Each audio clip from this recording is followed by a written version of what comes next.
What's up, people? What's going on, BJ? How you doing, brother? Great. How are you today, sir? I'm doing well. We got man. Quantum should be joining in a little bit, man. He'll come up shortly, man. Hope everybody's good, man. What we got up in here, man? Broski Bear, Panther What up, bro? Theory, live and direct. Big facts. Fishbowl, long time no see. What's good, brother? Yeah, Yeah. man. Yeah. Said Broski Bear white ass in the chat. Man, let's start off with- There he is. What's happening, gentlemen? What's going on, man? Good, Bro. good, man. Running around just a little bit behind schedule, but my apologies. My apologies, gentlemen. My Oh, good, apologies. man. We brother. literally the intro literally just came off, brother. So you all right? We haven't get started, man. Good day, gentlemen. How we guys feeling this evening? Life is good. Leave. Brother. You said It's over. You We said go you- over with. you said you're feeling like what, BJ? Relieved. Oh, relieved. Okay. The week is over. It's over. So, Hell yeah, the week is over. have Yeah. a good weekend. Broski Bear, I thought you was black. For some reason, I thought you was a black guy trolling as a white guy, but you might be white. That's interesting. I thought that too. Yeah, you thought that too, right? See, he's already starting on me. Look what he said. What's up, broski? You said Broski white up as fuck. Well, shout out to Broski, man. What's Shout out. happening, broski? Shout out to the white community, man. Yeah, man, we got a lot of people. We got a lot of things to talk about. I'm sorry, things and people, both. I guess, man, we can go ahead and get. You said I'm a white guy from Philly, man. I hope to never go to Philly ever again. It was the worst. You about to tell the same story. I can feel it, bro. Super unprofessional airport, super hood. Man, I stayed overnight. I plugged up my phone. In those little columns of the airport. It's late. It's like 2:00 in the morning. I had the dude cleaning shit. He kept riding around the thing, mowing his carpet, looking down at my phone. He made like 3 or 4 loops, man. I said, let me get the fuck out of here before he try to steal it. But yeah, it was. Then there was some woman in there that was like hitting random dudes and ended up fighting the cops and shit. It was just crazy, bro. Oh man, Philly's airport, man. It's a breeding ground for cantankerous activity. Yep. That's the word I'm going to use tonight. Look at BJ's face. I know that type of vibe. I know that type of area. It's something going on in Philly, man. You know what I had planned to do? So remember I told you the wind shear in our plane broke down and we landed in Philly because we was heading to Boston. Yep. And they re-diverted the flight to Philly. So I'm on a tarmac with a blanket on. I'm out there shivering, man. It's like January in Philly. It's cold. And the lady's like, sir, do you want your coat? I'm like, yeah, I'd like my coat. But it's on the plane in the closet. I'm like, man, we go in the airport, bro. I'm thinking in my mind, I'm going to try to hit up the Amex lounge because it's way on the other side. Yeah. And right when I'm about to go over there, man, I'm about to head around into the thing. And all of a sudden, we hear this thing, everybody off flight 32, whatever, report to this gate. So now we running through the airport like Kevin's family. Yeah. Running to the other side. Home Alone or whatever. Yeah, man. It was like everything we were going to do that I thought I was going to do, it was impossible because of where the plane landed. And if I would have tried to make it all the way across the other side of the airport to go to the lounge, and then when the flight gets announced, the plane was fixed, I would have to trek back. Your ass worried about the lounge. Get your ass on that plane. It wasn't raining, man. Yeah, he was outside. Outside. They were like, we're going to let y'all come in and get some hot cocoa. I'm like, hot cocoa? We should be chilling in the vestibule. They were like, nah. Y'all supposed to be on that plane up there. But the plane was broke. Well, by all means, do what you got to do. That's why I went to the lounge. I wanted to go to the lounge. The plane broke like mid. Well, okay. Yeah, we were in the air. This is the crazy part. Like, it was one of those American airline Eagles, one of those smaller little jets that's got like the seats are like this, man. You're like this. Yeah. And I'm like, dude, so we on this thing and we're midstream. We're probably an hour into the flight. So we probably got another 45 minutes or so to get to Boston. We're flying into Bradley or Logan or whatever the name of the airport is. But we're heading there, and then we get a notification from the captain. He's like, everybody, it's okay. We're going to have a little bit of a delay here. We're going to take a detour. We're all like, what? We're like, why? And then we should have known something was strange because the stewardess or the flight attendant came by and she was like, everybody just go ahead and have a snack. She handed out like pretzels, and I'm like, oh, we get more pretzels on this job. So we eat snacks, and you knew something was going right then, didn't you? Yeah. Hey, they buttering us up with all these free snacks because you know they only give you one normally. Man, they come around with a big old punch bowl full of snacks. They're like, take what you want. So we're all like grabbing cookies and stuff, and we like eating and drinking, and they just walking around looking nervous. I'm like, why are they looking like that? And then the captain goes, well, we're going to have to make a delay. We had some technicality issues with the equipment.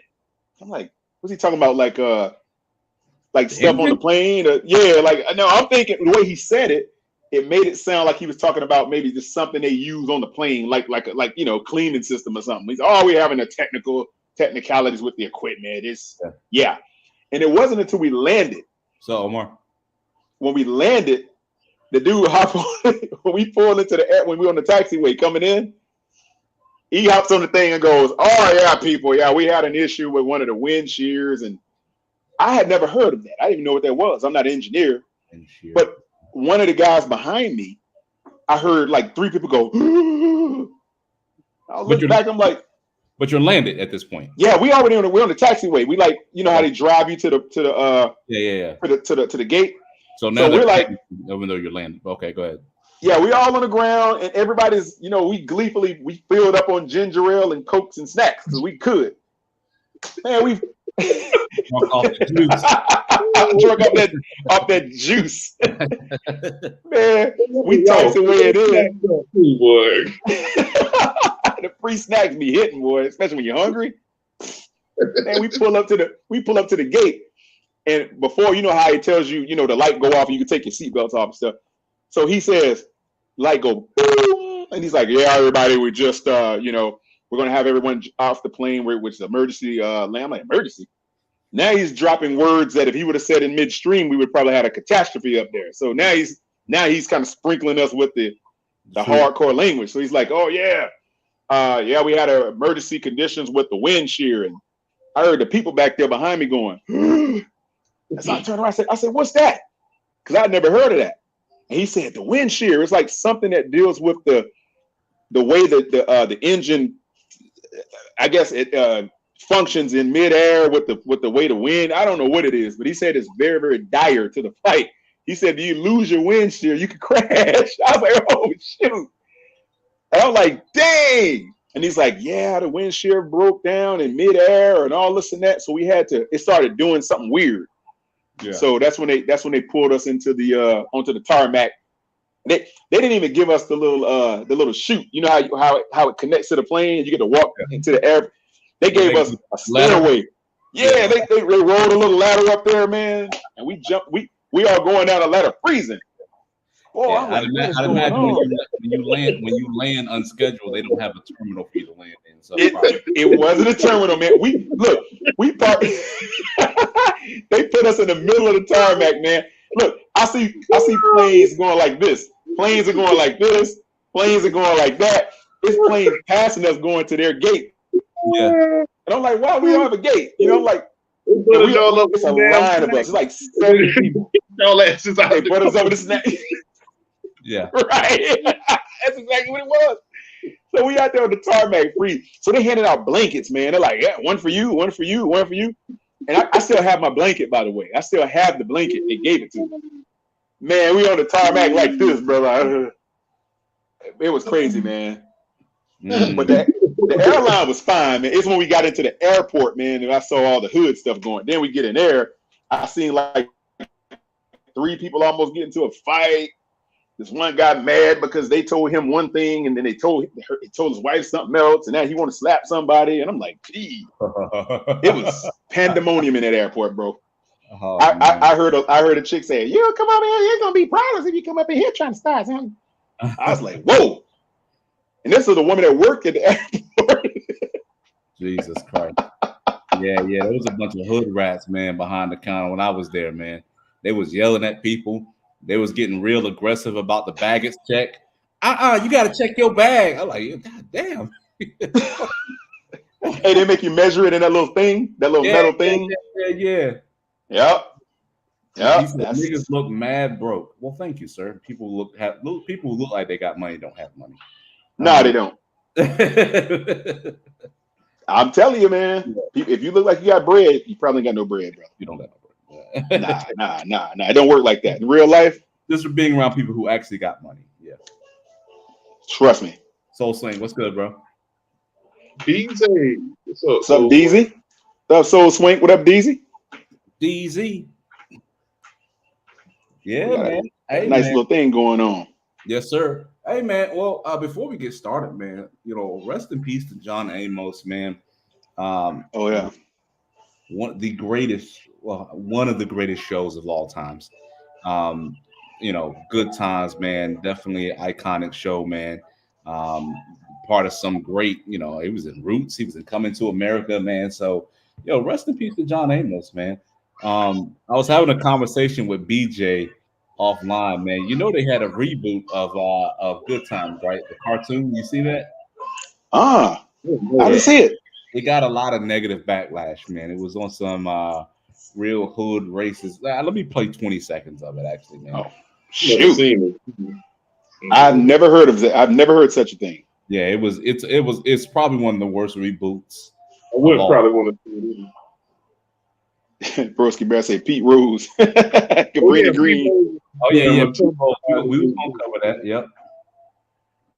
For sure. Wow, some crazy stuff going on out here, man.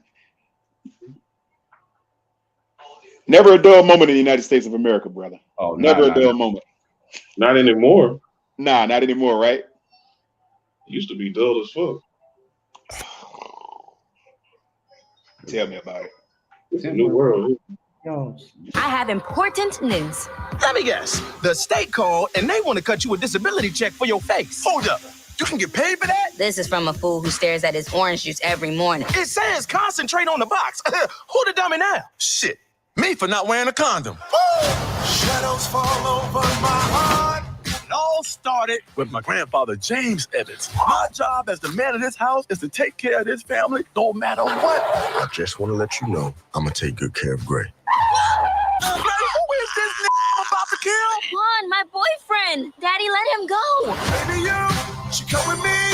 Junior's repeating the 10th grade for the 3rd time. Is there anything you can suggest to help him get to the drive-thru? Can you do OnlyFans? Take off your shoes. Let me see what kind of feet you working with. I'll take you to the dark side. Dear Black Heavenly Father, Color Redeemer, if you could just help us. Son, it's for you. New phone. Who this? Black, everything. At least they ain't got that drug dealing baby under my roof no more. Man, my mouth ready for some milk right now. Dalvin, why are you so breast obsessed? It's childish, man. Bruh, I'm a baby. I can't get no more childish than that.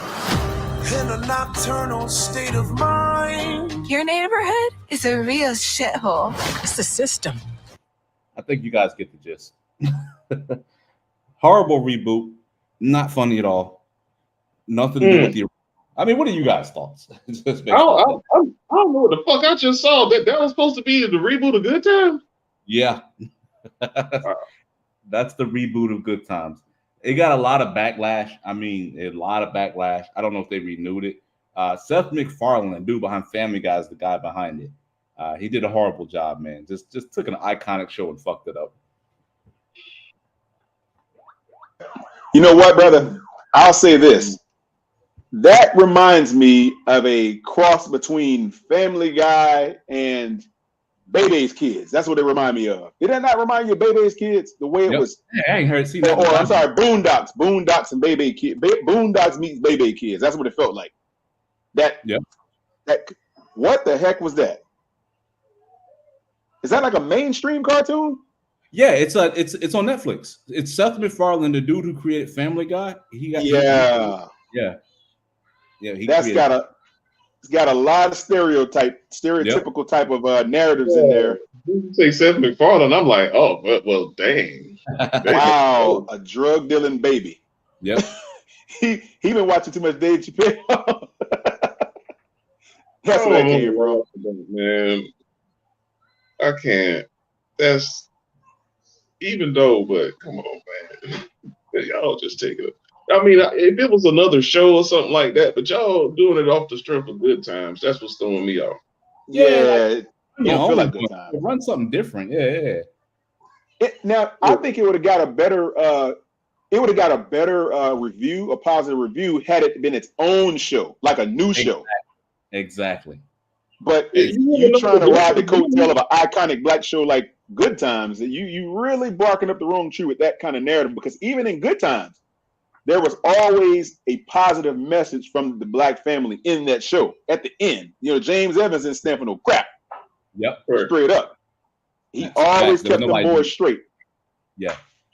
Al said that show was hot. Yeah, facts, Al. Yeah, that show was hot. Yeah. They ruined Good Times. And I think, man, honestly, bro, I think it was intentional to be disrespectful, bro. I don't know. But, it was just, it literally had. You could have did a standalone show without, minus the names, and you would have been fine with that. Bro, I watched an episode and a half, bro, and I couldn't get through it. It's like 5 or 6 episodes, man. The first episode was deliberately written that way. That's the way it looked. It's like, damn, you're just really going a little too far with that line, man. It's like the way it's written is intentional. You can tell. So it's like, I watched the first episode, and the first scene is the dude, the father in the shower singing to a roach. Right? See that right there. It's just like what? I don't want to see that. I don't want to see that. Oh, that's just cold. That's cold, brother. First episode, and I was like, all right. I knew it. That from them little clips, I knew it was some. All right, I saw. All right, that was intentional. A father in the shower singing to a roach. Come on, man. That right there, man. That's wow.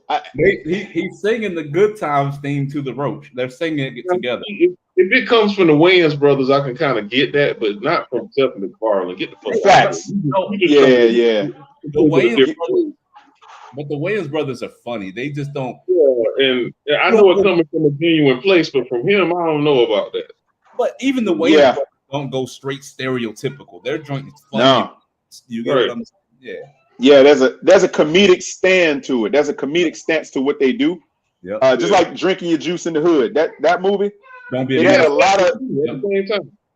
Right, but it had a lot of different twists to it that kind of made you laugh.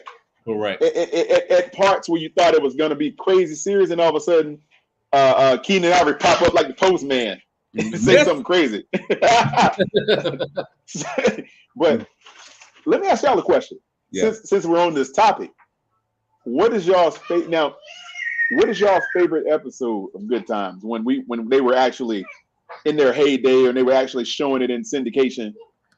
Like, what's your favorite episode? Y'all remember any? Yeah, I remember a couple of them, man. I think the one where I think JJ joined the gang was actually a good one. Oh man, dog! Not JJ, the younger kid. Michael, the gang. Michael joined the gang. He was in the game. That's when he got shot. Yeah. Facts. Hey, I like the one where Michael had the gat. Remember, he had that gun. Oh yeah. Yep. People don't realize that movie was set. Now, a lot of people know it was set in Cabrini Green, Chicago. The iconic Cabrini Green, like that people don't realize how bad that place really was. Like, I did some serious research on that place. It had pretty much all the gangs, and the cops wouldn't even drive they would never come there for anything because they were getting shootouts with the gangs. The cops wouldn't even approach. They wouldn't even approach that place because every time they see the cops, they would start shooting at them. So the cops would just drive. They would come up, they get out, boom, boom, boom, boom. They hop back in the car and drive off. So there was Cabrini Green. That's insane. Yeah, man. You could.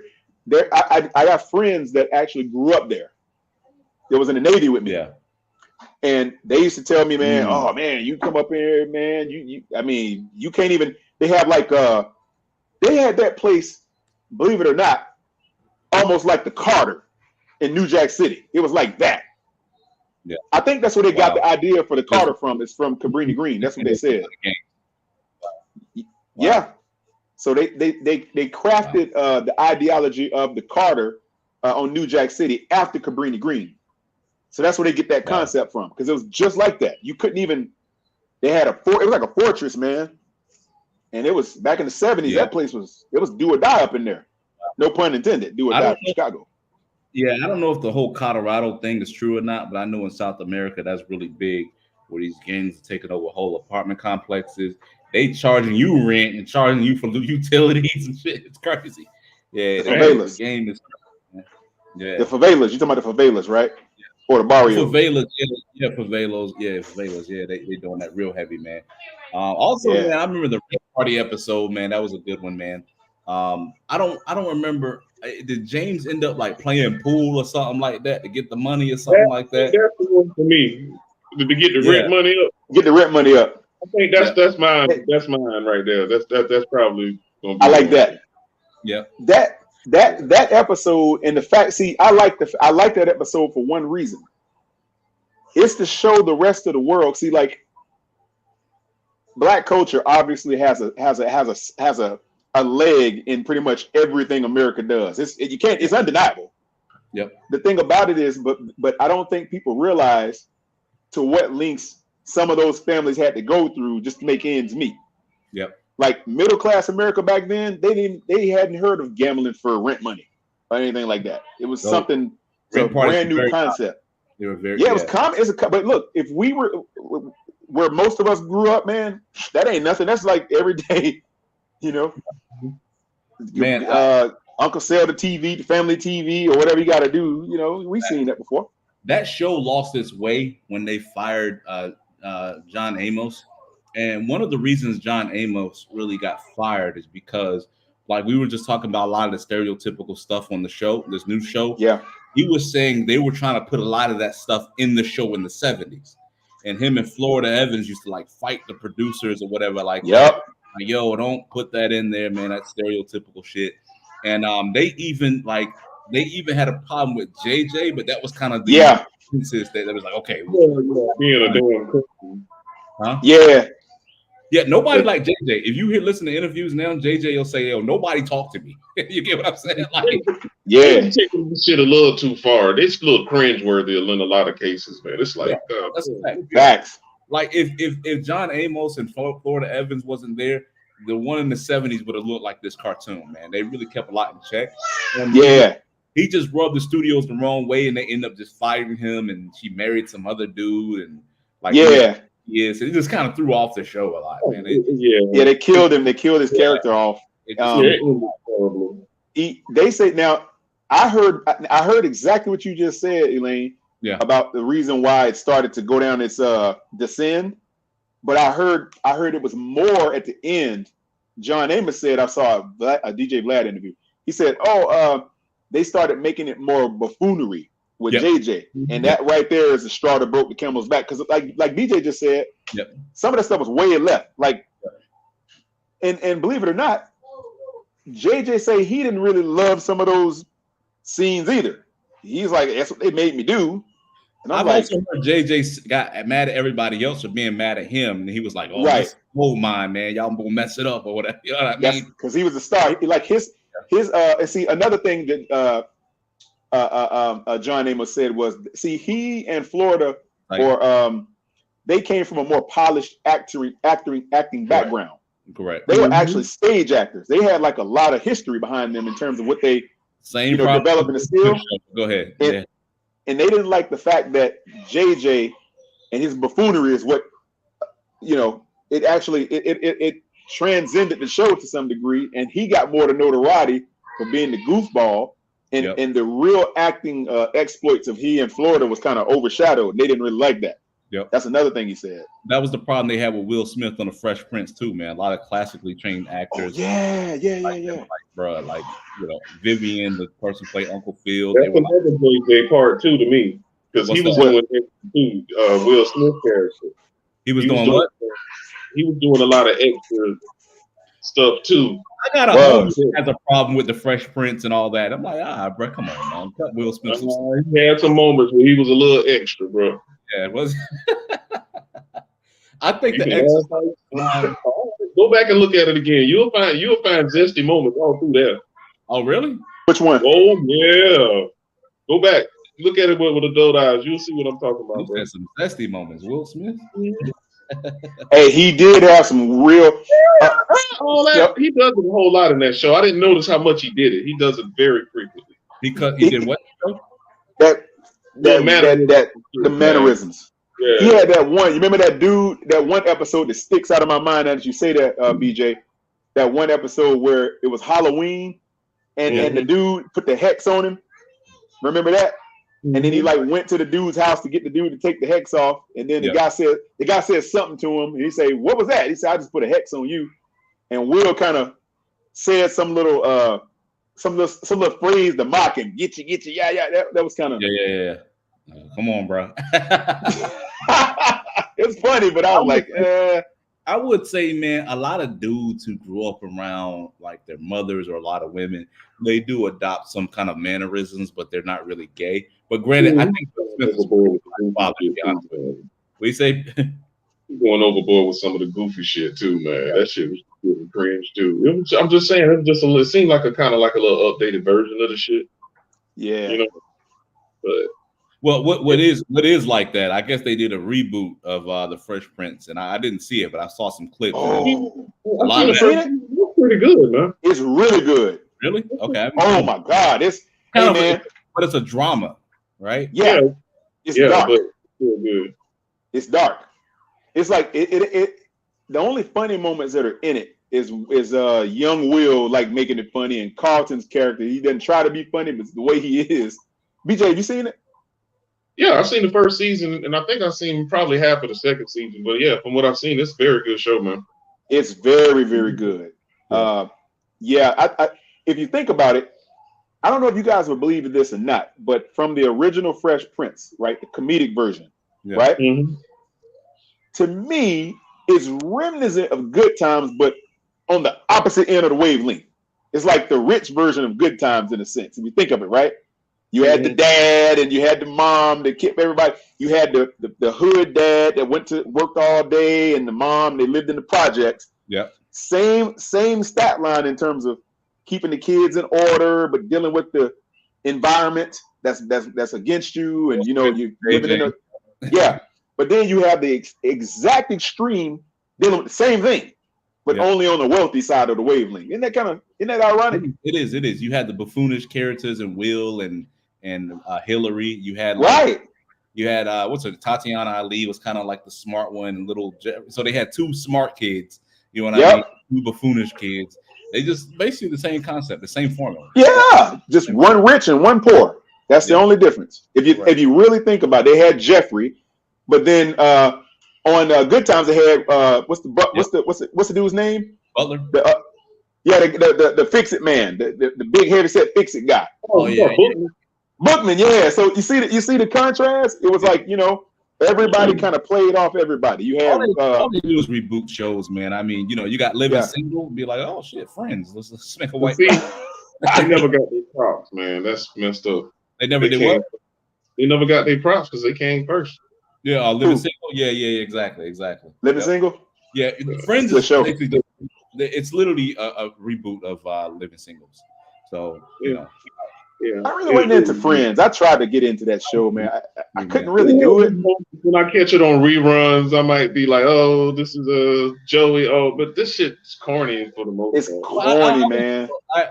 Culturally, sometimes humor is different culturally. You get what I I'm get saying? it. I can Seinfeld a little bit, but I can't do that. Exactly. I was gonna go there, BJ. Seinfeld was my show. That's Frasier is my shit. I watch Frazier's funny Frasier too. Frazier's good.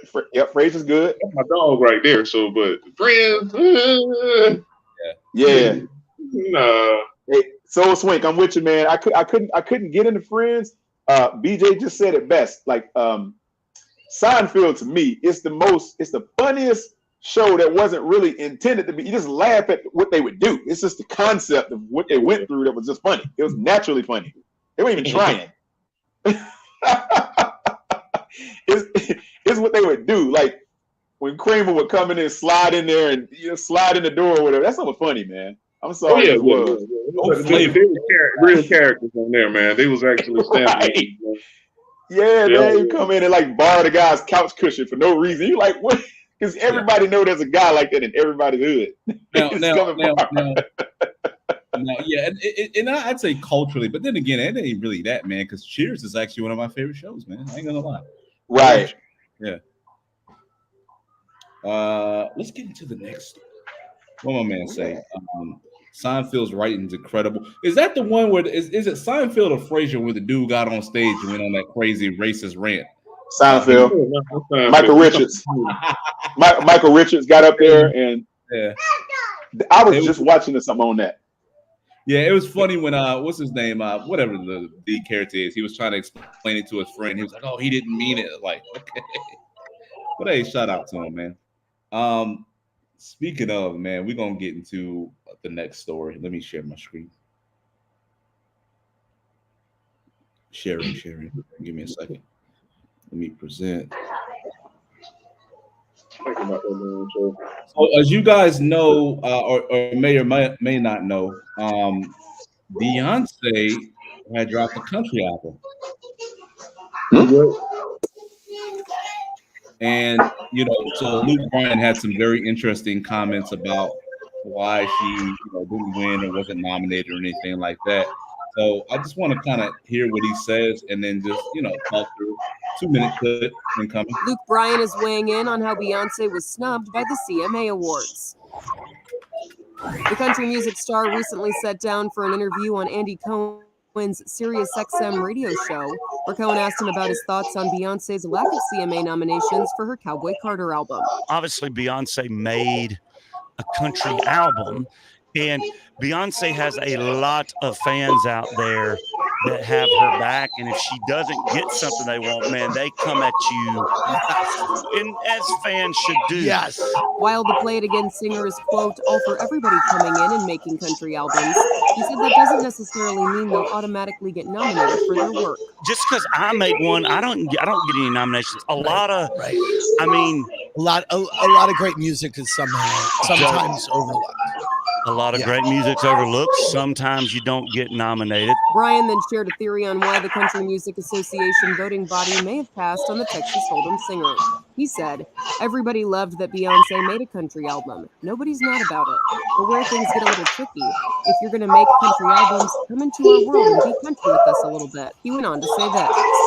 Like Beyonce can do exactly what she wants. She's probably the biggest star in music, but come to an award show and high five us and have fun and get in the family too. And I'm not saying she didn't do that. I didn't know. I didn't ever see. I understand. Ahead of the release of Cowboy Carter back in March, Beyonce wrote on Instagram that the album was, quote, born out of an experience that I had years ago where I did not feel welcomed in the country music genre, and it was very clear that I wasn't. In 2016, Beyonce received hateful comments from some country music fans after she performed Daddy Lessons with the Chicks at the 50th Annual CMA Awards. For more on this story, go to THR.com.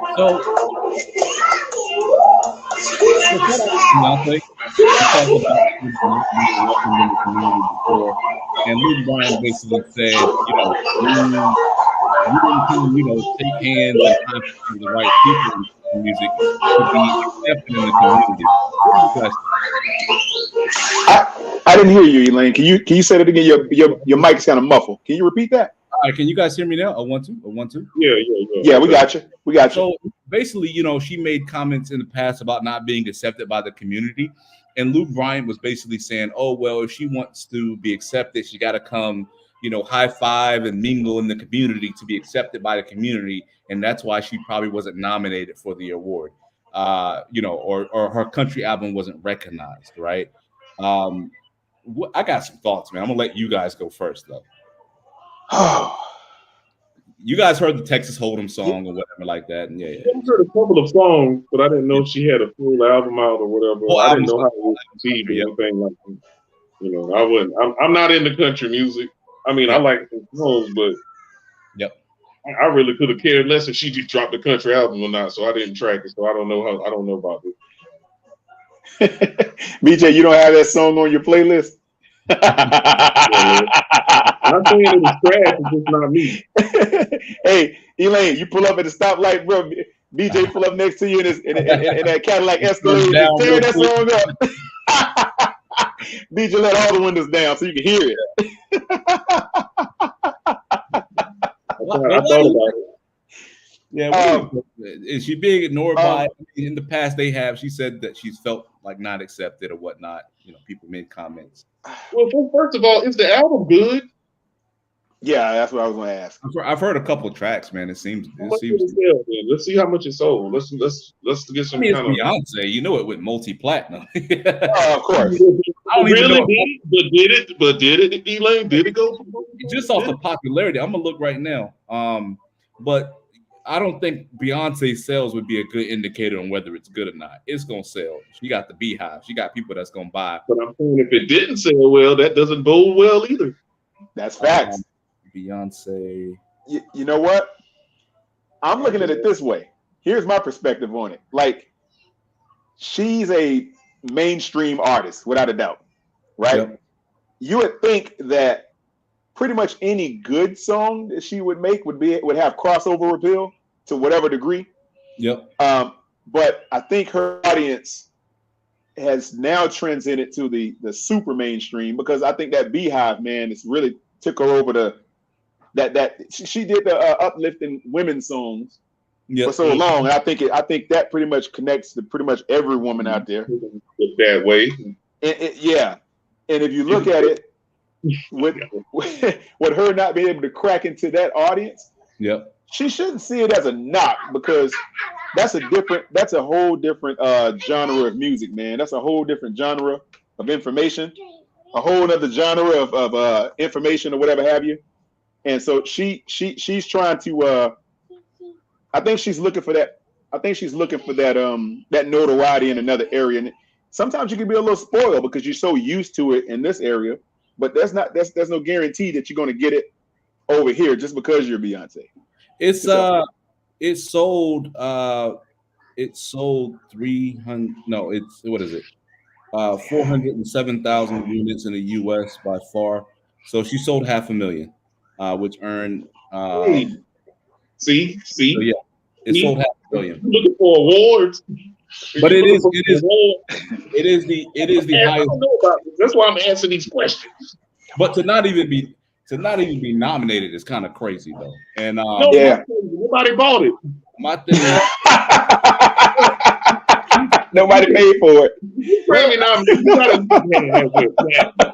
500,000.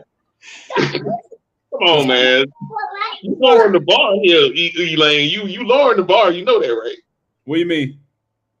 She ain't even went platinum. You get her to come from outside of that genre and get an award like that? Well, the album literally just came out. It came out a few months ago. What did it do in the first week for our sales, Elaine? Can you see that? Yeah, it went number one with 168,000. And then it a cliff, huh? When I fell off a cliff. Well, hold on. Traditional sales streams, 232 million streams. 62,000 views. Cowboy Carter broke streaming records on Spotify, Amazon, and Amazon. Yes, I remember the single shit. Yeah, the single. Yeah. So the single broke records and whatnot. So what I think though in general is that his comments, I don't know, but his comments might be indicative of how they feel in the community, which I think is a really screwed up thing. I mean, because it's more like a bigger thing for me. Because his thing was like, well, you gotta come shake hands and mingle to be accepted by the community, right? And it's like country music. I'll tell you guys something about Black culture. What you doing? We create cultures and then we forget them, and other people take over, and then they act like we're guests. Right? Country music was started by Black people in Texas, working on the railroads, singing spirituals. That's where it came from. Even the banjo, which is instrumental to country music, was actually created by Black people. You get what I'm saying? And so it's indicative to all genres. You know, when you talk about rock and roll, Rocket 88 is the first Rocket 88 is considered the first rock and roll. Right. Jazz, all these genres we create are generally, you know, other people come into these genres and then we are considered guests in the genre. So who is he to tell Beyonce she has to shake hands and high five people to be accepted in the country genre, man? So I don't know. I felt like that was a little bit right. Yeah, yeah. You can't really impose that type of regulatory authority over somebody like that just to be accepted by a culture. Yeah. And then as a musician. Yeah. On top of that, when she performed at the Country Music Awards, remember that she got a lot of backlash for it. And it's just really funny, man, because a lot of people kind of treat it like, what are you doing in the country? You know what I mean? It's just, the history of it. It's kind of a weird stance for anybody to have. It's the CMAs, though. This ain't like the Grammys. You know what I'm saying? This they shit. Like it's a hip hop awards. Yeah. If somebody from outside the genre try to come in because they big outside, I don't care if they fucking worldwide, they step in and be like, oh, I can get nominated for y'all awards. Dude, these people territorial. This ain't shit. But you know, my thing is this: they cross over all the time. Taylor Swift is not a strictly country. But who's putting her feet up on him? Outside of her. Right. Yeah. All right. Yeah, you gonna sell because you got lots of fans because you're huge outside of it. That break down the numbers of the people from the country music world that really bought your shit like that. Yeah. You know what I'm saying? So you're going to automatically bring in some shit. That don't mean you accept it within the community. On the outside looking in, it might look like that. But it's not. Let me ask you this, though. Let me ask you this. Lil Nas X song, the first one he came out with, was that a country song? Yeah. They did not. The Country Music Awards said it wasn't a country song until what's-his-name got on the song and sang a couple verses on the remix. Then they recognized it as a country song. They've kind of been on the BS for a while. You get what I'm saying? Yeah. Shit. Yeah. But you get mad at them for saying shit. Well, that's this American Music Award or a Grammy. The shit clearly says Country Music Award. Yeah, that's the point I'm making, man. It's not to be mad at a man, but the point I'm making is simply like, that it's not really just about the music. You get what I'm saying? Yeah. They do. Y'all do the hell y'all want to do, man. It's y'all shit. I ain't got time for this. Look, I got it shouldn't have been an issue to her. Because you gotta appreciate yourself. It take years for you just can't drop some shit and say I'm the shit in this. No, it don't work like that. Hip hop wasn't allowed no shit like that. Hey man, when Eminem dropped, man, it was like, he's gonna be like, man, I should be on the damn Source Awards or All Hip Hop.com award. I should be nominated just because he dropped some shit and he got a big ass fan. Who drops? He's gonna make a lot of sales because of that. I have a question. Yeah. Let me ask y'all this. Yeah. Another perspective. If Eminem drops a country album, do you think he'd sell? Of course. Not only will he sell, he'd been nominated. No, he wouldn't. Yes, he would. That's a good question, right? They would love to have him a part of the Country Music Awards. He got all of Jaquan say no. He ain't got to drop a country album. He just got to put that weird twang in his voice on a song. He'll wear thin with them because lately he been trying to out rap everybody on the planet. Ribbity hibbity hibbity shit. Them country people ain't hard.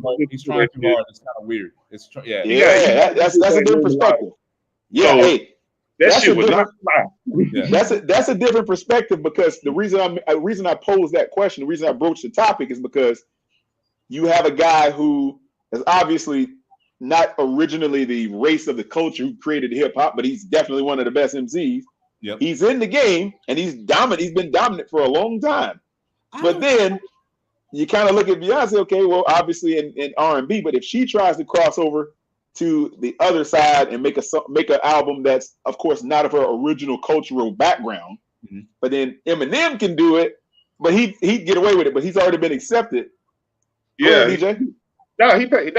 He earned his stripes in hip hop. He did. Yeah, he would sell like a mother. What up is it though? Let's say he can pull it off. Let's say somebody from outside the culture, a rap culture, say a jazz artist or some shit. That's a good question. Yeah. Artist rap album of all fucking times. We're just gonna say, yo, we just gonna ignore it because you haven't made any other music. Good point.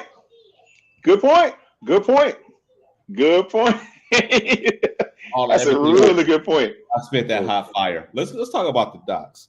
Oh, BJ, you had something? No, I just said no, it's not. That's all I said.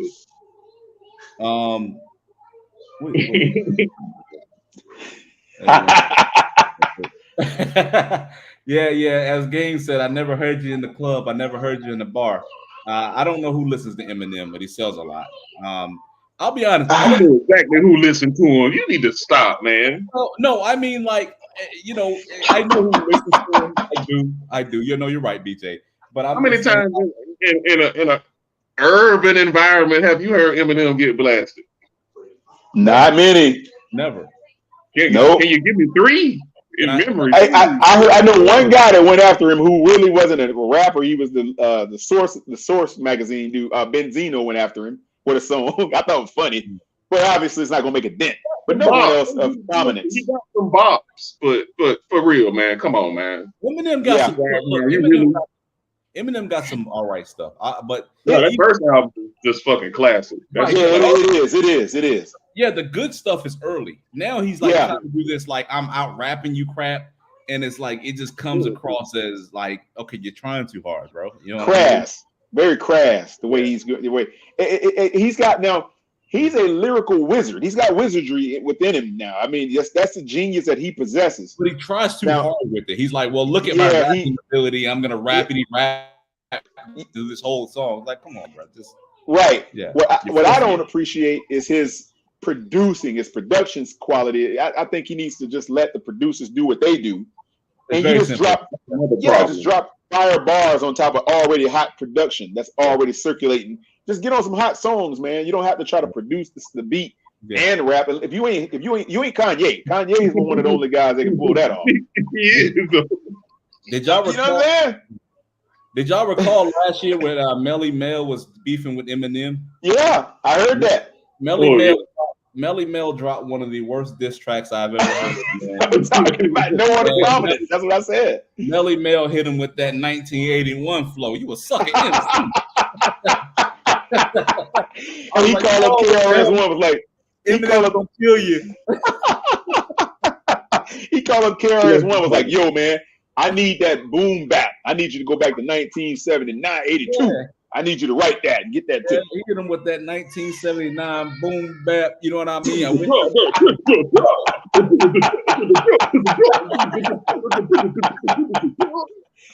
That stuff don't work, man. It was so bad. It was so bad. He got so much backlash. He apologized. I get the 16 over there real fast, yeah.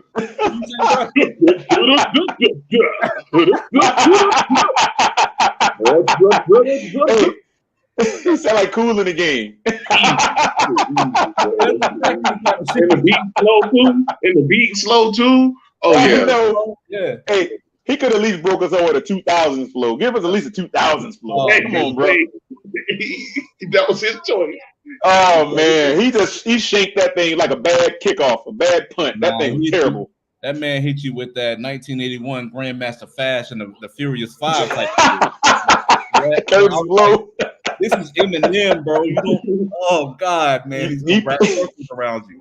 He pulled up in a 1982 Pinto, he pulled up in a Pinto to drop his fire. Like, you know what, man? You got his ancient ass, and then you got this instead of the lyrical, spiritual. I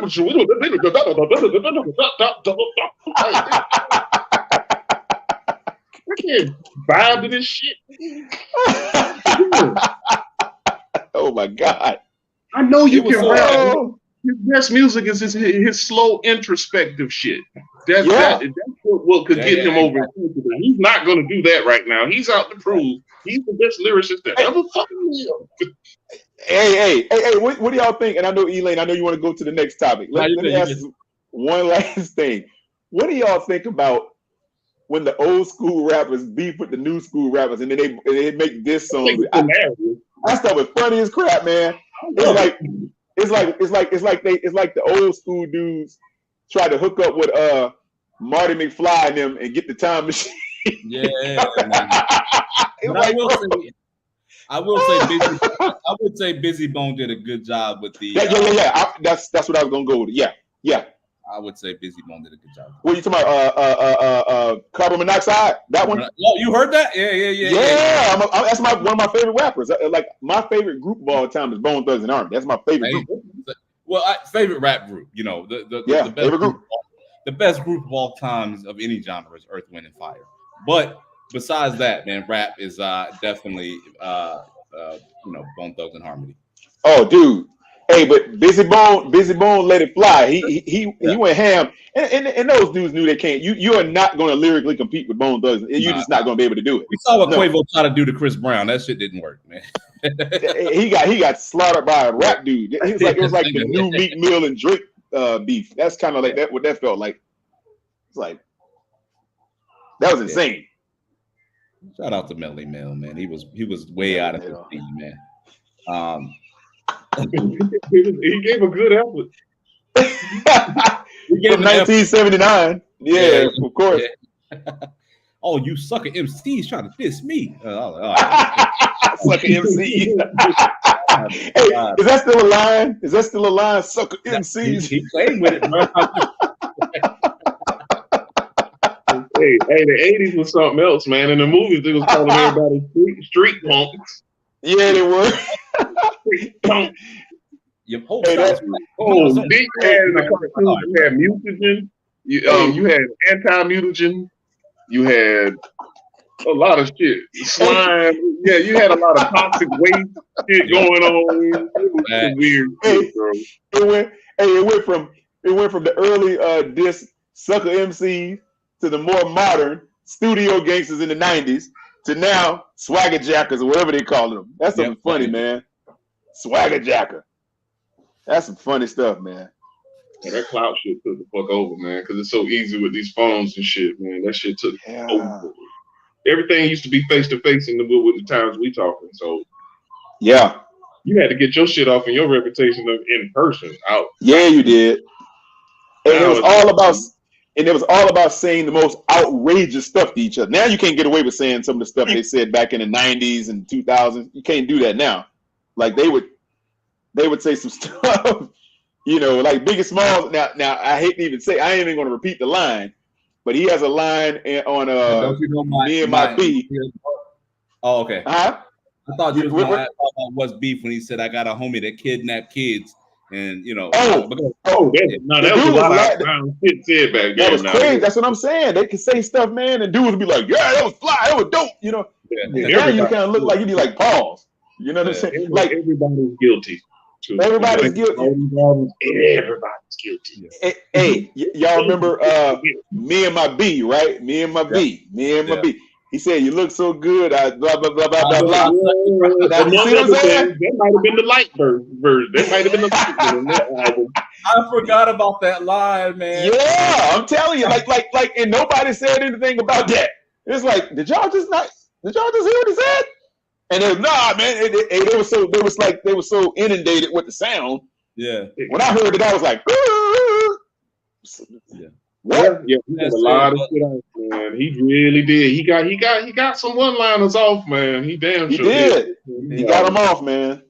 I was like, Interesting enough, I saw an interview with Mace that said a lot of those singles that Biggie did were actually singles that were meant for his. Not a lot, but he said there were some singles that for Biggie that were actually Mace's singles. He was like, I'm not trying to say Biggie wasn't the greatest and all that, but I saw that interview. I wrote my pen game. A lot of that stuff got passed to Biggie before he had passed away or whatever. So interesting. Yeah. I'd like to know what those songs were, but yeah. Well, a lot of those songs were on Can't Hold Me Down, that album. The one he's talking about with Puff Daddy and the Family. He wrote the whole album, basically. Well, he wrote that whole album, but what he's saying is before that album came out, when Biggie was out, some of the singles that Biggie released were his singles. Yeah, because Puff gave him the Biggie because he was the hot artist. Yep, exactly. Mace was basically the ghostwriter. He was the guy with the pen. What you say, BJ? About the No Way Out album? Yeah, No Way Out. No Way Out. That one. No Way Out. Yeah. No Way Out. That album. I'm sorry. What did I say? Mason made it sound he was writing shit off Life After Death and not Born Again, but Life After Death and what's the first? No, the first one was what's the first album Biggie did? It wasn't Life After Death. Ready to Die. Ready to Die and Life After Death. He was making sound like shit on both of those. Yeah. Yeah. The one. I'm just one of them songs off that album off. I'll get back in my head, just listen to see if Mace kind of like this. I can kind of see some shit now. Mace actually got some lines. If you listen, I love Mace's first album was one of the best albums of my life. I love that album. It was tight work, man. It was something. It had a lot of shit. It was a whole smorgasbord of shit. It had hard songs, soft songs. Yeah. Mm-hmm. And he had some notable guys on there too. He had Jay-Z and DMX on one track. Yeah, 24 Hours to Live was a classic, man. That thing. Then you go to the other realm and be like, and hit him with Tell Me. Yep. Yeah. That was a good song. It was. Soul Swing said, but Lo and Behold is considered the greatest rap albums of all time. You mean Low End Theory? No, he said Lo and Behold, Biggie Smalls is considered one of the greatest, considered the greatest rap. I don't know about that. I'm sorry, I don't agree with that. Wait. We say Lo and Behold, Biggie Smalls. When do you say that? Yeah, he say, but Lo and Behold, he's considered to be the greatest rapper of all time. He's talking about Biggie. Oh, you're talking about? Oh, my bad. Yeah. Okay, I got you. I don't agree with that. He's not. I think he's one of the top 3, 2 or 3, definitely. But the best, if you go back and listen to, here's how I do it. I look at the impact that your album had on the culture at the time, and I compare it to another rappers who had albums out. I'm sorry, man. To me, if you go back and listen to Ready to Die, that was 1994. Tupac's album, Me Against the World. That thing had way more weight. Ready to Die was great. It's a great album. It's transcendent. Every Tupac album outsold every Biggie album. Of course, when you go and listen to the subject matter, that they were rapping about, like Biggie, he talked about a lot of street stuff, and that was pretty much the gist of it. Fly dressing and chicks and just street.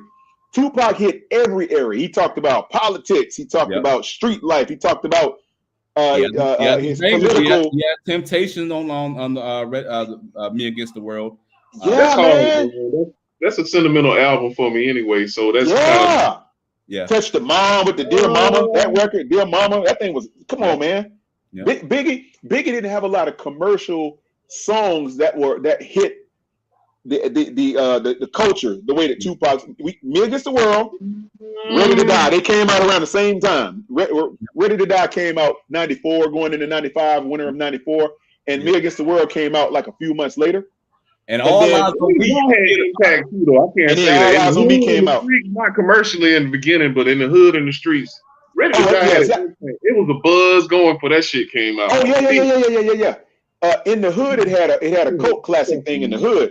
But when you try to play it on the radio, he only had like three songs that you really can put on the radio, like Juicy, and that was a classic. That's why he had to record those just to be heard on the radio. But I don't know, buddy. Well, hey, okay, I tell you what. Take Tupac's biggest song from Me Against the World and Biggie's biggest song from Ready to Die, and who transcended the culture more? Was it Dear Mama or was it Juicy? Dear Mama or Juicy? Come on, that's easy. Dear Mama, everybody got that. Everybody around. You had motherfuckers like Tony Danza listening to it. It was writing Tupac like, "Yo, I'm listening to you." It was crazy. It transcended. Yeah. We both were. Even Snoop Dogg Doggy Style was like that. Oh yeah, it was like that. That was by itself though. That was like he just took over the game in 90. Was it 93, 94, something like that? 93 was Doggy Style because 92 is the Deep Cover. Because he and the Chronic. He dropped before Biggie. You get what I'm saying? Like Snoop just took over. You get what I'm saying? But see, Tupac was out before. Tupac had album out before both of them dudes did. He had Tupacalypse Now. It was 91. Yep. Strictly for My Niggas. That was number 92 or 93. Thug Life Volume 1 was like Thug Life in 94. 94. Oh, the Thug Life Volume 1? Yeah. That was 94. 93, 94. 94. Yeah, Thug Life is a very slept on album. And I think it was like Tupac was seasoned. Yeah, it was like not. You know what, man? Thug Life Volume 1, it was the transition of the modern Tupac. Those first two albums kind of like old school type of rap. Facts. And by the time he went to you heard Thug Life and Me Against the World, it was a whole different dude. You know what I'm saying? He really, that's when I like to think he became one of the greatest rappers of all time. You know what I'm saying? He really changed the crowd. Did y'all know he had a huge beef that nobody ever talked about? It was huge. I didn't know it was this big. He had a huge beef with Ice Cube over MC Yo-Yo. Oh, Yo-Yo. Because her and Tupac was like this, and Ice Cube was her protege. She was his protege, and Ice Cube was supposed to help Tupac launch his success, and they were supposed to be on some songs together from each other's albums. That was when the Death Certificate and all that was out, and then they kind of went back and forth. And Tupac had a song, and you can actually Google. I can't remember the name of the song, but you can actually Google it, and it's a fire song. But Ice Cube wouldn't clear it because Yo-Yo was on there, and she was his artist. Oh, so that's what Tupac said. On the Ice Cube, he got her first solo album. Next solo album was fire. You can't Yo-Yo. Yeah, big crush on her. I had a big ass crush on Yo-Yo, boy. Man. If y'all don't know, if y'all have a picture in Yo-Yo, Yo-Yo is Shanae's friend and Martin. Yes, correct. The blonde braids. Yep, she's Shanae's friend and Martin. Yep. Now, here's something else y'all may or may not know. So Tupac was supposed to have more of a featured role on that what's the name of that song? Natural Born Killers, but they put him in the video at the end of The Sniper. You remember that? Yep. When he shot Dr. Dre or Ice Cube from the roof. Yep. And John Amos was the cop. Yep. Speaking of John Amos, he was the lieutenant or whatever. Shout out to John Amos, man. Yeah, exactly, man. So, man, that was a crazy scene. But yeah, man. So, but Pac has had a story. See, Pac was very seasoned in movies and TV, and before any of those guys really started popping. Pac had a presence already before Biggie was thought of. Full package. He was already trained as a child, so he had the full package. Yeah, that's what I'm saying. And he already knew how to. He already grew up with these people, so he already knew how to do it on both ends, and just learn how to merge that shit, man. And it can't be copied to this day. And you can't name one song that Tupac ever made where you said, "Oh, that was a trash track," because I don't like how he rap. Man, I said Tupac never made a bad song, man. No, he's never made a bad. Now I don't. Some of the beats behind some of them I really didn't love, but the lyricism was always on point. Well, yeah, because on point. When you count some of the stuff, like the unreleased stuff, the beats are kind of weird because Pac used to go to the studio. They used to polish beats and he'll just rap over them. You get what I'm saying? Even when you ever heard the freestyle he did when he was drunk, man? You get what I'm saying? He was. I didn't hear that one.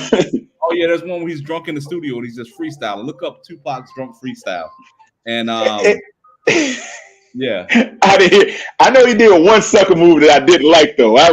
He did one thing that I didn't like. That's the only thing I didn't like about Tupac was this one thing he did. What's that? Sucker move. He took Inspector Deck off of whatchamacallit. I hated that. Like, no, I always wondered that until I heard the verse. I was like, you didn't like the verse? Yeah, it's on YouTube. You can hear it. I heard the verse. I heard it. The first time I heard it was like a year or two ago, and I always wondered because I heard the ad libs in the background and shit. Yeah, I am Mr. Level. I am Mr. Rebel. He killed it, but it just didn't. He killed it, man. You didn't like it, BJ? you could have done without it. I'm sorry, Inspector. And I like And I had your first album. Yeah, but the song was I don't like how he made, took it off. but the song was already made before Tupac even showed up on it, is my understanding. They had already started. No.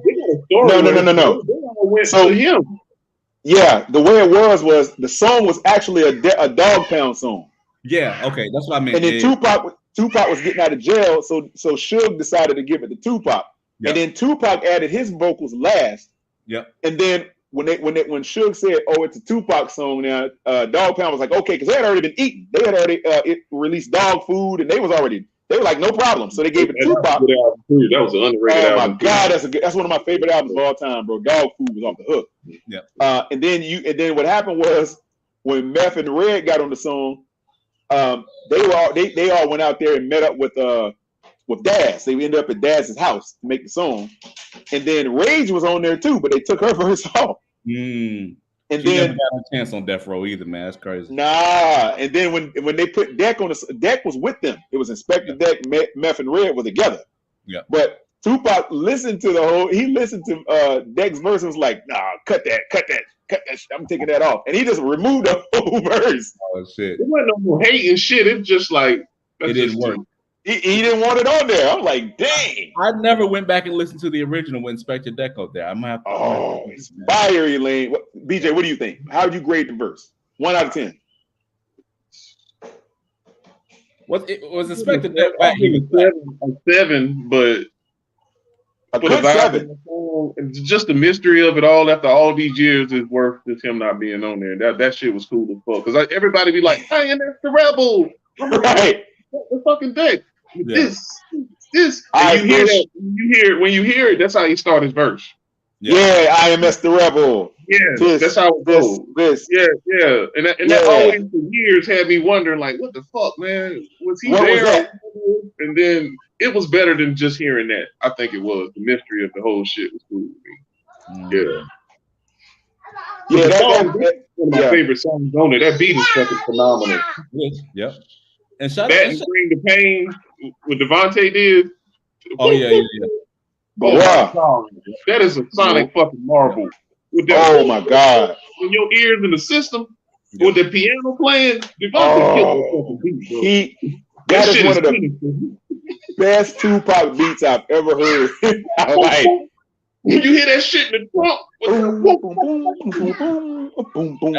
that album doesn't have a bad song on it. It starts off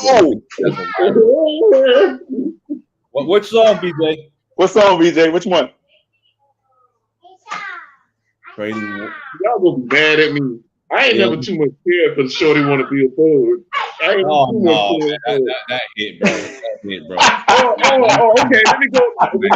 How about and this used to make me cringe when I heard it come on. You can run the streets with you. That was hot, man.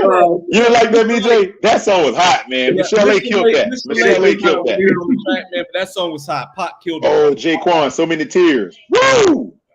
Yeah. I still got that on my playlist right now. So many tears is Me Against the World. Yeah, Me Against the World, right. Yeah. The year before it. Yeah. But now I'm gonna be honest. My favorite Tupac album of all time is neither of those. It's Machiavelli. That's my favorite one. I think Machiavelli is one of the greatest rap albums of all time.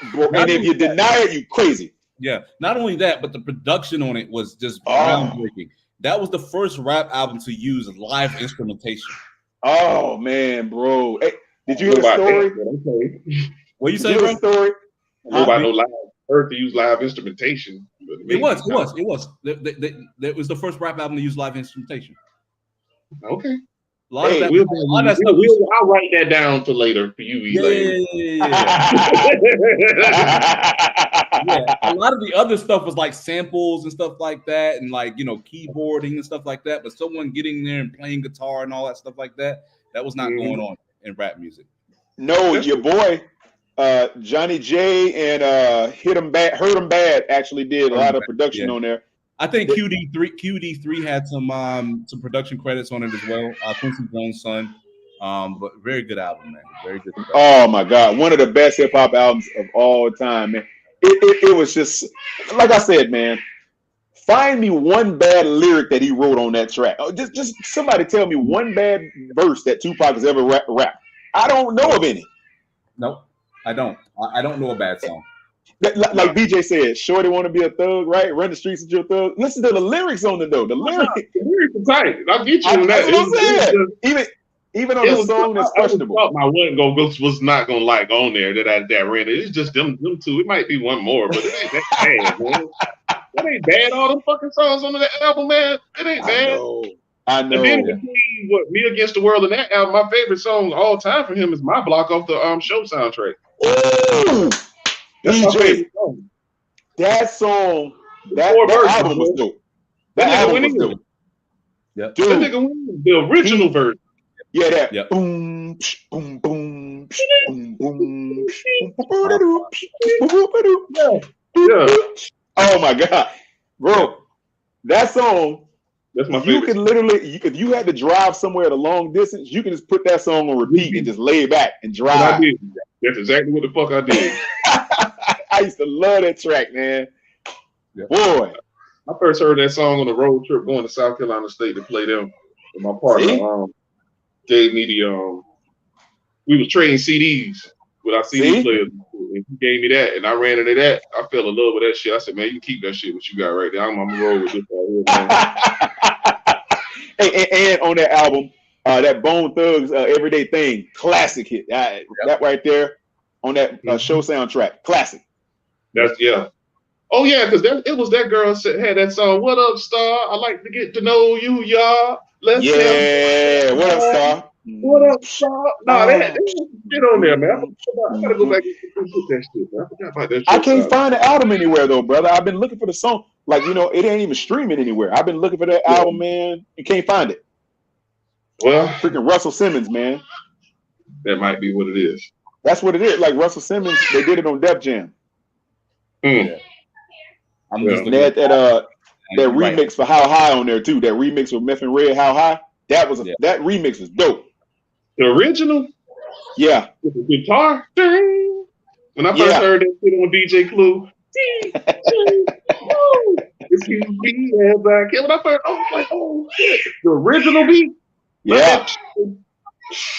That shit was fire. That summer was fire right there. Oh man. God, that album, man. That album, and most of the songs on there were fire.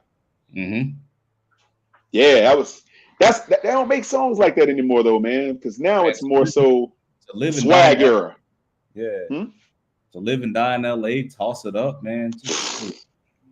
I mean, Crazy was my song. Crazy was the with your boy Badass from the LBC crew. Yeah, from the LBC crew. Dope track. Yeah. They was like, everybody in the studio.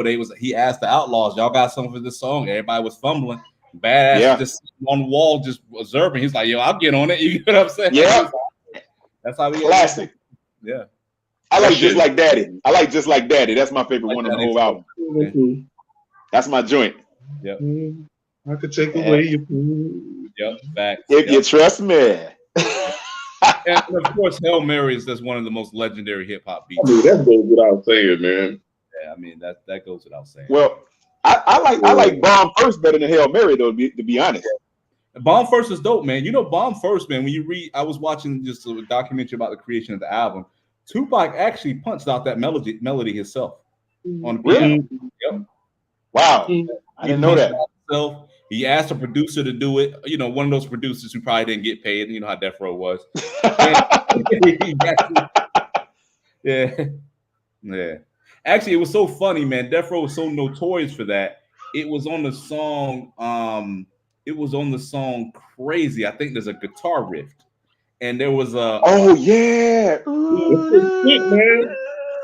And, that shit is sick. Well, the funny fire, thing, man. One of the Outlaws was in the studio when they was recording it. The dude was like, "Hey man, I got something for the album, right?" He's talking to Pop, and it's the dude playing guitar. He was like, "Hey man, I got something, man, but I gotta get my credit for this, man. Just the fact you gotta say that." That's insane. And Pop was like, of course or whatever, So y'all heard about the Whack Room? That's what you're talking about, Elaine. The Whack Room with upcoming producers that go in this little room and be cracking out beats. Yeah, the Whack Room. Yeah. Whoever had the hottest beat should come in and snatch them out. Tupac was really the only dude that was messed with the whack room, is what they said. That's why he has so many. That's why his production. Tupac would make songs with any kind of beat. Yeah, I mean, you would just hear a song that you like. The beats never sounded the same on any of his stuff. They were all different. He didn't have an iconic sound. Like a lot of times No. you'll say, "Oh, that's a Future type of beat," or "That's He He didn't really have that exactly. He used a lot he did not have that. He did not have that. He used a lot of experienced producers.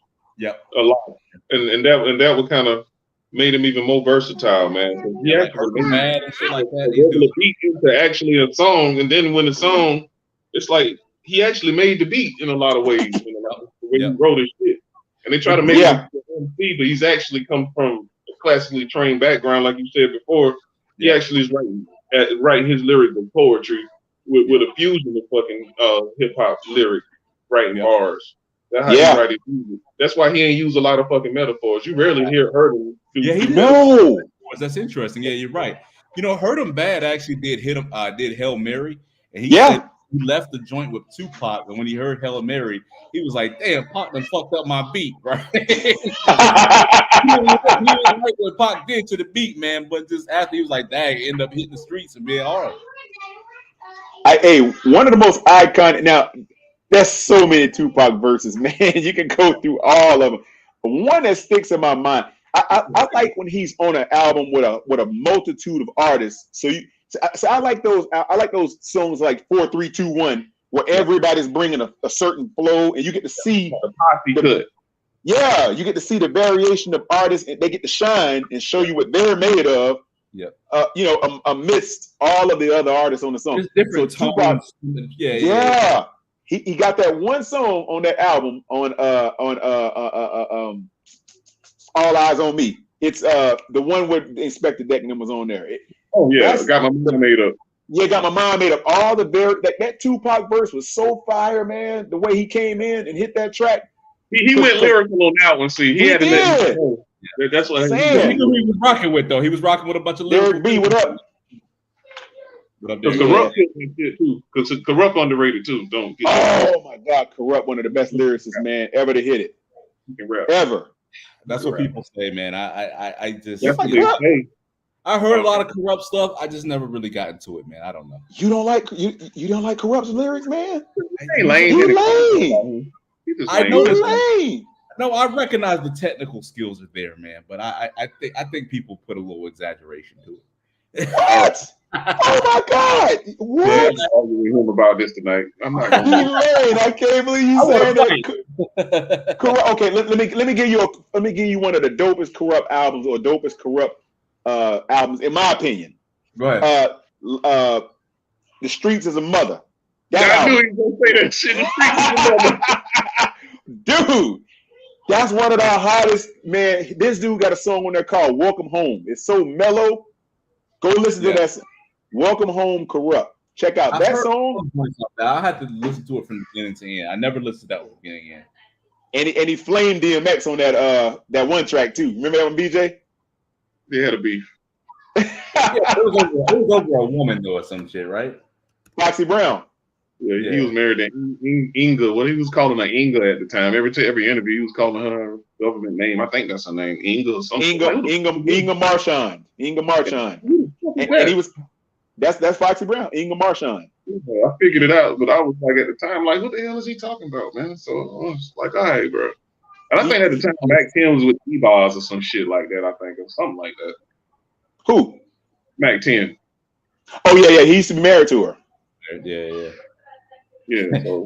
That nigga said, I don't know why we got divorced. I tell you the truth. Yeah. But that's a posse. This is after. But they also had one of the iconic posse cuts with Buddy on 3 Feet and Rides an album. By the way, just had to throw that in there. Yes, sir. Yeah. That's a track. Dope song. Dope. It was. Yeah. Money's just a touch away. That's a hot track. Remember that one? The Jungle Brothers. Who? I think. Yeah. I think they introduced me to that little crew, the Native Tongues. The Native Tongues. That was a movement. With Queen Latifah and Moaning Love. I love me some Moaning Love. Yeah. Wasn't Buster considered to be native tongues? I think so. Leaders of the New School probably. Leaders of the New School. Foosh Nickens. Yep. Tribe Called Quest. Now I'm just a hip hop head, man. I got it bad, brother. I got it bad, man. I'm a hip hop head thoroughly. Someone perfected that shit though. Tribe was the one that to perfect that shit though. They perfected. Yeah. By the time they got to that second and third album, they had that shit down pat. Oh yeah. Tribe, man. Tribe broke barriers down, brother. Yeah, Tribe. Low End Theory, man, one of the greatest rap albums of all times, man. Midnight Marauders did too. That's why I say them two. They found they stride. Midnight Marauders ain't no hoe either. Oh, that album, man. Stressed Out was my favorite one on that album. Yep. No, that's on the one after that. This the one with Electric Relaxation. What's it on again, BJ? The third album, Midnight Marauder. The one with the answer machine between the songs and the skits and shit. Yep. Right. Got it. Yeah, that's with an award tour. I'm on a award tour with my man, Brand Nubian. Yeah, Brand Nubian. Oh, Brand Nubian, boy. I'm a Sadat X fan. I like Sadat X. They were nice too. They were nice too. Hey, I'm gonna give y'all a hot Sadat X track that y'all probably. I don't know if you ever heard it. One of the dopest Sadat X tracks ever made. Sadat X and Exhibit on that Prince Paul. You ever heard that? I have. It's called Handle Your Time. It's that jail song. Exhibit. Is that on the 40 Days and 40 Nights album, or is it on? No. Which 4 Days and 4 Nights chamber music, one of the best songs, one of the best hit 'em up songs ever. But no. The Handle Your Time song was on that Prince Paul soundtrack. Where it had a whole bunch, had Cool Keys and a whole bunch of. You talking about Prince Among Thieves? Yeah, Prince Amongst Thieves. It's on that album, Prince Amongst Thieves. Everybody listening, whenever you on the road and you want to listen to an album that's like a movie and get you. That's it. That's the album to listen to. Write that shit down. It's like a story. Every song is a story, but every song got different rappers and they play into the story they're locked together. Oh, definitely. man. Got some of the hardest shit you ever heard, man. It's a beautiful album, man. It's like watching a movie, man. So that's okay, you know what the hell. Big Daddy Kane was on there. Big Daddy Kane was on there. Big Daddy Kane's shit is funny as fuck, man. Yeah, his thing was funny. Cool Keith. His name is Mac. Yeah, Cool Keith too. He played a role and his song fit his role in the movie. In that movie or the that little movie. That shit's fire, bro. They got some.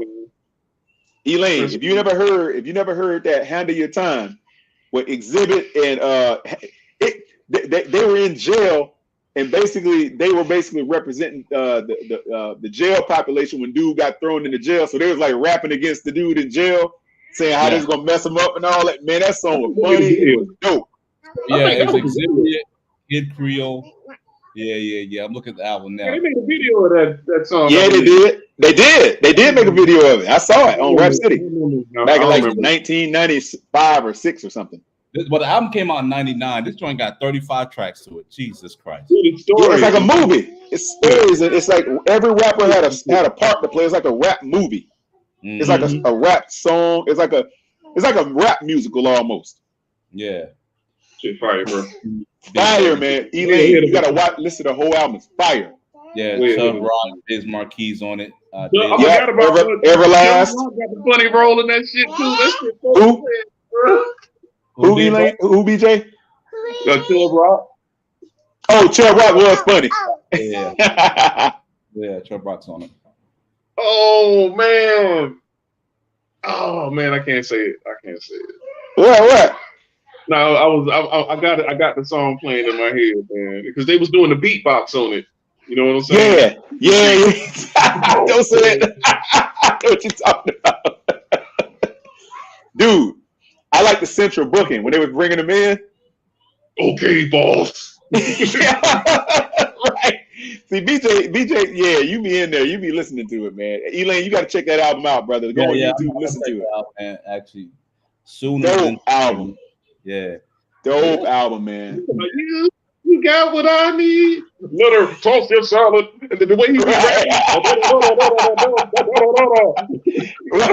Chill rock. That's so funny, man. Oh, that shit was so funny, man. Because he was just playing a role of a character and rapping. That shit was so damn funny, man. That's the funny part. Hey, Soul Swing. Brand Nubian best song. Don't let them go to your head. Love that track. Yeah. Remember that, BJ? You didn't like it? Don't let it go to your head. No. Yeah, that one's cool. I don't know this thing joint, man. I liked it. I thought it was fire. All for one, Brand Nubian. That was tight. All for one. Yeah. And one for all. Brand Nubian. All for one. Yeah. That's actually my favorite song by them. Yep. Grand Puba. Yeah. Oh, I had that album 2000. His solo. 2000. That shit was. Man, hey, brother. As far as Tribe, man, Check the Rhymes is my favorite joint by them, man. Check the Rhyme. Okay. Yeah. Dope. Dope. I'll have to go back to that. Like a hip hop form, told me to rock and I'll score with the form and proper. What you say, hammer proper. Rap is not pop if it's not that to stop. Yeah, that's it. Hey, Elaine, you know what my favorite one of my favorite Tribe songs is? What's that? Find My Way. I love that one. Let me find my way. That album got one of my favorites on there too. Yeah. Yes, sir. Let me find my way. That song was fly. Alicia He Muhammad was in it, was hitting his stride on that damn album. His beats was fire, man. It was. He was fucking around with that Lucy Pearl shit he created too. That motherfucker was on the run. Yeah. That was Ali though, wasn't it? That was Ali that made that. It was on that. Yeah. That was a low key a dope album. Making all them damn beats. He was killing. Low key was a dope album, wasn't it? Yeah. Huh? Low key, that was a dope album. That Lucy Pearl was hitting. That thing was hitting, man. I like Raphael Outside Deep too. That's my guy. I'm trying to let me go to this albums, man, because I gotta find my favorite song. I think it's see, the Low End Theory got a special place for me too, man. What's the one that Busta Rhymes spazzed on, man, at the end, man? Oh, Scenario? Yeah. I had that record, man. Damn, the remix. I actually like the remix better. I always like the remix. I don't know why. Butter. What do you say? What about Paid in Full, man? Yeah. Yeah. Classic. I ain't no joke. Bro, I got so many songs in my head, man. It's ridiculous. What you say? That Q-Tip did with Vinny Mojica. You know, you got it going on and on. Yeah. With Vinny got it going on. Yeah, that was hot. Birds from the Abstract, I think that might be it. It might be it. I don't know, but that's B-Print got it. The B-Print got it. B-Print got it. That's it. That's it. Which one? That's it. Okay. Yeah, that was hot. Yeah. No, that damn, but they got others too. But I mean, shit, that fucking album was fucking. Whew. Bud, Sky Pager. Niggas don't even know what Sky Pagers are. That's gotta be no idea what that means. That's our era right there, BJ. The Sky Pager, Skytel. Yeah. Now, Electric Relaxation had got major play. Lyrics to Go. Yeah. Oh. Yeah. That Lyrics to Go went hard. I ain't really like Oh My God that much. I hated that song. I'll be honest with you.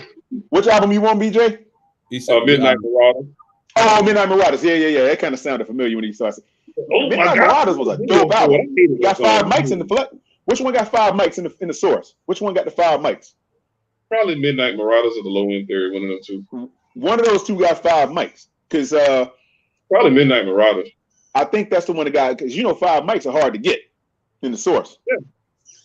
Yeah, it was using like AI talking on that shit back then. You know what I'm saying? You got to listen to them damn the skits in between. That the lady talking, guiding you through the whole shit. That's some type shit already back then with that computer type shit doing it, man. So yeah. Yeah. The whole shit was a masterpiece. That album was a fucking masterpiece, man. That's all I can say. Well, you know it's a masterpiece. If you got 5 mics, you know it's a masterpiece. Like that was so hard to get 5 mics, man. Like I know of only a few albums that got that. Yeah, Nas is the only one I Illmatic got it. Yeah. No. It's a few more. Outkast got it with Aquemini, I think. Aquemini got it. Yeah, my little brother got it too, I think. Yeah, that got it. The Mystical get it? No, I said the Minstrel Show, the name of the album. Oh, that's a dope album. Yeah, that's about Fonte and Pooh. Yeah, they're the closest ones that picked up the damn mantle from fucking Tribe. Than Tribe. They're closer than Outkast are, even though Outkast is a different entity, but they are closer to Tribe. They're closer to Tribe, yes. Yeah. See, Fonte got a singing album too, by the way. Oh, yeah, shit. Fire. Hey, y'all better learn. North Carolina got some fire ass shit. No Foreign Exchange. Dude. Nominated motherfuckers. Yeah. Dude. Fonte is props. Fonte like that. Fonte is fire. Dude, don't get it twisted. Kanye was scared that nigga was gonna come out. He said that shit in the magazine article. I remember that shit. He was scared Fonte was gonna come out first. And Fonte is in that kind of lane, but I think he's actually way better than Kanye rapping in that lane.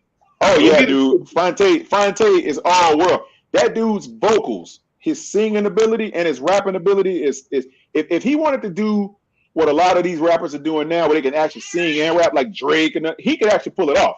I just don't think he had the marketing, the face. That's what it was. He didn't have like that Drake face. Yeah, getting the commercial appeal. That Foreign Exchange shit, man. That shit is fucking with Nick. That one thing, the white dude named Nicolay and Eric. Nicolay is dope. Nicolay is dope. And the other singer in that group firing that girl. I'm sorry, I forgot her damn name. She fired too, man. Foreign Exchange got some fire shit, y'all. Trust me. Foreign Exchange is fire. You want to catch somebody on the low with some fire R&B? Fonte got that shit for you on that Foreign Exchange, but on that rap Fonte, man. Soul Swing. It's spelled Phonta, like Fonte. Yeah, it's from Little Brother. Little Brother. What we're gonna have to do one day, guys, we're gonna have to go on Station Head, just 3 feet and rising version, and all of us, man, just go track for track, man. You know what I'm saying? Hey, we're gonna do a 3 feet and rising version of Station Head, man. It's a lot of musical knowledge here, brother. That's a fact. Yeah, but I just don't like how that Little Brother don't get the props. Riley Durham, shit. They did a lot, man, and they got shitted on for a great album. And New York tried to shit on them, still got 5 mics, but that was a fucked up situation, man. It was a dope album. That's a dope group. Grand Pooh, I mean Big Pooh, Fonte, and it's another. And your boy Ninth Wonder. Yeah, Ninth Wonder. One of the best producers dude got. He's kind of like, he reminds you of Jay Dilla a little bit. He got that Jay Dilla type of style. Yeah, he do. But they try to shit on him because it was Fruity Loops, but shit, everybody do it now. Yeah. I remember he got a lot of flack for that back then, but now it's normal.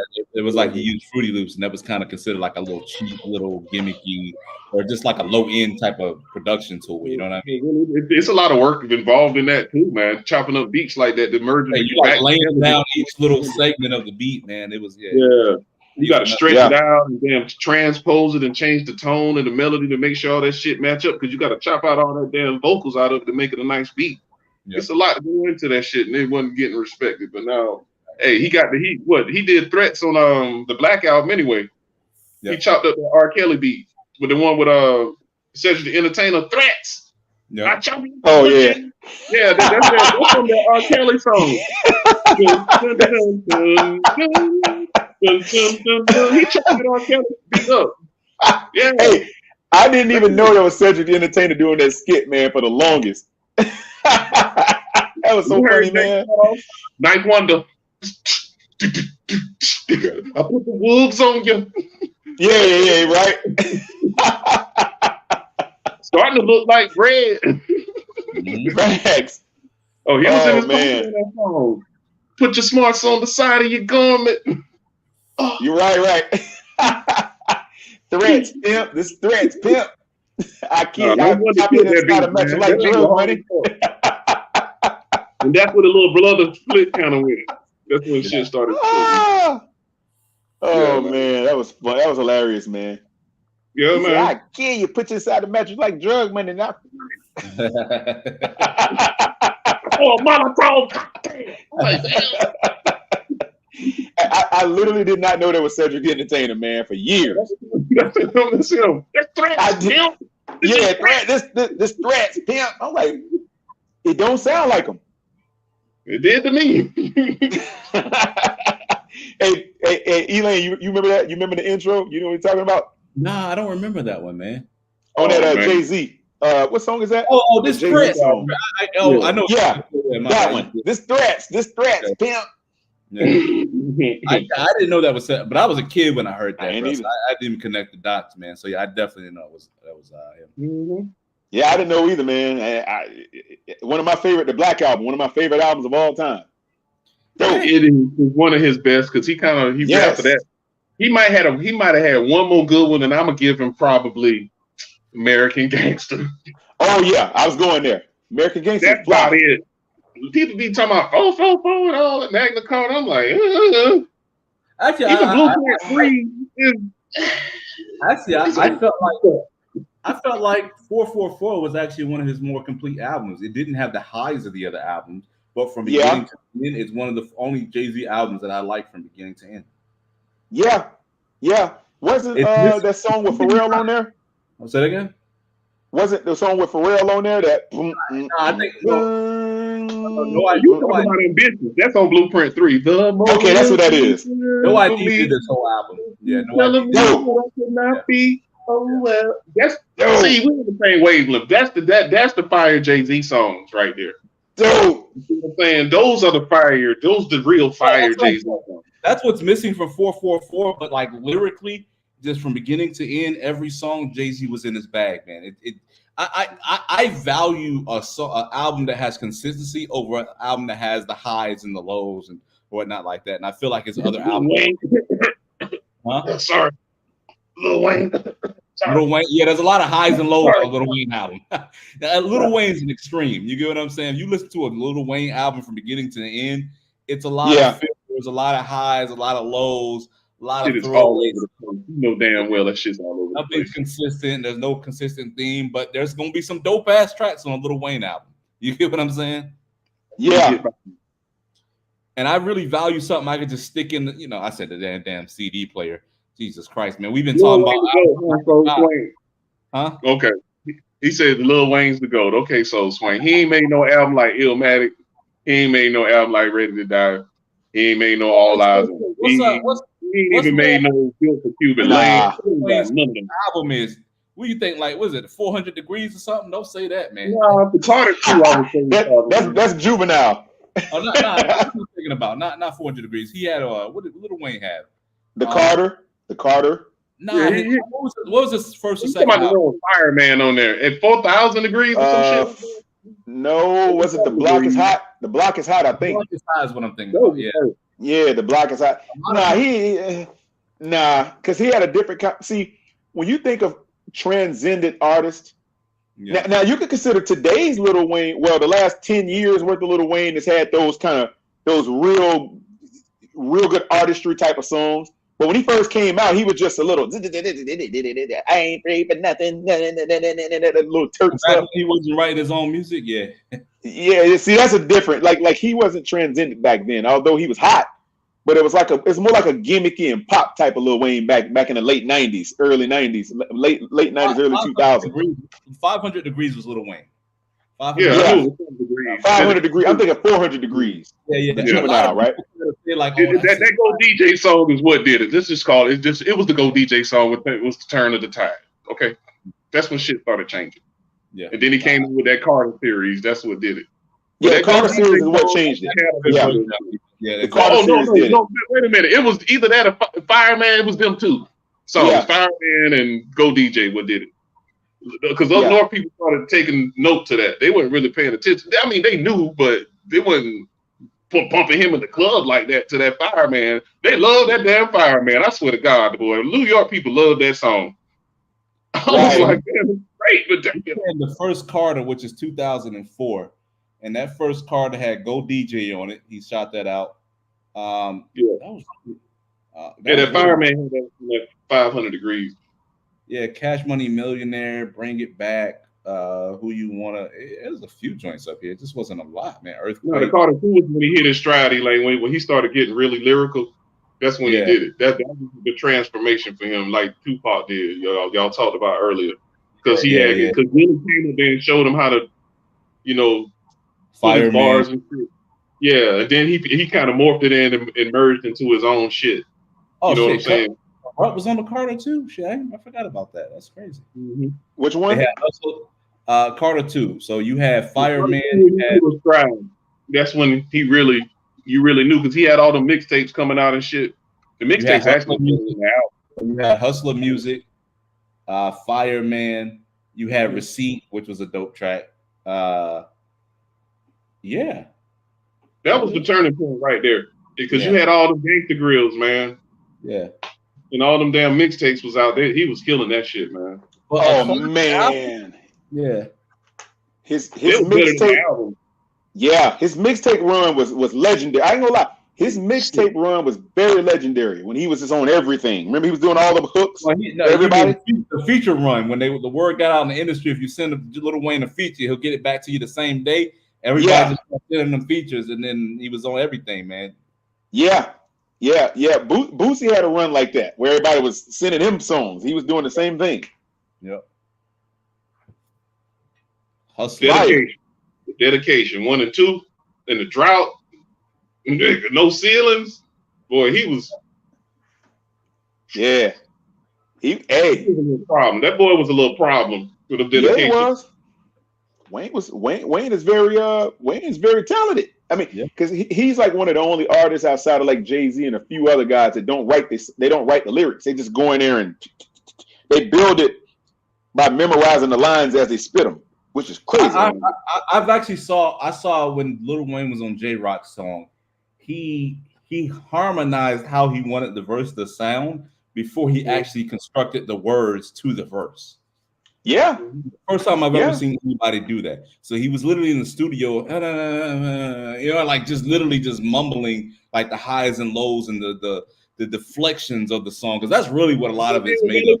Earlier, this is what I did with Millie Mill. I just gave you the vibe of it. I didn't put the words on it yet. Right. Yeah. That's exactly. Yep. Exactly.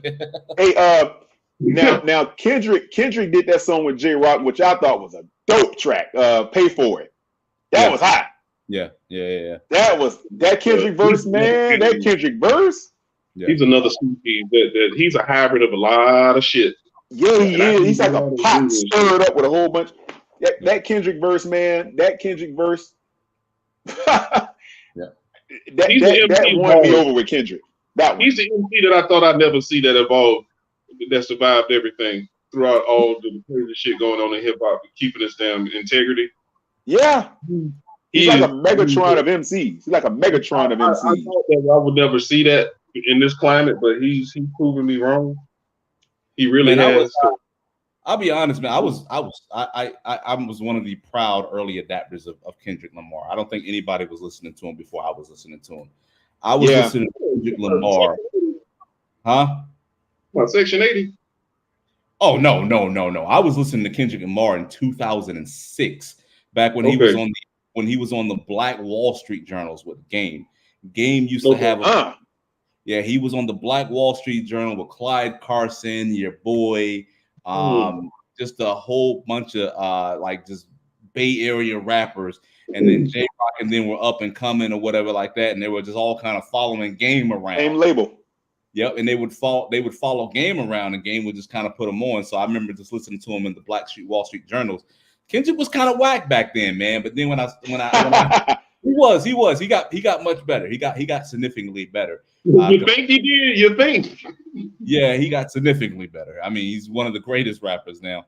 I mean, he used to rap with a bunch of dudes, and he used to kind of not even be the nicest one. And I remember when I heard the Kendrick Lamar EP, and I was like, okay, this dude is definitely kind of, he's changing it up a little bit, man. He's getting a lot better. So and then it just took off from there. You know what I mean? Just became a whole different rapper. Isaiah Hey, Rashad wow. sounds just like him. They all from the same. They rap almost a lot. Isaiah Rashad, Man, you know what it is? I haven't heard of Isaiah Rashad in a while, and it's not intentional, man. But after I heard the news, I just stopped listening to him, man.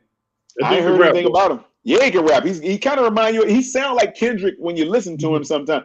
But I kind of stumbled across Kendrick haphazardly. I had never heard of him. One day I was in Best Buy. I was checking out some new headphones. I said, "Let me." You know how they had the headphones? You can play the song. They have pre thing. Yeah. I put them Dre beats on back then. Yep. And I hit play, man. I heard that swimming pool. I say, oh, who is this dude? That was pretty. That swimming pool's got me, man. That's the first Kendrick song I heard. He became mainstream a lot, man. Yeah. I'd never heard of him before that. Yeah. I mean, most people didn't. That's exactly where most people heard of Kendrick Lamar when that joint came out.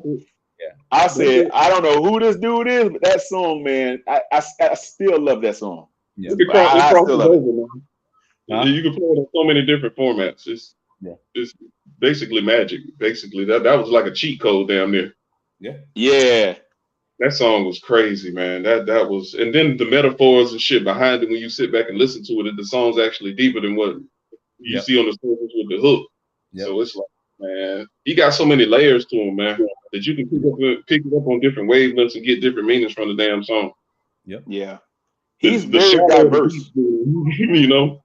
No, he's very dope, man. I was listening to him very early. I was surprised he was famous, actually, to be honest with you. I used to listen to a lot of underground rap, and I just never thought he'd be accepted, man. So it's actually really good to see what he's done, man. And from listening to this dude since 2005, and he's clearly one of the greatest rappers of all time now. You know what I mean? I love that song. What's that song? What's that song? Is it Love? Love It. Yeah, Love It. Yeah, I love that track. I love that song. Damn album, yeah.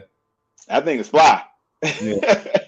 He's very, very diverse. I mean, this dude can cover a wide range of topics. That's what makes him so special. He can cover a wide range of topics. He can put you in any mood he wants you in. That's the thing about him. He can captivate your mind and really take you to places. Yeah. He's that good. He said I was listening to Kendrick Lamar early too. Yeah, I was very obscure, man. I was really into like Bay Area underground rappers at one period of my time. That's how I stumbled against them, man. I don't know how I got into that niche of just listening to a bunch of underground Bay rappers or California rappers. But yeah, that's He's my favorite Bay Area rapper, man. You got a little something going on with that little. We'll cover that later because you see something wrong with you with some of this music choice. Something wrong with you. This boy like some sinister shit. Hey, man, there's a little Draco the Ruler in there, man. A little bit of stuff going on, man. One of the best lyricists out of the Bay Area and out of the Loonies is Yuck Mouth. That dude got skills. That's one of my favorite rappers of all time. But you ever heard his solo albums? This dude is talented, man. If you don't know what happened, back to Isaiah Rashad real quick, man. There's a video that came out of him doing something, having something done to him, man. That I think has ruined his career. To be honest with you, that's kind of what's kind of screwed up his career. It hasn't been the same since that came out. What we talking about here? Isaiah Rashad. No, I know that, but what scenario? Sorry, I don't want to go into it. Yeah, he was the same thing that happened to Teddy Pendergrass. You don't ask what happened to Teddy. Come on, man. Huh? Do not ask me what happened to Teddy. Who else was in that? Who else was in that situation? I don't know. Let me get another. Wasn't there was a similar story about that with Young Buck? Huh? We get it, Elaine. We know. We get the gist. He was having a hard time. I was trying to give him some example. He got it. All right. I got it. I see it. I see it. I remember this now. I remember this. I remember these rumblings. His career. Yeah, his career. You can't be, because these dudes, man, they be experimenting with this crazy stuff. When you come on, man, don't be doing all that crazy stuff. Just drop this. Look, man, the only way you heard artists like Tupac ever come up in a word in a comment with something crazy like that was when they had to assault him in prison or something crazy. But it wasn't because he. And that was experimented with it. You know what I'm saying? It wasn't that type of scenario with the guys like that. And but yeah, dang, brother. That's essentially why I think, you know, if you're looking like Isaiah Rashad, I think he kind of fell off after that. There's nothing wrong with that, but I just think naturally people stop rocking with his music, man. So he was better off being mysterious. That was his play. He could have been mysterious. This guy that keeps sounding like Kendrick. Every time I hear it, it sounds like it's Kendrick in this. Because I did a lot of songs that I used to hear, I'd be like, is that fucking Kendrick? I had to go look and see what it was. Yeah. So I said the same thing. Man, he was better off being that mysterious guy who, you know what I'm saying, instead of trying to roll him out like that, man. Wait, no, hold on. This man said Isaiah Rashad only got 5 good songs. I'm gonna challenge you this. If you go on Spotify, you're not gonna find this album. You gotta go on YouTube. Go on YouTube, type in Pieces of a Kid, Isaiah Rashad. It is the dopest fucking album he's ever dropped, and it was before he became famous. Pieces of a Kid. Yeah, Isaiah Rashad, he rapped his ass off on that, man. But you gotta just YouTube it. The whole album's on YouTube or whatever. You're not gonna. It wasn't on the streaming service last I checked, but that made me an Isaiah Rashad fan, and I was.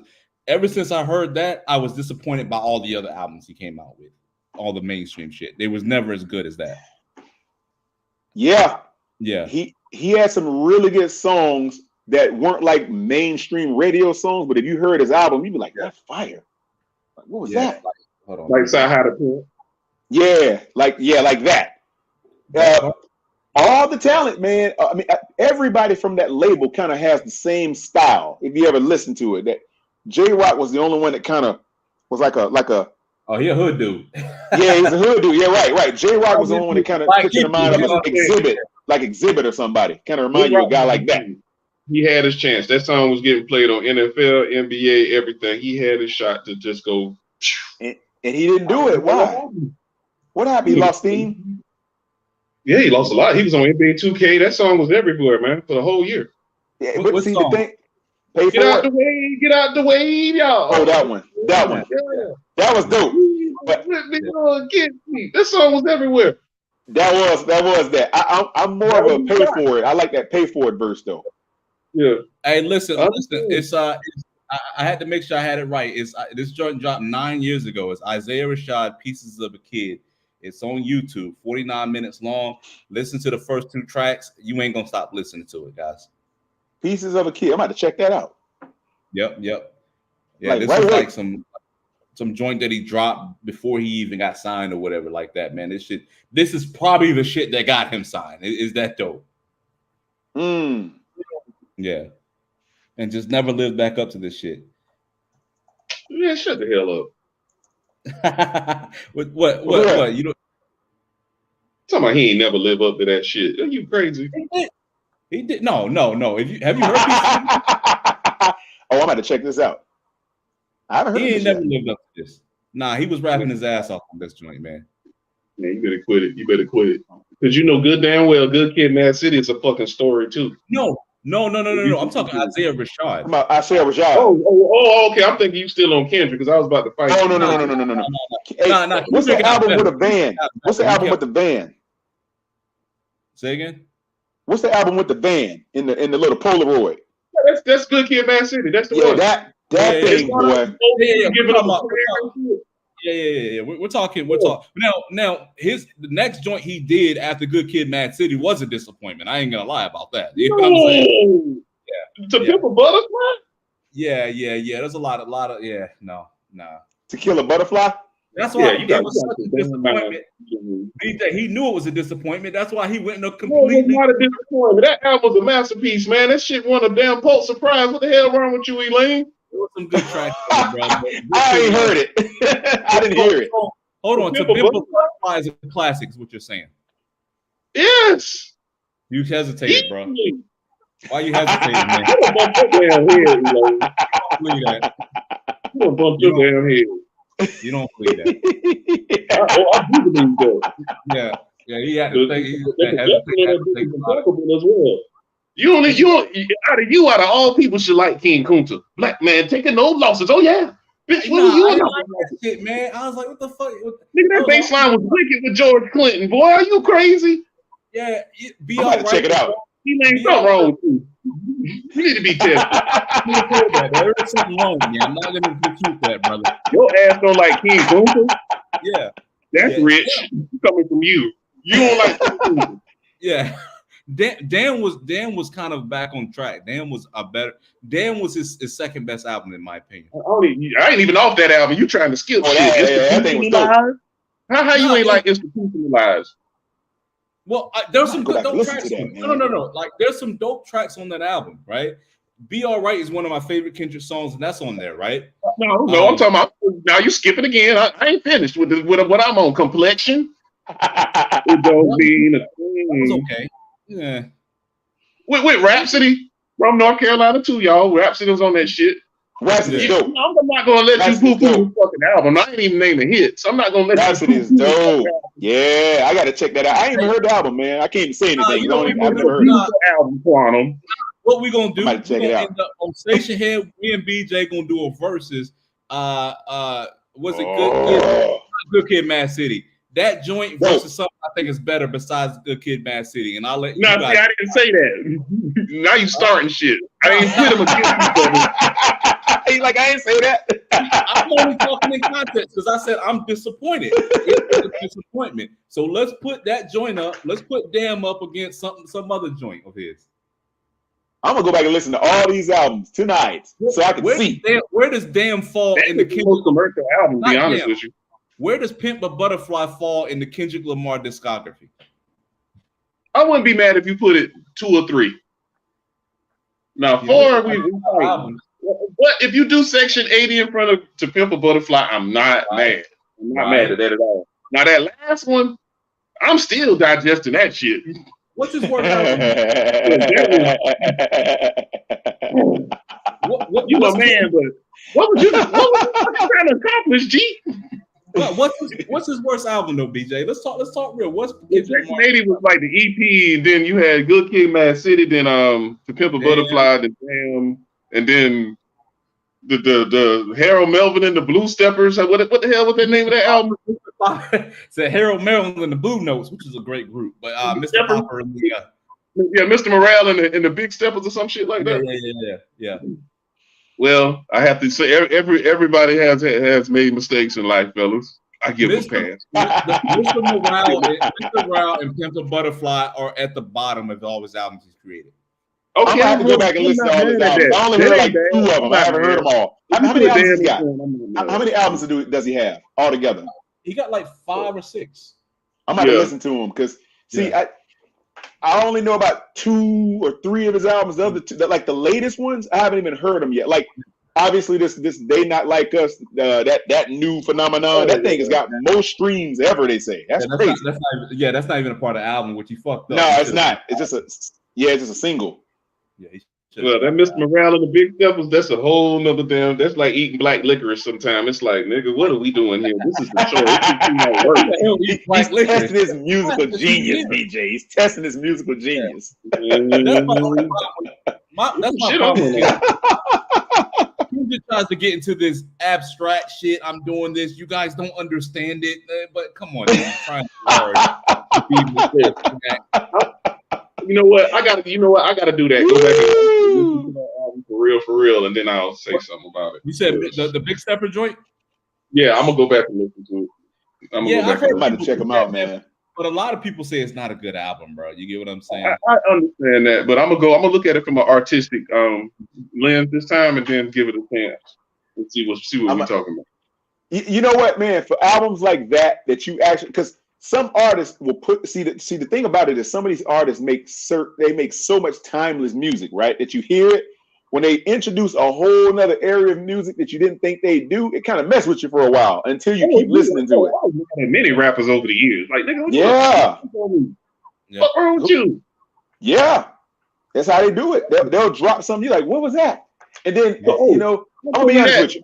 When Jay-Z dropped that In My Lifetime Volume 1, I was so pissed after Reasonable Doubt. You dropped it. Listen to it now, though. Shit.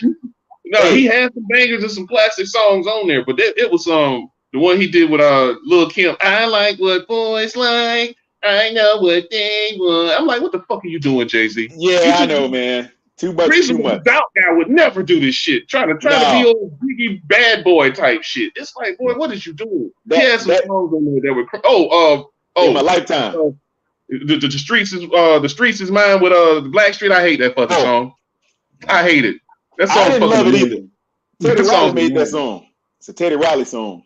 Yeah, he had some cringe-worthy shit on that Volume 1 album, even though he had some bangers too. But when he switched like that, I was so mad at Jay-Z. That boy, I was so mad. He got me back, but I was fucking pissed. I was pissed. Hey, In My Lifetime that's the hottest one on there. If you ask me, In My Lifetime. What's the meaning of life? That thing. That's my favorite Jay-Z song. The original. Yeah. That's your favorite Jay-Z song? Huh? That's your favorite Jay-Z song? Yeah, In My Lifetime. What's the meaning? What's the meaning of life? Hey, now my favorite Jay-Z song is on Reasonable Doubt, and it's yes, Bring It On. That's my track right there. Bring It On. Yeah, Look at me. Man, I'm with young Bobby De Niro. Spanish rhythm with De Niro, mind organized like the Pharaoh. I cream, I diamond clean, high post like I king. Got a lot of things to drop. Brooklyn the Queens. I gotta hit my thing. Boy! I didn't like that version of I hit my long bean. You didn't like that beat? You didn't like that, Elaine? I didn't like that version of I think two of my favorites. Now that beat hard as fuck, man. I didn't really start liking Jay-Z till later in life, man. But I'll be honest, man. I think the Black Album, man, December the 4th and Encore. You start with the Black Album, nigga. You done skipped over some shit, Elaine. You gotta go back. I didn't think listen, bro. I heard Reasonable Doubt. You didn't like it? Like, to call it a classic, dude's got to stop, man. No, that's a classic. That's a classic album. But like in hip hop history, Reasonable Doubt, people putting extras on it, bro. Oh no, that's a classic album. It's good, but like hip hop. Oh my god! Like we're gonna put that in the museum? Come on, man. People weren't rocking with Reasonable Doubt when it came out. That's why they had to re-release it. It was not no. It developed a cult following after a while, Elaine. I'm not gonna let you tell that story like that. That wasn't the case. There was a lot of good shit at that damn time. You had Bob. That's what happened, BJ. It got overshadowed. It got overshadowed. It didn't have the market. It wasn't good enough to shine, though. The competition was stiff. You're right. It was unfair. It was a crazy time to drop an album, right? Yeah. But one of the worst times in history, actually. Yeah, I agree. It was crazy. A lot of competition, boy. The first release was like 96, right? Yeah. He went up against Tupac. He went up against Machiavelli. It was insane. No, I think Biggie, Outkast, Bone Thugs was killing it. Bone Thugs Eternal. Yep. There was a lot of shit out. There's a lot of albums out there. Nas had an album out too. Yep. Then Foxy, then here come Lil Kim. It was a lot of shit out. Yeah, he got like overshadowed, man. He tried to come in with this player type of style. Let's not forget Wu-Tang, because I think Raekwon might have dropped that one year. Only built for Cuban links. Only built for Cuban links. That's a hip hop classic. Now, that's classic. Cuban Links is a hip hop. Old Dirty had dropped. Old Dirty. The Food Step album. That was the most worst time to ever drop an album in history. To be honest, what you gonna do? Yeah. What you gonna do? The Red Man? I mean, it was a lot going on, bro. Yeah, the Food Stamp album. What was that? The Brooklyn Zoo, right? I thought it was Brooklyn Zoo. Yeah, Brooklyn Zoo. I just called it the Food Stamp album because he had the food stamp card on it. Yeah, homie was still getting. That was his real food. His real. The Outkast had dropped ATL. ATLians. Southern Playlist is my favorite Outkast album. Man. Classic. Southern Playlist. It was a lot he had to deal with, man. That was. I would not envy nobody during that year or two. I would not envy nobody. That was fucking damn murderous row. 94 to 97, brother. You was lucky to have it was so much competition, bro. 94 to 97. Yep. Brother. Man, you try if you want to. Fat Joe had some nice shit. Yeah, Fat Joe had Jealous Ones, Envy, John Cartagena. The Boot Camp Click. You had all kinds of Black Moon. Yeah. Dog Pound. Dog Food. Loonies. Oh, the Loonies. Oh my God. It was a lot. So we're all on the same page. Jay-Z couldn't hang with the big dogs. He had to wait for him to get Nobody said that. Nobody said that. It was just more prominent artists out there because Jay-Z. He was a new artist coming up, and he was new. Yeah. It's hard to get the attention. But he took a couple of beats off that Camp Low album, that Can't Knock the Hustle. Camp Low. That was gonna be on that. It fit that vibe. Okay, that same. Cooley High. Yeah. That Cooley High and Lucchini on Camp Low. Yeah. They claim he kind of stole the flow on certain shit. Now it's another song. I'm Feeling It was another beat they got from Camp Low. Feeling it. That goes to the top of Moab, where the legs pushing up on the set. Camp Low. You can hear Camp Low rapping over that. You literally could. Sonny Chiba, Geechee Suede. So ride over that beat. Dope. So are you fighting? No, Fade's just in his feelings. He's gonna back out of the fight. He's not gonna show up to fight me. Fade ain't gonna fight. No, he's not gonna fight. He's just I be roasting him. He there's no problem. We just chopping it up. We actually way over our time, man. We didn't get through a fraction of the topics I wanted to cover. This keeps happening. yeah. What do you say, BJ? Always cutting people off. Well, hey, did you wanted to finish up? Nah, you done ruined the mood now, Elaine. Go ahead. I was like, well, we're at time, guys. Elaine put the clock on. Shot clock. We were supposed to talk about the docking situation. The whole. You want to talk about that? Yeah, I forgot about that. Yeah, let's run overtime, man. Y'all do for another 30 minutes. Yeah. I got a little video, man, about the whole docking situation, man. Let's take a look at that and let's chop it up about it. Okay. Y'all getting overtime today, man. We spent so much time on 2 topics, man. I had about 8 more. Let's do it.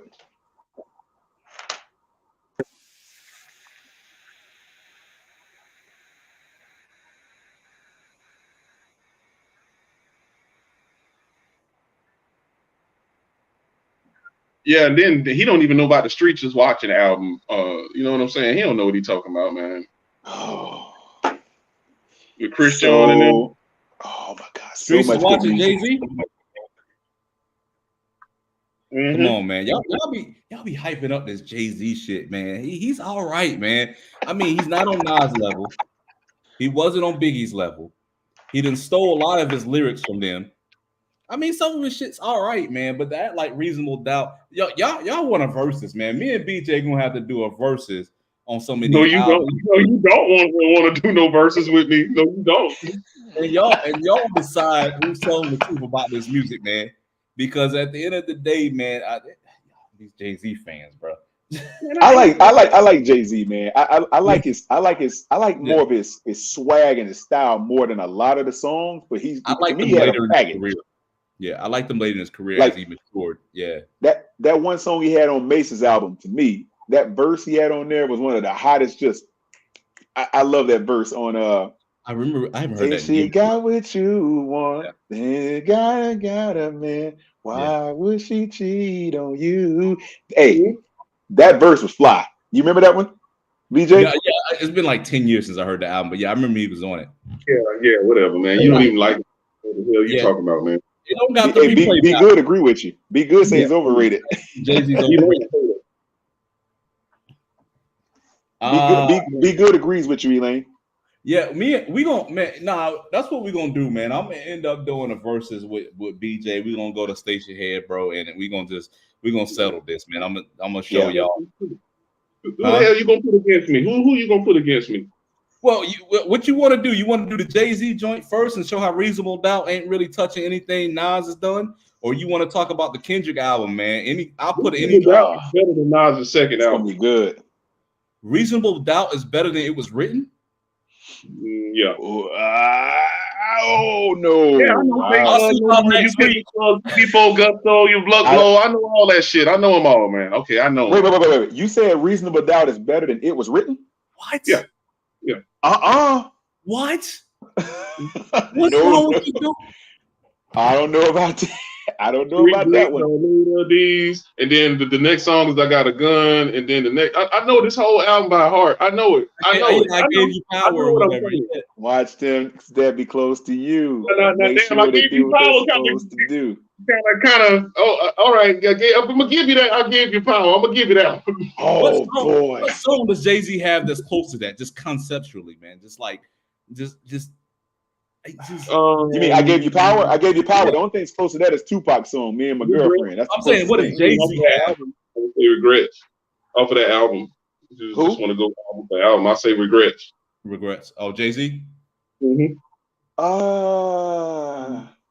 That's a damn good song, man. Compared to what song? I Gave You Power?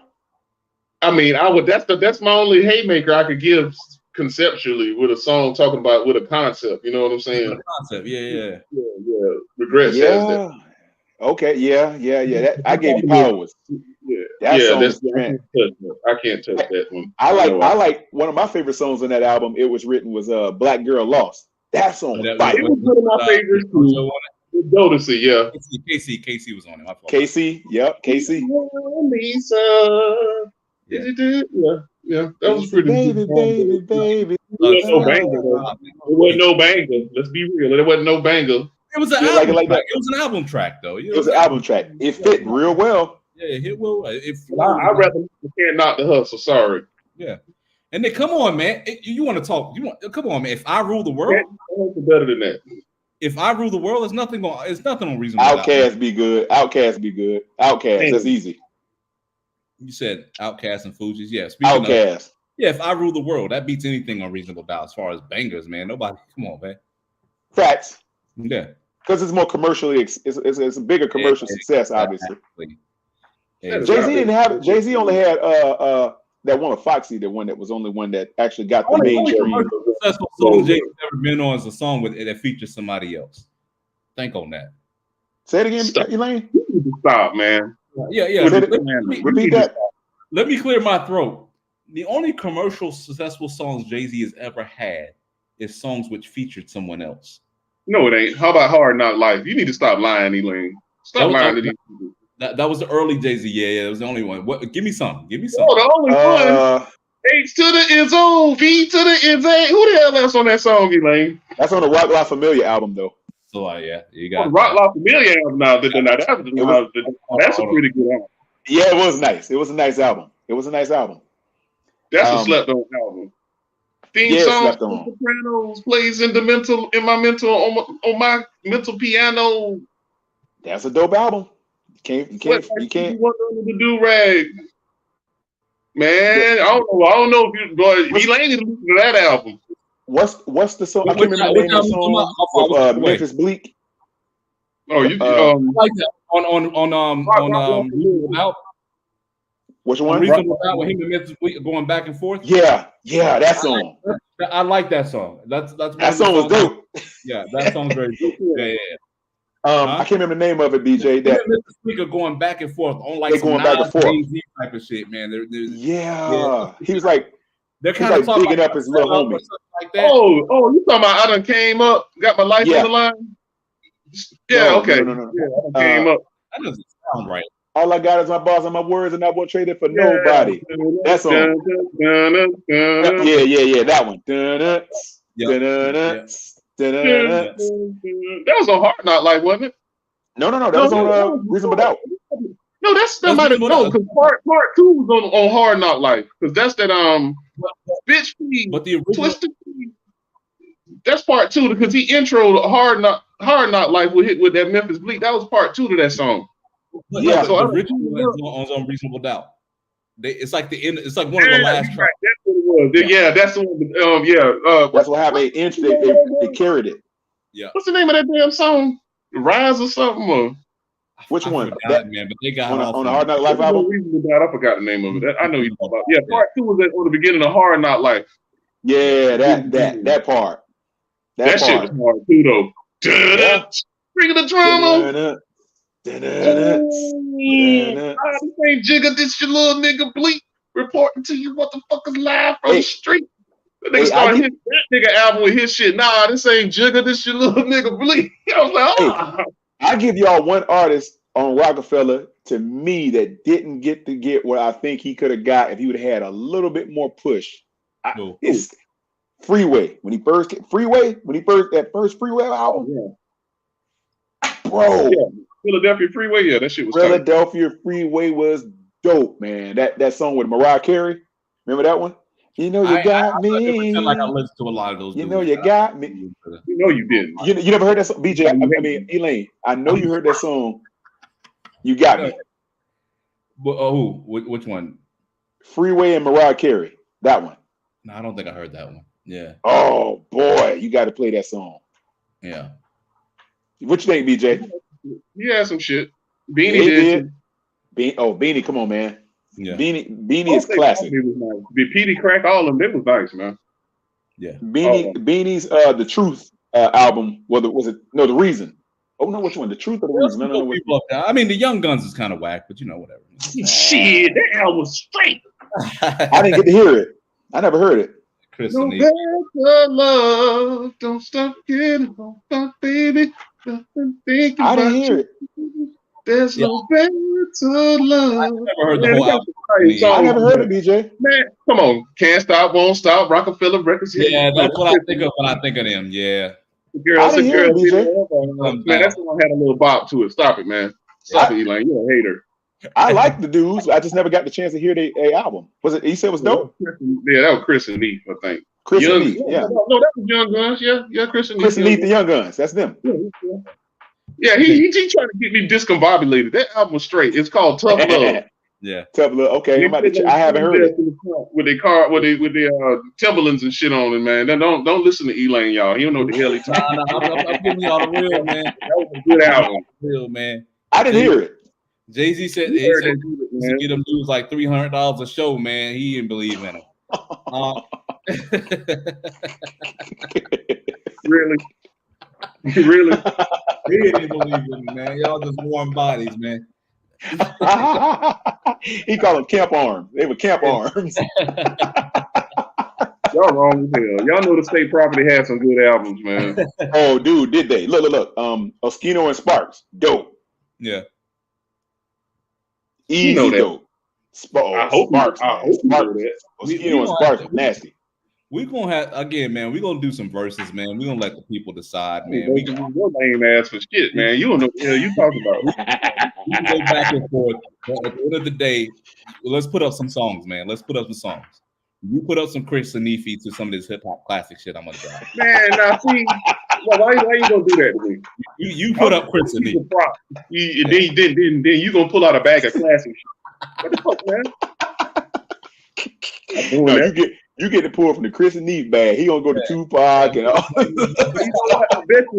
I probably could be here with underground shit with his little. Yeah, that's possible. Commercial shit. I probably could. That's possible. That's very possible shit now. But hey, I would love to. Don't tell me. But like, I would love to hear what you would bring out, though. Oh, I gotta hear that. Bring out. I probably could beat you. Hey. Y'all both of y'all tell me one good underground artist y'all will pick to put on there. I just want to hear who y'all have on the one good underground artist. I'll do Ras Kass. That's easy. Oh, Ras Kass. Rassassination. Dope. Oh, that album was fucking nuts too. The way it started. I know it is. Woo! Ras Kass, man, he was like, that dude was lyrical like a mother. And yeah, kiddies, y'all need to listen to the beginning of that album, Rassassination, how it starts. Just listen to the intro, how that shit started. That shit so futuristic. It was like 99. That shit's futuristic. Van Gogh? Yeah. Van Gogh. The nature of the threat, I think, ruined his career. Who? I think Ras Kass, Nature of the Threat, that song. I think. Oh, yeah. Yeah, yeah. Interview with a Vampire is one of the most powerful songs ever made. Well, Nature Threat is good. He came out with that with the group Horsemen with Corrupt. Nice album. Oh, very nice album. Killer Priest. Killer Priest. And Corrupt. Corrupt Cannabis. Corrupt Killer Priest and him. Yep. That shit was fire. Yeah, it was fire. They didn't push it though. Yeah. They didn't, man. They got a lot of songs out though. You got to go and look them up. They got a lot of songs on YouTube. Video fire, man. They killed that shit, man. They killed that shit. Yeah, they did. 4 Horsemen. Yeah, they did. dudes was dropping. They were on some straight lyricism on that group. They was hitting hard. Killer Priest to come outside. I didn't know he was coming outside still. I didn't know. Yeah, man. Killer Priest, man. He nice that too. View from Masada album was dope too. That One of my favorites. Yeah. He ain't no want no smoke on no underground with me. It would be interesting, man. But we actually need to set a date to do something like that, man. We might live stream on YouTube. We'll live stream on YouTube and we'll go on Station Head at the same time. We can't play the music, but we'll comment on YouTube and we'll have it on Station Head for you guys to go over there, so you'll be able to hear us on both. But I think it'll be a dope concept, man. Dope ass whooping. That's what it is. Hey man, come with that Chris and Neefy shit, man.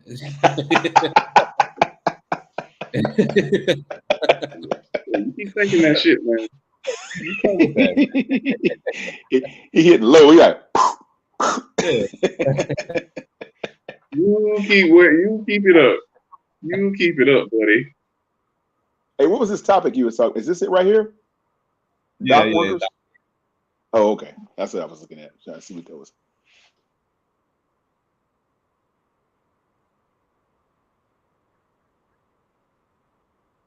I can't hear it. No. Can you hear it, BJ? No. You can't hear it? Mm-mm. Yeah, the audio's. Let me stop sharing and then try to share again real quick. Okay. Sounds cool.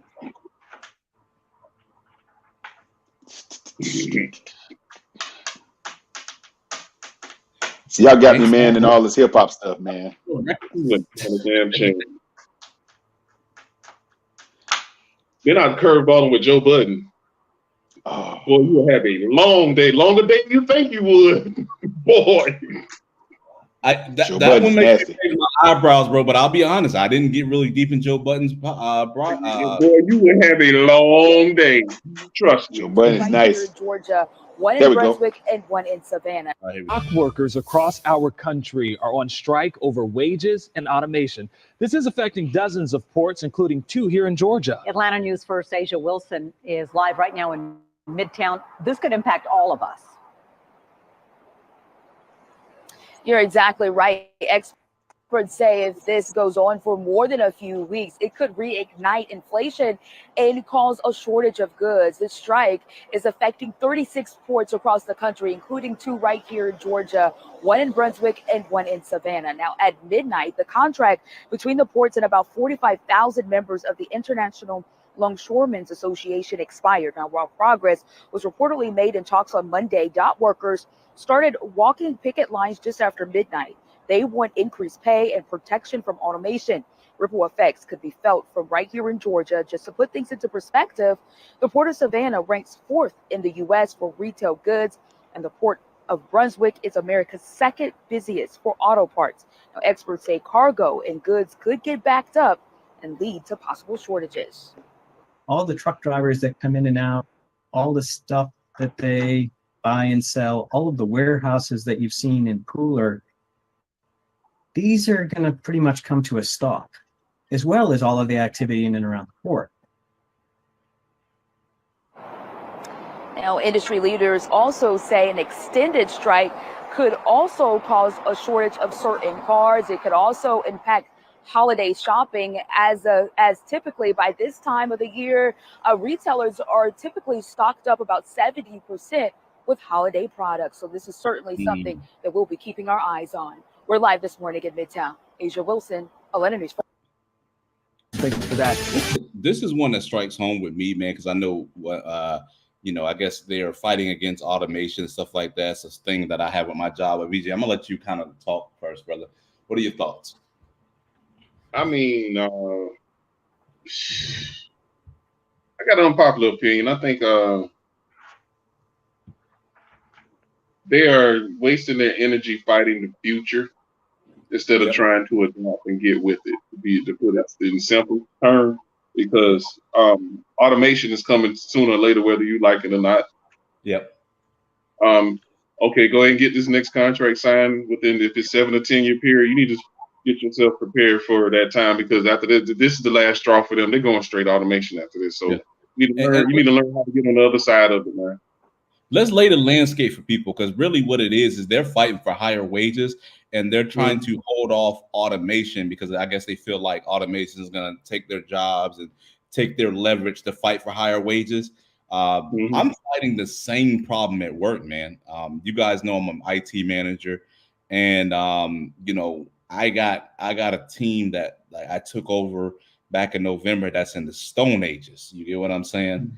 And so motherfuckers is kicking cars with their feet and shit, man. You know what I'm saying? And you know, yeah, some shit out of the Flintstones, man. So you know, I'm really trying to automate things, and nobody came out and said this, but there's a lot of fear behind what I'm trying to do, man, as far as automating things. And it's like, yo, I'm here to really enhance what you do. I'm not here to take away your job.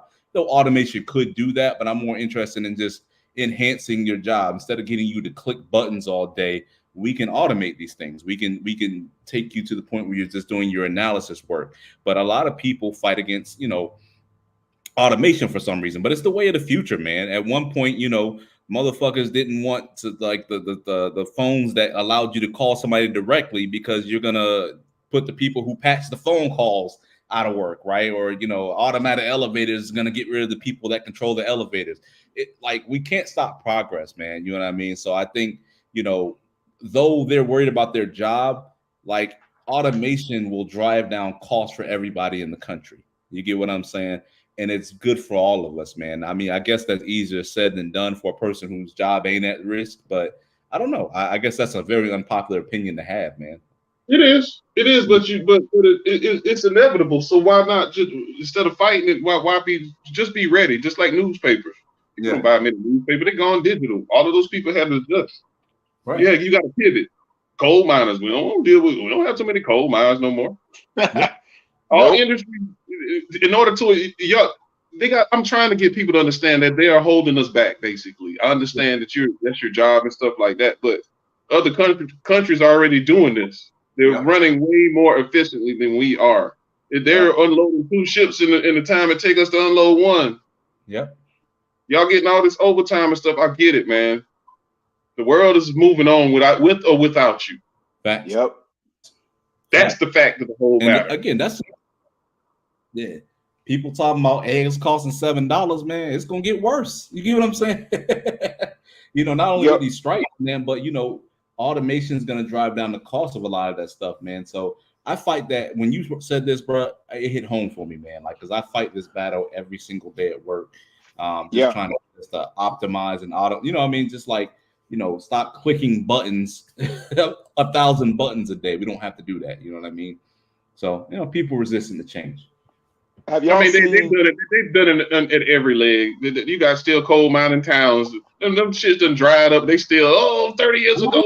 Coal. The world has moved on. Yeah, we're not in the 30s and 20s anymore, man. The age is behind. I know y'all made a lot of money during that time, and y'all family thrived. Y'all should have pivoted. Yep. Yeah. Like, these guys are going to have to, and they don't see that. Yeah. I'm just trying to help them. Not trying to be. I'm sorry. Go ahead, BJ. No, I'm just saying. I'm just trying to help. I'm not trying to be mean, but this is the reality of the whole situation. You're going to have to diversify whatever your skill set is. Correct. Yep. Facts. I have a testament that I'd like to add that can help people to learn to accept the change that's actually going to happen with or without you. Yeah. There's a program. I don't know if it's on. I don't think it's on Amazon, or might be Netflix and Amazon. It's one of the two. I think it's Amazon Prime Video. It's called The Men Who Built America. You ever seen that? No. No. Well, let me tell you something. It's a program that takes you all the way back to how America was created. All these wealthy families that created every industry in America that thrives today and have transcended what was of yesteryear. Mm-hmm. Basically, it talks about the Rockefellers. It talks about J.P. Morgan. It's got episodes about each of these barons and tycoons, oil tycoons, and these moguls you will see how evolution started and how it's how just commerce in and of itself forced out one area of enterprise and bred another one, and then beget something else, and then it just kind of evolved off of itself. That's what's going on today. Yep. I think now, if you go back and like here in Charlotte, Elaine, I don't know if you know, right over near the airport, off of I-85 and 45, right in the corner of that interchange, Amazon has like a 8-story warehouse there that's all automated. There are no people working in there. It's all machines lifting all the boxes. Have you seen that? Yeah, I've seen videos of it. Yeah, it's insane. It's like now they've been implementing the new Amazon stores where it's just a store with no people working in it. You go in there, the doors will let you out once you pay. The doors open to let you out. Yep. They have restaurants in California that's just starting to open that's run by just robots. Yep. It's fry cooks. The robots are cooking all the fries and making the sandwiches and everything. It's crazy, but that's where we're going, man. That's where things are going. You remember when Napster first created the first music streaming and everybody was mad? Yep. Look at now. Everything's being streamed. Yeah, they closed down Napster, but it just came on back in a different form. It came back to see. That's the thing. You can fight. My point is, you can fight evolution. Yep. Yeah, you can fight evolution all you want. You got cars now that drive you while you sleep. Yeah. That's unheard of. Back in 1949, when Elton John and Little Richard was driving to they didn't have that. Was they in the car together? No, I'm joking. Nah. I don't think they were. They could have been. I'm just saying. I remember one of the episodes of one of those Jackson 5 shows or whatever back then. It was it's the Temptations where they was like, "Oh, I got that new Cadillac," and it was like 1971 or whatever, the big long spaceship looking Cadillac. Yeah, look at Cadillac today. Yeah, it's night and day what evolution has become, yep. and where technology has actually advanced us to. It's insane, but it's not going back, guys. Yep. Everything now is only going forward. So people have to now they need to reposition their mindsets and understand that evolution will continue going forward. Matter of fact, I'll say this now, land the plane. There's a series of videos on Instagram, and it's this guy. I can't remember the dude's name. If I find it, I'll tell you. He posts nothing but videos from the early 90s, the late 80s, and he says what life was like back then. And then everybody in the comments are saying, "I wish I can go back. This is so peaceful." He plays this Michael Jackson song in the background with him and Janet Jackson, and you watching these scenes in these old camera videos. You remember the camcorders where people recording the old stove and the old TV? They playing like this was like 1997. Yeah. I love it, man. I loved it. It was amazing. But you look at today, TVs are flat. There are no butts on the TVs anymore. You know what I'm saying? You can't hang those things on the wall. Now you can. So it's just where life is going, man. And I think like BJ said, everything is going to be automated. It's what life will become for everyone, and it's only going to continue to go that direction to a heightened degree. Yeah, it's never going backwards. Yeah, hey, next week, man, what we can do, I was just thinking of this, man. Next week's episode should be a versus between me and BJ. Quantum, Quantum, you be the judge. All right. Okay. We both play like 10 tracks. That should be an hour and a half. And then that gives BJ about 30 minutes to make excuses about why he lost. You know what? Anyway, just to add a little bit, I'm annoying you right now, man. I'm really annoying you.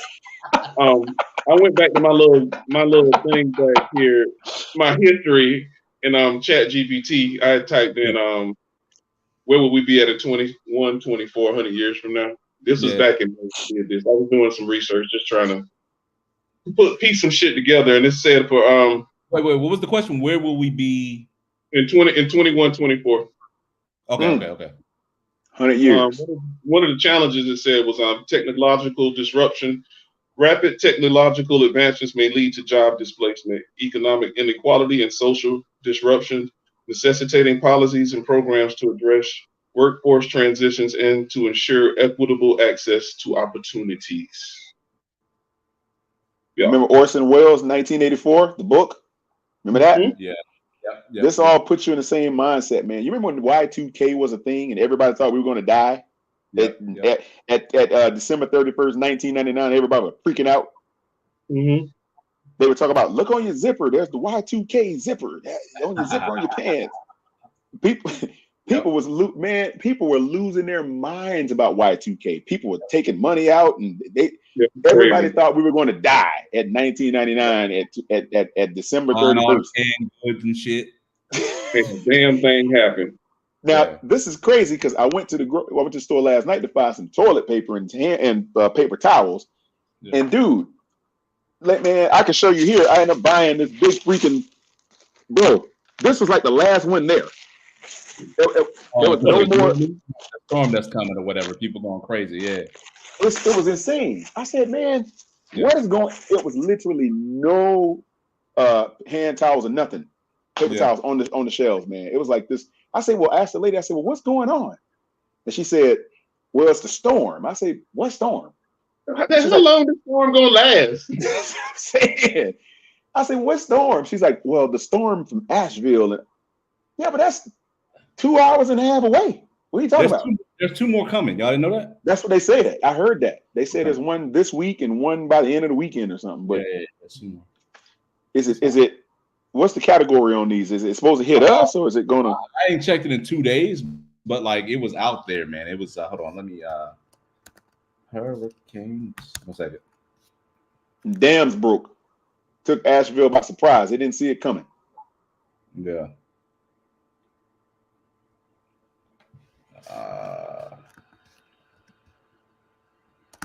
I might keep digging deeper, a little deeper into that. Yeah, you should, because 100 years from now. You ever see those old things from like 1920 and they're like, this is what the year 2000 will look like? A lot of it's not actually off. I'll be honest. Really? Yeah, a lot of it, yeah. Oh, one more thing. It says stay informed about the latest developments in technology, science, society, and the environment. Seek out diverse perspectives, challenge assumptions, and expand your understanding of the world around you. Okay? I like how he said that. You. They let the world put them in the box and thinking they can only just do one thing when they really can do more if they just apply themselves. I know you just doing this one fucking job and all this and that, but if you just use your mind and think about all the skills and your great abilities that you have, you actually probably can make more money doing less, doing something else with the skill set that you have. So don't get locked into that, so. Facts, keep your eyes open with yourself. Don't follow the crowd all the time. Because they don't have the skill set, they're not you. You can do the things you can do. Yeah. So, facts. Yeah. Hey, 30 years ago, brother, like you said, we were still using newspapers and magazines. There was no phone. There were no cell phones available. There were cell phones, bag phone. Remember the bag phone, the big walkie-talkie looking thing? There you go. Little did you know, AT&T would have had a strike and say, no cell phones. Where would we be right now? You'd be probably still on your rotary phone with your grandma's long cord connected to it. Same difference. Same thing, man. It's not gonna hold us back. I promise you. I know it sounds bad and all that, but you got to just adapt. You got to. Those people have to adapt. It won't be the first time or last time. A lot of industries gonna come down, man. But see, that's what they don't understand. Like when one industry topples, another one breeds. Something else comes in its place to replace what was there before, and it spawns a new area of opportunity. Right. That's what I was telling my workers, is. man. I was like, listen, man. Listen, when I create these automations, I'll need people who understand them, right? Who's able to talk to the developers to fix them, to enhance features to them. It's only going to spawn new opportunities, but it will require you to gain new skill set to be a part of this. You know what I mean? So that's the exact conversation I was having with him, man. You got to coach people up sometimes, man. It's Kirk and Isley or something. Leslie, my fault, is the two that are behind it. Think about this. Back in the day, a lot of women had like secretary jobs where shit had to be typed up all the time for these businesses. Yeah. And big ass damn offices just typing until the computer came. Yeah. And adapt. This ain't the first time. Yep. Hey, think about it. When the newspaper industry began to fail, but when it began to degrade and go and it reaches dissension, right? The thing when it started coming down, true, people were like, "Oh my God, we're not gonna have newspapers." But here's the thing: to be totally honest with you, newspapers were limited reach comparative to what the internet is. Like you could be around the world in like that. A newspaper can't be flown around the world that quick and landed on somebody's doorstep in Italy. Like if we wanted to publicize something that's going on in the United States today, and we want to talk about it in Italy, if you were still on 1989, you'd have to literally make a phone call. You'd have to send a telex message or something like that way over there. Through the transatlantic cable is it had a big ass transatlantic cable. That's correct. That's it. Underwater. You know, that's laid under there. The lack of innovation has hurt some of the biggest companies that people didn't think could fail. One of the big examples is Blockbuster. Blockbuster. Oh my God! All they had to do was God. They actually had the opportunity to even buy Netflix, and they were like, "This shit ain't going." Yep, they declined. They declined. Huh? They even had the one where you could rent the movies. It was too late. You renting one by one. A subscription, you dumbass. Yeah. By the time they actually started adopting things, it was too late. The game was over. Netflix already had Redbox killed them. Yep. Redbox. Facts. Yep. Redbox killed them. Yep. You remember when Netflix was you had to order the movies and Netflix would send them to you? When Redbox came out, they were doing both. It was Redbox, it was Netflix sending you the movies, whatever. Sending you the movies. And then Netflix but you started go on your phone and you can go ahead and reserve that whole. I was like, oh, it's different. Yep. You know what I'm saying? You had to go into Blockbuster, hope it was there. Yep. You know, it was, and you got to wait. You got to wait. You got to wait on the movie for them to call you to tell you if it's back. It's like checking out a book. Remember that back in the library? The same freaking thing. And then when they instituted, your ass get fees for returning it late, not rewinding the movie. Oh my God. Yeah, rewind. You better rewind that whole too. Oh, you don't rewind the tape. They charge it like $3. Yeah. It's like, what the heck, man? I saw one of those videos, Elaine, like yesterday with the old school. It said, remember when Blockbuster existed, and it showed the people from like 1989 or 1990. Run to the game. Your parents used to look for a movie. Used to run to the game section real Had fast. that Blockbuster smell, and it was cold as hell in that bitch. Blockbuster. Man. Yep. Hey, don't go on this aisle right here. Don't go on the triple this aisle.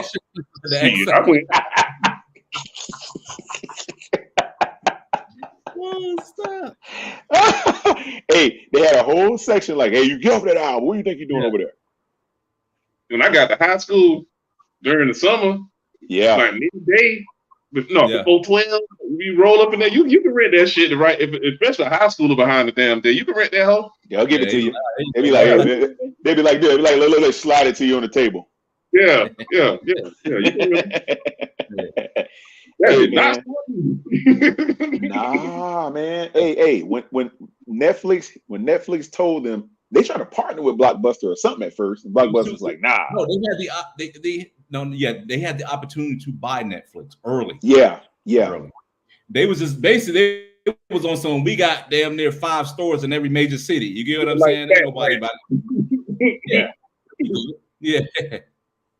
One of the dumbest things they actually did too, which was convenient in certain situations, but it didn't come up that much, was renting out systems. That shit was just too much. Yeah, it was way too much, man. Yeah. You talking about the game systems? Cases for those systems, they used to rent out the system. You remember that, Elaine? Yeah, I remember that. It's like, what are y'all doing? You got to take the whole big box to your car. My mom. You better all buying it. Now, once I would have rented, would have been the Neo Geo. I would have rented that. The who? Yeah. Neo Geo. I would have did that. That's the only one. Neo Geo. The Neo Geo. Yeah. That's the only one. That motherfucker was back then. It was huge back then. $700. Yes. Yeah. Yes. Yes. The Turbo Graphic 16. Remember that thing? Yeah, I remember that with Bonk's Adventure. I remember that.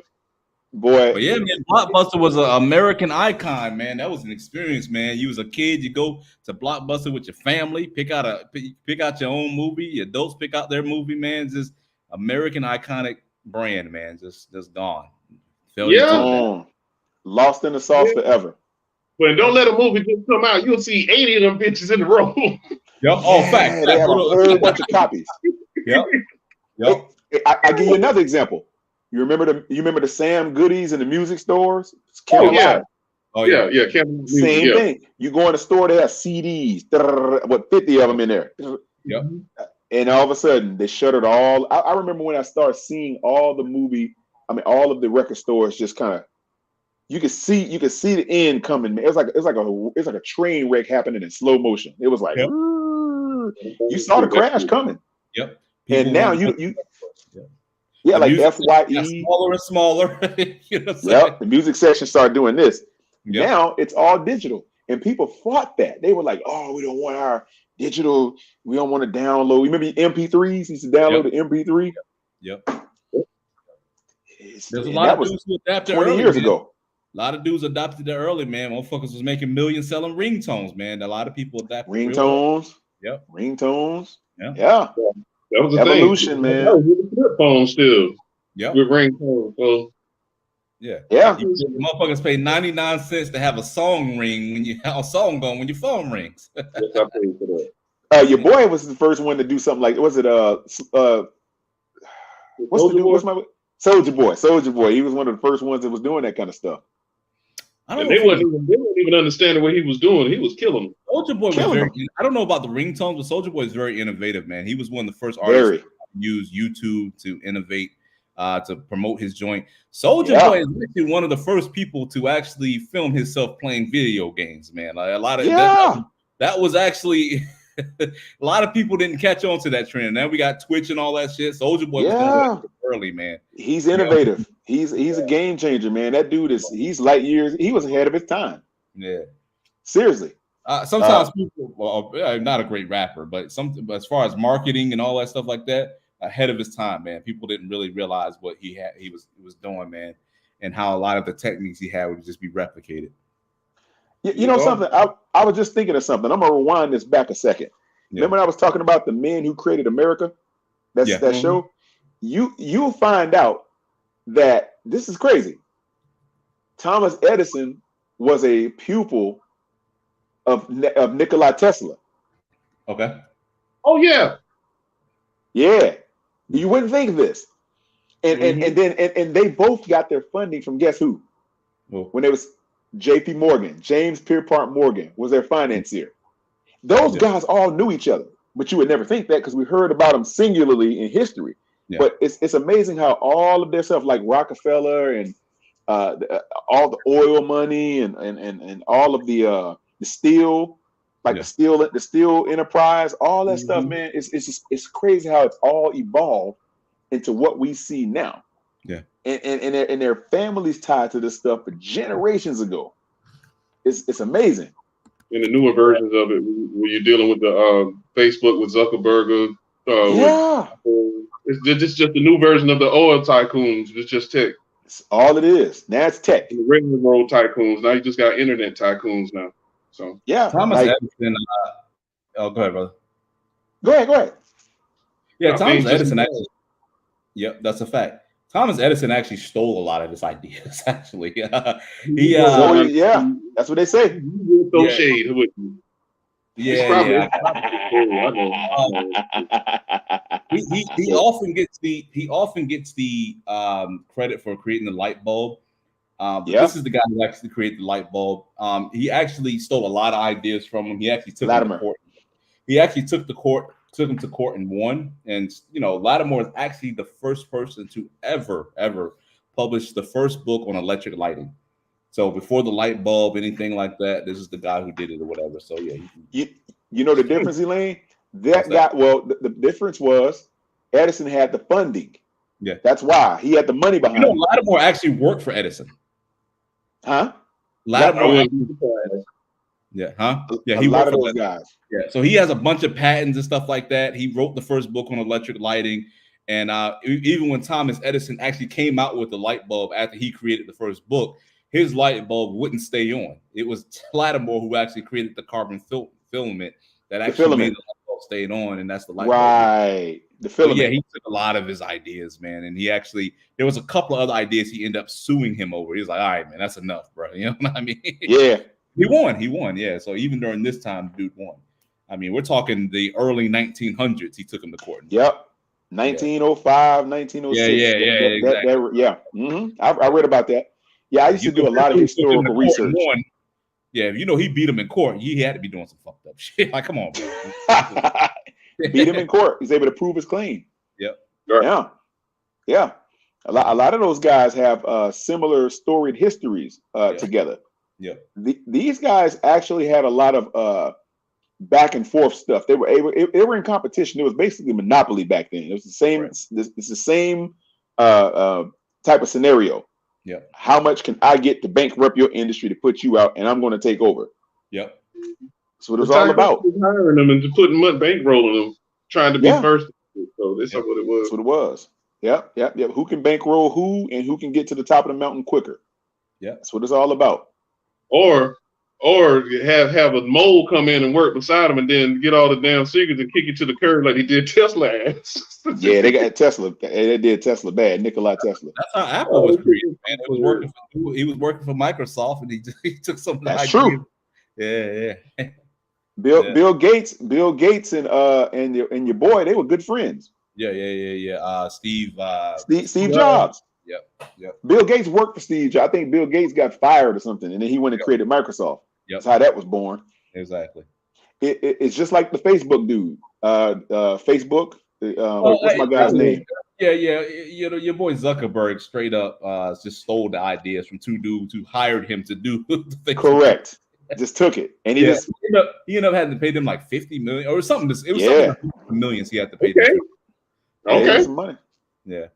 Hey, it was working. Took it to the next level. He stole it, and yeah. Zuckerberg was on something. You'd have made it tighter. Okay. Well, no. So it wasn't even taking their shit. They came to him and said, "Look, we have an idea, and we want to pay you to do it." They were paying him to develop the website, but instead of developing the website, he just took their idea and was developing his website and telling them, "Yeah, behind the scenes, your website." Right. Behind the scenes. And then when the Facebook shit came out, they were like, "Wait, what?" Right. The twins, the Winklevoss. The twins, yeah. The Winklevoss twins. They're behind a lot of major stuff today too, man. But like, they are.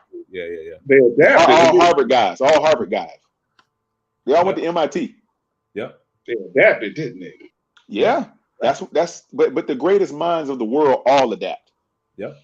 They find ways, man. Like if you get typecast into this mindset of it's going to be this way forever, then you're going to get lost in the sauce because you're going to wake up and things are going to be different. And you're going to be holding an old lottery ticket that they're not going to pay you on. That's what a lot of people don't realize. They will evolve around you. Like, here's an example. Here in Charlotte, there was a plot of land. Elaine, you know this area off of Central Avenue. Central over there, or Pecan, right in Plaza Midwood. Yep. There was a plot of land right by the railroad tracks, and it's a bar there called the Thirsty Beaver. If you Google this, you'll see what I'm about to tell you. The Thirsty Beaver. It's a little bar. It was probably the size of a shed, and it's been there for years. But this apartment developer came in and said, "Hey, man, we'll buy you out," because they want to develop that whole block with new apartments, eight-story tall apartments. And the Thirsty Beaver said, "No, we don't want to sell. We ain't selling. We've been here. We're a Charlotte staple. We've been here for 65, 70 years. We're not going anywhere." So what happened was they say, "Okay, fine." They end up buying the land around it, and they built the apartment complex around the Thirsty Beaver. Google it. You'll see. It's a picture of it. No, it's actually, it looks very awkward and out of place. Give me a second. You got to put it up, Elaine, so they can see it. Wait till you see this, BJ. It's gonna crack you up, man. You went down swinging, huh? They went, and they still there. Hey, shout out to the Thirsty Beaver. That's a good one. They say we ain't selling nothing, and they just built it. They just built right around it, It's the most awkward looking club one day and call it that, man. That's an awesome name. You could go with it so many ways. Yeah. If you see the picture of this thing, it would let you understand how people hold on to the past. Like, here's another example. The chicken coop here in Charlotte. The iconic chicken coop, same situation. They had a plot of land in South End. Oh, there it is right there. That's it. You see that? That's when they built building it. That's when they built slap around it. Damn. That thing looked crazy. But I drive past there all the time. And it's a very, very thriving community. But that bar still gets a lot of traffic. It's a lot of business. Still, it's not very big, but it's see how crazy that looks? Looks incredible, man. Hey, man, but I bet they get a lot of a lot of iconic. Now, here's what's funny about it. Now, this is the crazy part. You guys go. This is that's the Thirsty Beaver right there on Central Avenue in Pecan, or Hawthorne. It's more like Hawthorne and Pecan, but anyway, or Hawthorne and Central. Here's what's crazy. That bar is so old. It's been there for decades, right? It was there when all of these past celebrities would come to the town to perform shows, like Aerosmith and Mick Jagger, and all these celebrities would go to that bar and have fun. Do you know that they still come to that bar to this day when they're in Charlotte for something? They'll go to that bar, and there are people that were on their balconies up there, and they would watch all these celebrities go in and out that bar. So they would run down there and get pictures with them. It's the funniest thing. It's like the people who live in these apartments behind here would sit there on their balcony and just watch all these older celebrities come in and out. And they run down there and get photos, get autographs. Yeah. And they say, hey, this is the best thing in the world is to live behind this bar because of the history. Yeah. But other than that, man, they don't want to evolve, brother. They like, look, we can't sell. And that's just like that to this very day. If you drive, that's what you're gonna see if you drive past it.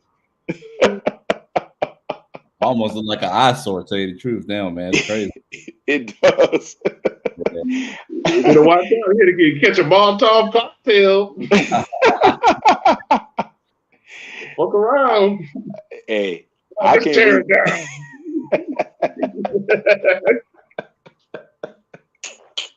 Oh boy. Price's Chicken Coop, one of Charlotte's most noteworthy restaurants. It's been there since the 50s. And everybody in the history of Charlotte is eating there, buy their chicken. And the same kind of developer came through and said, hey, we want to put a 40-story apartment building on this land. We want to buy this. And Chicken Coop was like, nah, we ain't selling. And so I remember reading the story. The Chicken Coop said, nah, we ain't selling. And the owner was like, hey, man, we ain't interested. We've been here with Staple. It was all this, we got the history, and Bill Clinton ate here, Jay Leno ate here, which they did. And they were like, well, we ain't going anywhere. And so the apartment developer said, really? How about that? Put the check in their face. They was like, yeah, I think we're ready to retire. Yeah, that's enough for history. Yeah. It did the excuse, man. So when people found out they were selling, the people in the city were pissed. Yeah. They were like boycotting it and everything. And they came up with the lamest excuse to get out of that, to calm people down that I've ever heard. You know what they told everybody? They said the reason they sold the land is because they wanted to retire because there was a national chicken shortage. That's weak sauce. I was like, that's lame. A national chicken shortage. That was the excuse they gave. We running out of chickens, man. What we supposed to do, man? We gotta go. That's what they said. I couldn't believe it.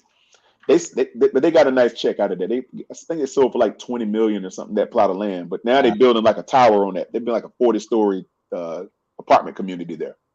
20 million? Jesus Christ. 20 million for the land. Chicken shortage. That's what they said. They said sauce. They couldn't think of nothing better. Google it. Google Price's Chicken Coop. and you'll see what I'm talking about. I kid you not, man. Price of chicken coop, national chicken shortage was their official reason for selling the land, as retiring, because the chicken was getting too expensive. Yeah, the cheapest thing in the world to cook. All right. I think the whole shorting in the stock market, I think that came when Blockbuster started to go down. But I'm just talking about this comment. But yeah, that's crazy, man. Weak sauce, man. Just say, hey, man, just say, look, man. If I sell out, I'm gonna just be honest. Look, they gave me $20 million to stop talking about Bryce Young. I mean, I would have took 1% of that. But hey, man, talk to y'all later, bro. I'm about to go. Just tell the truth, man. Yeah. But Elaine, I think you live near there. You live somewhere near South End, don't you? You over that way? I'm in Uptown. So. Oh, you in Uptown? Okay, you're not okay. Well, South End, obviously, as you can see, I think you probably a couple times. Yeah. Yeah, you've seen it right there on Camden. Yep, I have. It's a lot of that going on down there because it's you see all the towers they're building over there. Yep. And it's nowhere close to being. It's like 30 or 40 towers approved to be built over there. It's crazy. Wow. It's ridiculous. Hey, man, there's a lot of that stuff's going to go around, man. Charlotte is one of the biggest growing cities in the country. I think even during the pandemic, man, it was still one of the top growing. Like everyone else had like no one moving there. As Charlotte and a couple of cities were. I think there's like 50,000 people a year move to Charlotte. Yeah, 101 people a day. Yeah, it's a lot, man. So I mean, the next 2-3 years, Charlotte's gonna be out of here, man. It's gonna probably start looking like Atlanta. You get what I'm saying? Already getting there. It's already going that direction, bro. Like I remember, Elaine, I can tell you something. I remember when they opened the John Belk Freeway. I remember when they opened 277. I remember when they built it.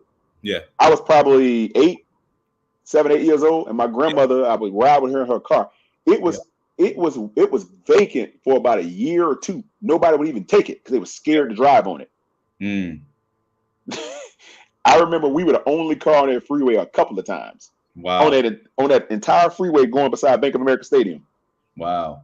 No one would take the freeway because that's the newer part of the belt, 277. Yeah. The older part is the 16 side. Brookshire. Where it was driving. Exactly. That makes sense. Yeah, the 16 side is the older side. That's been there. Yeah. So I remember when they built that freeway, man, it's like no one would take that freeway. Yeah. Everybody was scared to drive on it. But yeah, man, it's gonna be a different place, man. A lot of people moving here. Every time I see somebody driving crazy, man, they got like a New York plate or some shit. They from out of town, but a lot of people who aren't from here. That's probably me. Not you. When a New York plate with a Tesla on it, boy. Oh yeah, a lot of New York Teslas. Yeah. Pushing them things, boy. They be driving crazy, man. Yeah. They Tesla's got a lot of get off. Y'all didn't know, man. Yes. Yeah, a Plaid went past me that I couldn't even believe it. I had to put mine. It has something called a chill mode on it. I had to put mine in chill mode, man. So you don't, because I mean, the car is very. The only word I can describe it is zippy. Like you barely touch it, and the car just takes off, right? Yeah. And so yeah, there's a chill mode that like you hit the pedal and it just slowly accelerates like a normal car. You know what I'm saying? It's like an overpowered golf cart. That's kind of what it reminds me of. It's like, yeah, exactly. But I'll be honest with you, yeah, that's kind of what it's like. Man. For real. Yeah. It's an overpowered golf cart. It's like that. Yeah. Yeah. If you've never ridden in a Tesla, you'd have to be in one to understand how it feels. Correct. It has a. If you want to go even faster, Elon Musk will sell you an acceleration package for like $4,000. You know what I'm saying? Yeah. With Tesla, there's a bunch of software upgrades and shit, which is kind of fucked up. You buy the car and there's a bunch of software upgrades that you can buy to implement the car, right? So you have auto steer in the car that comes automatic, but that full self drive, that's either gonna cost you about $100 and some change a month, or you can pay like $3,000 for the full self-drive package. And all you do is you pay for it and then they send you the download, you download it and install it. There's a bunch of shit. Crazy. There's a lot of shit like that with the Tesla, yeah. So every car that comes is basically a standard car with the ability to upgrade it to what there's upgrades you can buy. Yeah, so that's insane. The auto steer comes standard. The auto steer comes standard, but the self driving does not. Wow. Yeah, but the auto steer is generally enough. All you need, to tell you the truth. But yeah, exactly. That's insane. Yeah, that's insane. Now I've ridden in the Tesla. The first time I rode in one, I couldn't even understand how to get out of the sucker. That button, is what kind of got me. I was like, how do you get out of this thing? Don't lift the thing though. Just hit. Don't lift it. Just hit the button. Yeah, exactly. I used to be trying to find something to jug on. Yeah, that's the wrong thing to do. Don't jug on it. It has the emergency hatch that opens the door, but it doesn't lower the window, so you're gonna fuck up somebody's trim and shit. I thought they were trying to trap me in that motherfucker. I said, man, I'm looking for damn trap buttons or something. Like, how you get out of this bitch? Yeah, that shit was crazy. All you had to do is hit the button right there. It's like, oh, okay. And then the one with the little wing, like you in Gotham. That shit fucked me. Yeah. First time I was like, oh shit, the fuck. But yeah, nah, it was pretty cool though, man. That car was pretty cool with the wing on it, man. I like that car. Which one? The one that opened up from the side with the wing. Oh, with the flap that rolls up like this, like that. Is that which one is that? I think that might. I don't know what it is. I've been in a couple of them, man. Them shit's that might pretty be the white model. They man. fast. Yeah. But hey, Elaine, have you ever ridden in the Plaid? No. Dude, that thing is unworldly fast. Plaid. Is that the S model? I think it's the fastest car on the planet. It's faster than everything. God damn. One passed me 2 or 3 days ago. I was going to the school, and I was sitting there, and I looked. I said, "Okay, yeah, that's a Tesla. Let me see." And I hit the gas, and brother, you ain't no match. That thing off the line, brother, it beats my dream car. It beats everything on the road. It beats an M5. That's the Plaid is the S model. That's exactly what it's beautiful too. It's gorgeous. Yeah, it is. Yep. It's unworldly fast. It's faster than you can even blink your eyes. That thing it's up the road before you can even breathe. You're right. It's the one that I was thinking about, man, but I was like, I don't want to spend that much on a car. Let me just I just did the Model 3. That's a nice one too. Yeah. Model 3 is nice. Yep. Model 3 is nice. Yeah. Hey, did you get yours from the dealership on Independence, Elaine, or you got it? You ordered it and brought it in? Ordered it and brought it in. Yep. Okay. Because they used to have I think they still got the dealership on Independence where you can go and take it over there, don't they? I have not had to. The only Tesla service I had that came to me, so I don't know where. Okay. I know there's one locally, but I never been to it. Yeah, I had 74. Yeah, my cameras wasn't working, which is fucking up the whole sensors and everything like that. So somebody actually came to me and fixed it or whatever. So got the mobile service.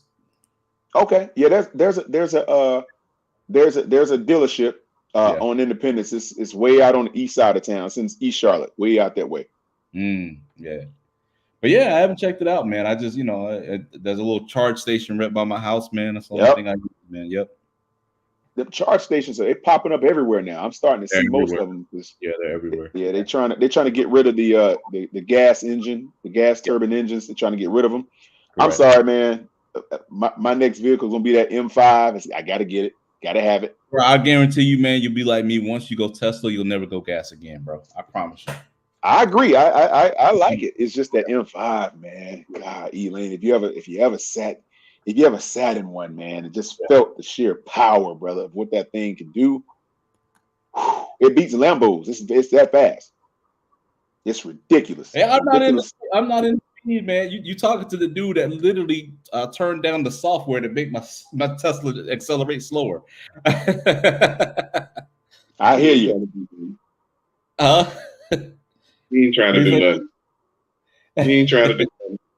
I ain't, man. I'm just trying to get from point A to that stage too. Yeah. Right. Motherfuckers be driving these Teslas crazy, man. I mean, every time you see a Tesla zipping through traffic, bro, like come on, bro. I see him. The one past me I had never seen a Plaid before in real life. Like that thing crept up on me so fast, man. I looked and then it was gone. Yeah. It was like a UFO. Yep. Yes, I can't. It was literally like a UFO. It was like that's the S model, man. So yeah, they're beautiful, man. They're definitely nice cars. Yep. Yeah, play a little Jay-Z. Huh? You play a little Jay-Z then. Yeah. So you gonna play a little Jay-Z in it? Play a little Jay-Z. You can play a little Jay-Z, motherfucker. That's the whole vibe of it, man. Hey, what's the stereo sound like in that thing, man? It's got good sound and everything. Man, I never listened to this. I don't be blasting my shit, man. It's good. There's good ambiance in it, man. You that lame, boy. You real lame, ain't you? Damn. Break it up every now and then, Elaine. God damn. I crank that sucker up, boy. I don't be testing out the speakers, man. You get what I'm saying? You don't be doing it? Nah, man, that thing. He probably never did it one time, Quantum. He probably even tried it once. And I'll be honest, because the car gets extremely. I mean, I think this good. I mean, it gets really loud, man. So like, you barely turn it up, man. It's almost unbearable, man. So really, yeah. You gotta, we gotta have a seat back like this. Yeah, you hit that. You hit the little electric layback button. You go. Hey, man. I've never driven a Tesla. Yeah. But riding in one was a very comfortable ride. Now I want to try the Cybertruck. I'm itching to try what that's like. Yeah, I had a lot, man. First I thought it was the most ugly shit on the planet, but it's everybody did. Huh? It grew, man. You ain't me too. You ain't feeling them? They straight. I don't have no problem with them. With the right paint, it's like a fucking refrigerator, bro. You know what I'm saying? I like my refrigerator. Yeah, but you mean what? I ain't turning it down. I mean, shit. Yeah, that's different. Yeah, but I ain't turning that shit down. I like the fact that it's bulletproof.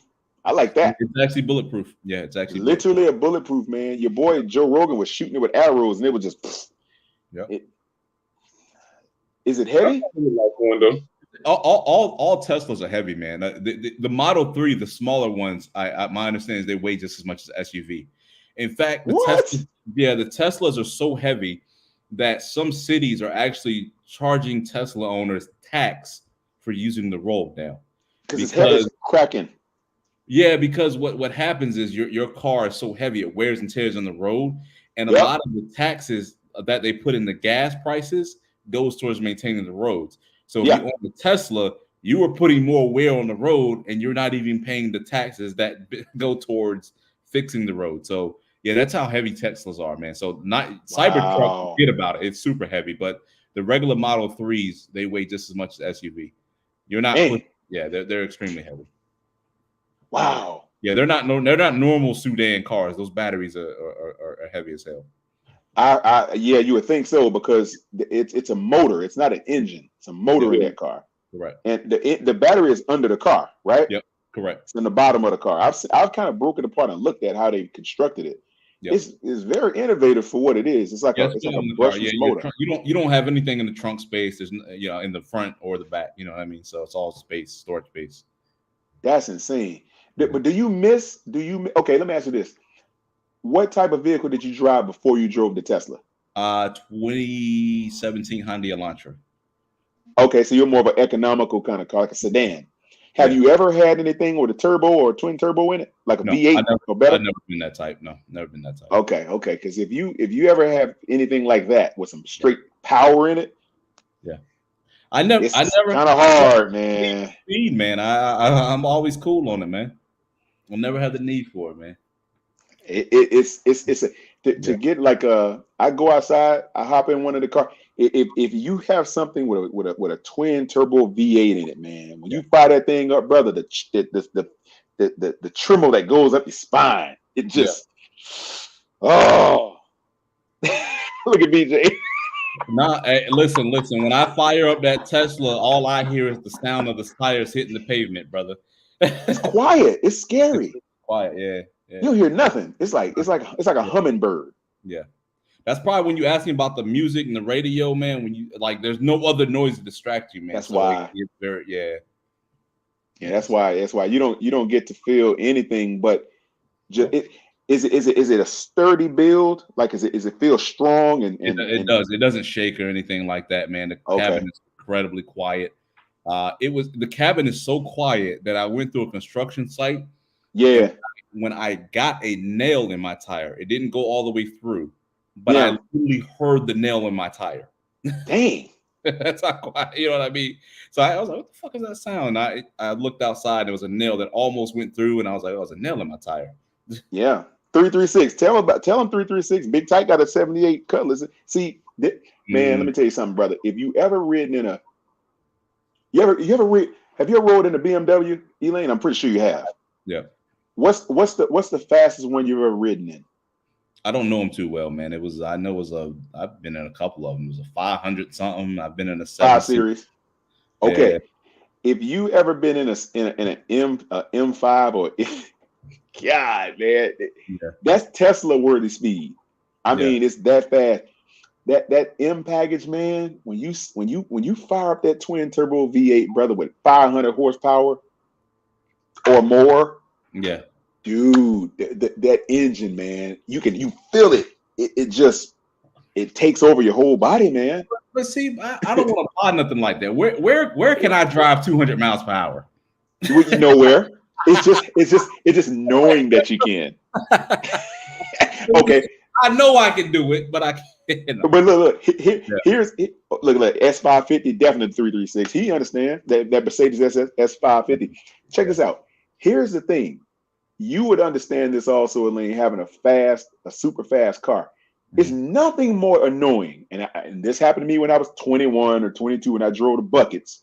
Yeah. When you were in a 4-cylinder car, V4, and you trying to get on a freeway from a ramp, and an 18-wheeler won't let you in, and you can't pass him. Yep. DJ laughing. Yeah. I said, never again, man. Hey, I wanted all the power. Even though I can't use it all, I need it. Because if you ain't gonna let me in, I need to smoke you just to let you know. If I want you, I got you. Yeah. You ain't pay attention, your ass, Quantum. Oh no, BJ. Sometimes that shit be feeling personal, man. It do, man. It's personal. That shit be feeling personal. Hey, BJ, they literally be, man. I saw a trucker, man. It was messing with me one time. I was on a 1-lane road. He did not want to let me pass him on purpose, just to piss me off. And I was in what was I in? Like a Hyundai Excel or something. This is back when I was like 19. But this dude was like, nope. You gonna stay behind me where you belong in that little putt car. That's where you gonna stay. That's what he said, huh? That's what he said. Oh, man, right. In his mind, that's what was going on. He kept me there. He wouldn't let me pass him.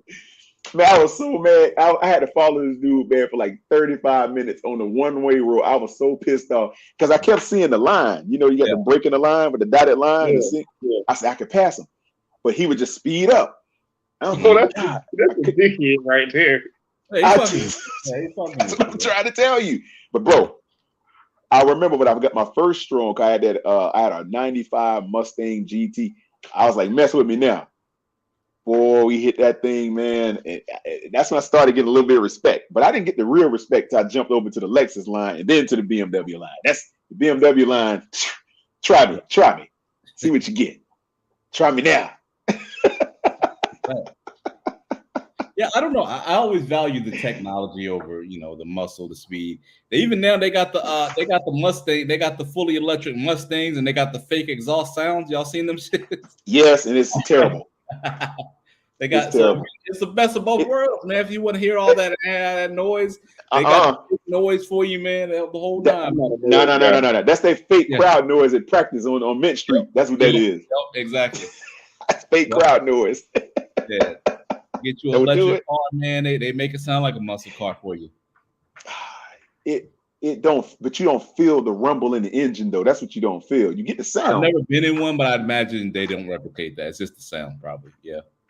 Yes. Yeah. Look at Big Tight. Yeah. See, man, Big Tight talking about those cars, man. Yeah.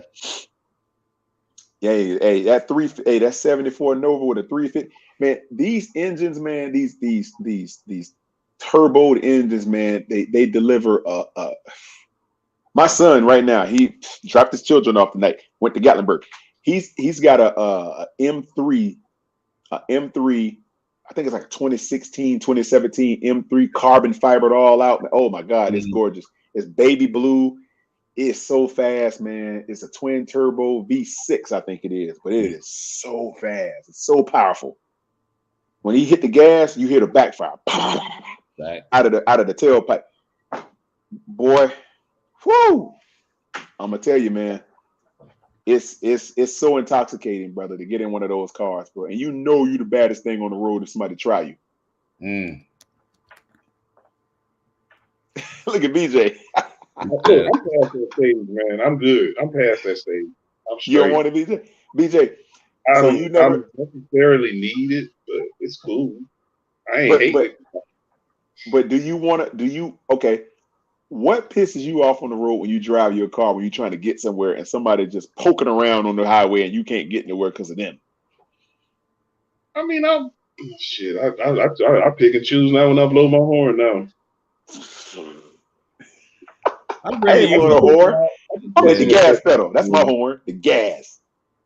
Yeah. Now, sometimes I get really mad. I just turn off and just let them go, and then get back on because I know how I am. Yeah. I feel you. What's up, Al? Al in the house. What up, Al? I mean, the first Dopey in the house. What up, Dopey? I had the SC300 and the GS3. Yeah. Okay. Good. In it. So that was now that motherfucker can float. Now don't get it twisted. Yeah. Honorable mention. I wasn't pushing that car as much as I was supposed to. They're like, dude, it's got the suit. I said, nigga, I know it's got that shit in there. Yeah.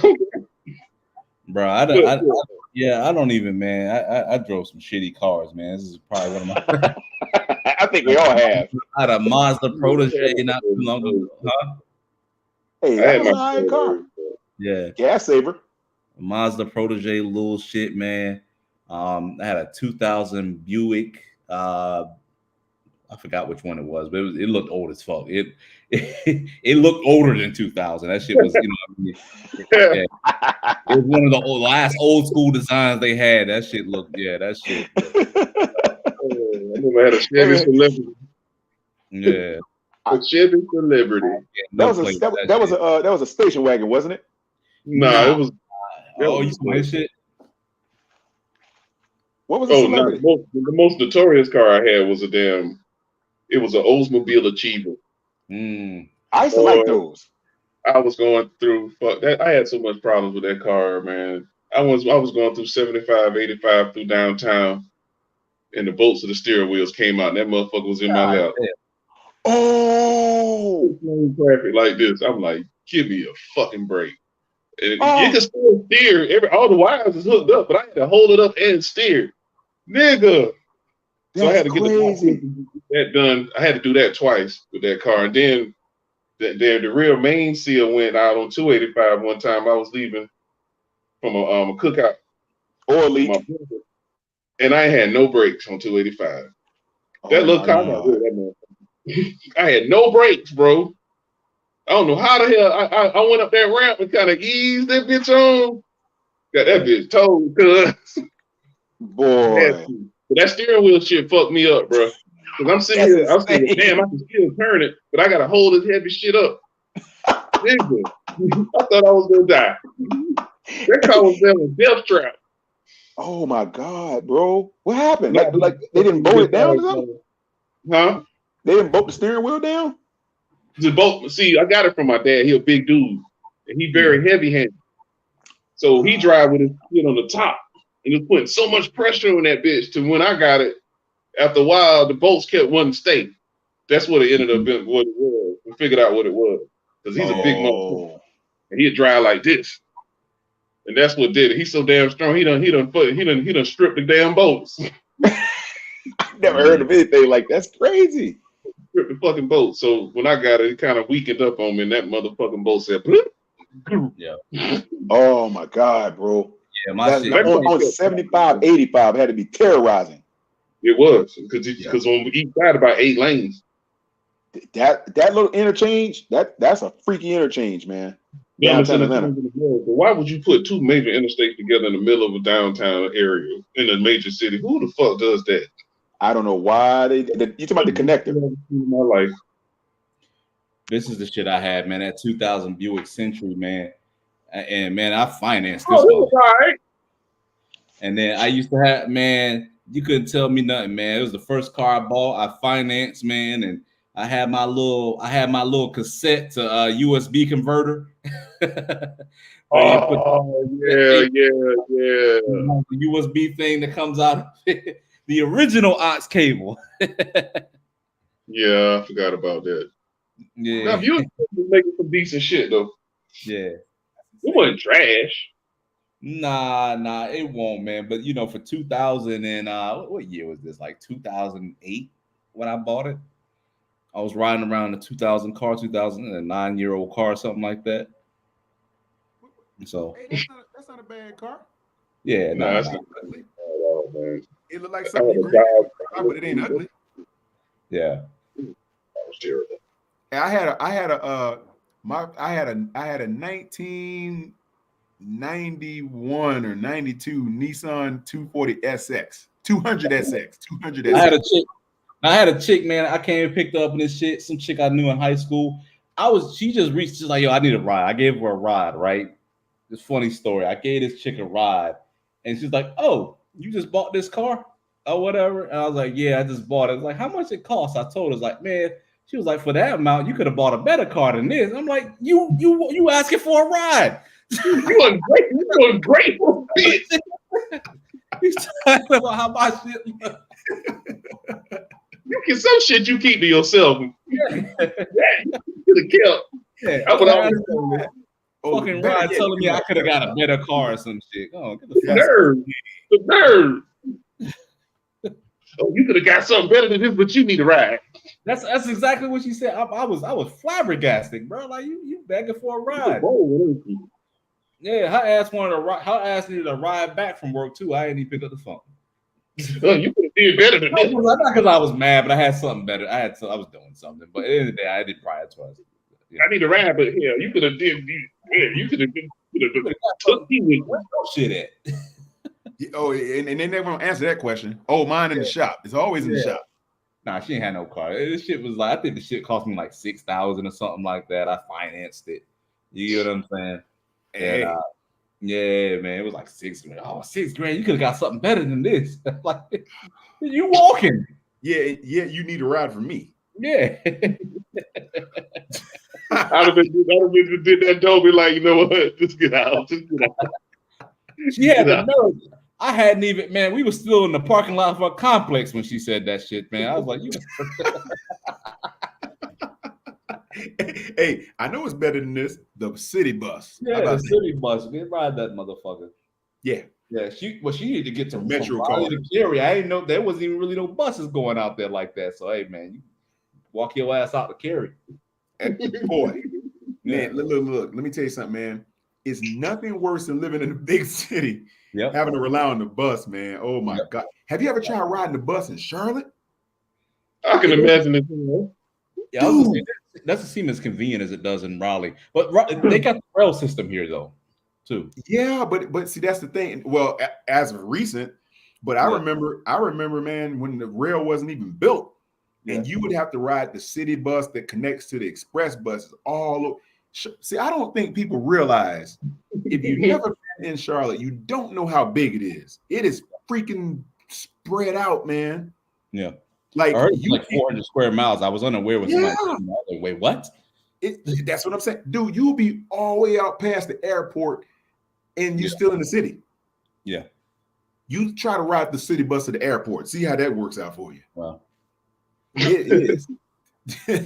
Bro, ride the city bus from East Charlotte to West Charlotte, all the way out to Mid Hill and out that way, and see what that's gonna be like. That's insane, bro. If somebody offered you a ride in their car and it was the one you just showed, be very thankful you're getting a ride. She was telling me I could have did better for $5-6 grand. She was like, I got something better than this. Nah, depends on what year it was. So many ways I could have said certain shit.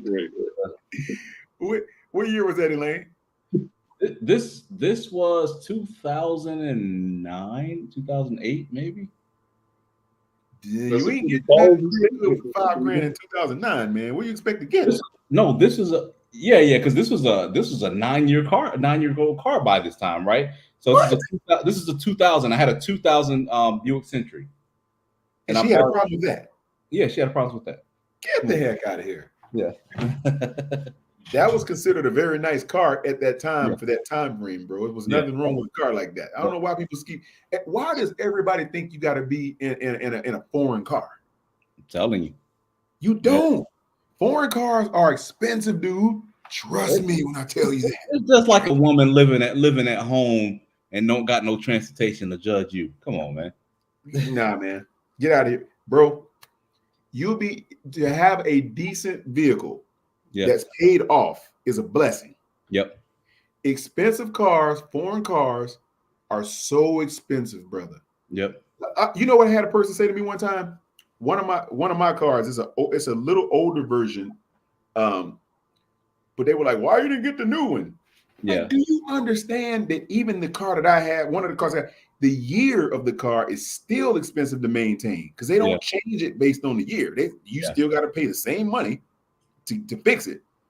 Drive one of your cars to one of these foreign dealerships and be like, well, this is an older car. They're gonna be like, so they still hit you with the bill. I got a homie that drives Uber, man. He was like, he actually got a Tesla too, man. I convinced him to get one, and he was like, man, he delivered to some dude, and the dude, I don't know, he was waiting for his moment to be like, yeah, I got a Tesla too, and he was like, yeah, I got the S model, or whatever, the one you was talking about, right?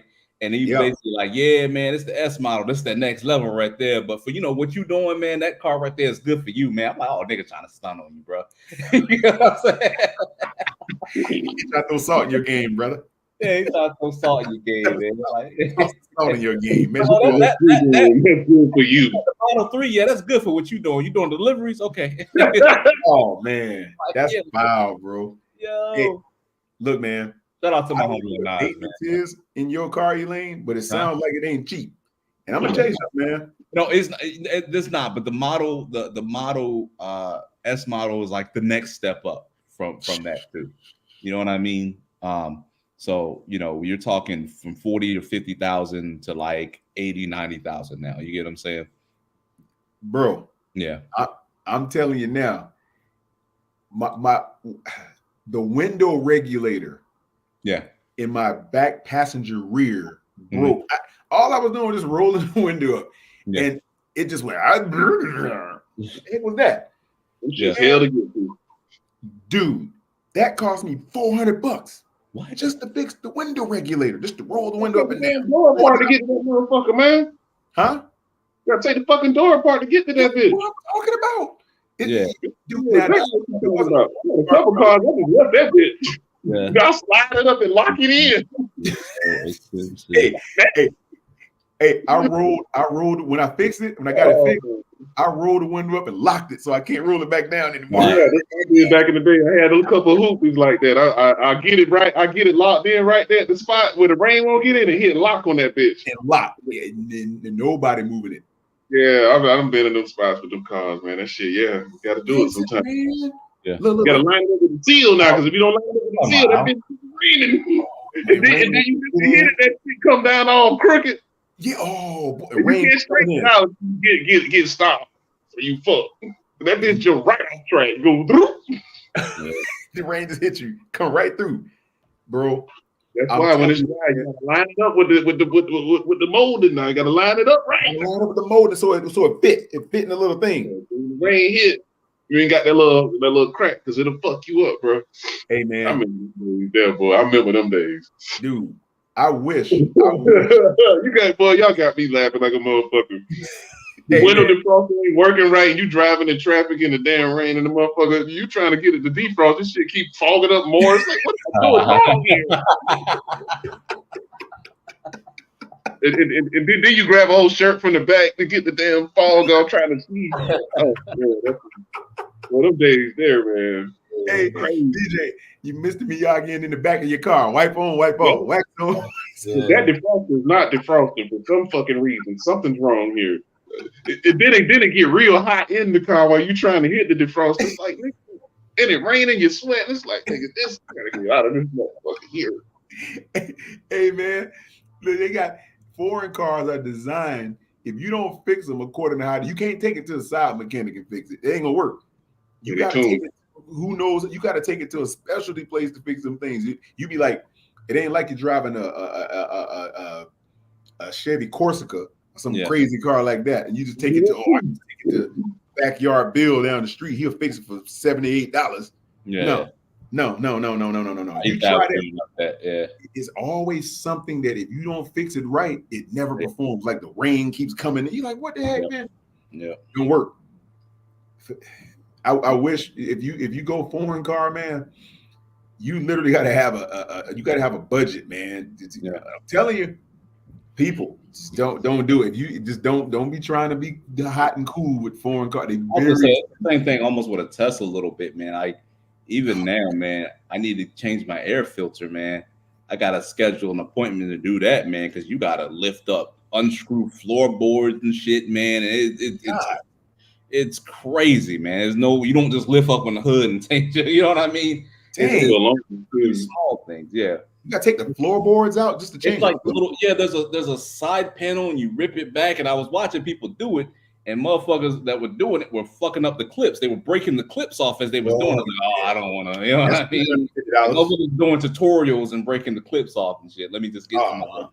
That's three. The clip itself, the clip package costs you $425. Exactly. Yeah. So man, you gotta it's no like compartment that you open and remove the filter type of shit. You get what I'm saying? You gotta unscrew a bunch of shit, man. And so I was like, nah, I gotta go get my. Let me tell you something funny.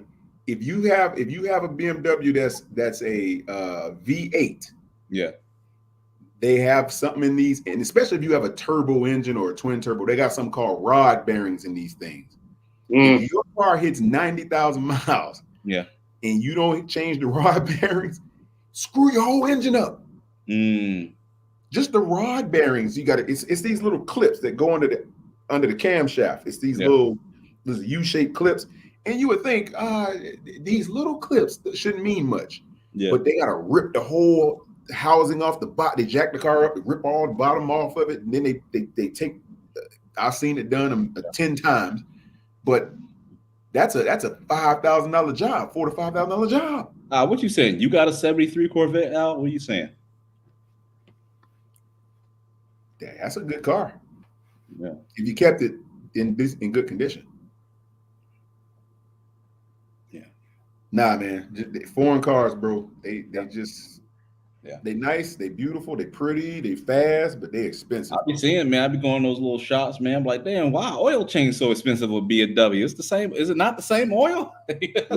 No, it's not. Yeah, it's not the same oil. Yeah, that's what you think. But no, they have their own, BMW has their own oil. Their own oil. They have their own oil. BMW. Really? Yes. Maintain, they have to be tuned. They have their own. Any of the German cars have their own everything. They got their own tool set. They got their own oil. They got their own this, their own that. That's why a lot of dudes, you got to be certified, like a certified BMW tech and all that shit like that as a special certificate. Audi even work. 3 of them. Audi's the same. And they all expensive. Mercedes is the one, the number one you should avoid if you ain't got the money to keep this motherfucker fixed. They are. Which one? Them shit fall apart after 5 years. Damn near Mercedes. They start falling the fuck apart. Yeah. That's what I'm saying. I don't understand why people pay so much for them motherfuckers, but that's just me. Yeah. See, 336 had a 325i. He know that zero weight, that's that lightweight oil, man, because it's like that thin. It's the thin oil. Yeah, you just can't go in just a female a dump. Yeah, I don't know. 1030, 1040 weight, whatever, it's whatever. And you gotta run advanced full synthetic in them too. You can't run man-made oil in there. You can't run conventional oil. Only synthetic.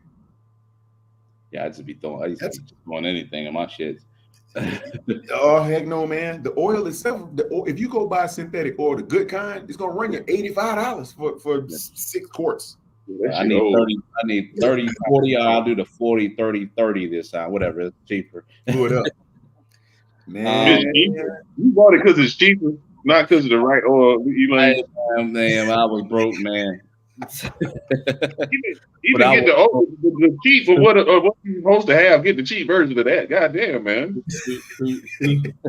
$2-3 made all the difference when a brother was hurting. Bro, you right. You gotta get the right spark plugs. Probably cause more problems. Yeah. You got to get the right spark plugs. Yeah. You got to put the. I'm telling you, man, they got this thing down to a science. If you got anything aftermarket, it's going to cost you more. Bro, you just look around like, dang, I hope this thing don't break down. Even the 2.0 TSI engine needed cam followers changed every 10,000. Yes. See? That's insane. Krillin know what's up. Them 2.0 engines. It's a specific thing. It's not made to be a daily driver like that. That's true. Yeah. Unless you got a performance. Now, the ones you can drive every day, in my opinion, the executive version. Well, I'm still talking about BMWs, but you drive the executive version or the performance ones. They're very expensive, but you can drive those because they've got performance parts. They built to sustain all the beating, but it's still expensive. Oh, so Al did have that joint. He said he left in his people's yard too long. What, the Audi? Not a 73. Is it the Corvette? He said Corvette. Yeah, Corvette in engine. Yeah. Expensive, man. Yeah. You don't want them headaches, man. You don't, man. Don't fuck with it, man. Hey, you might not get the beautiful women and the chicks and all that with the Ford Focus, but it's cheaper to drive it. I'll make it work.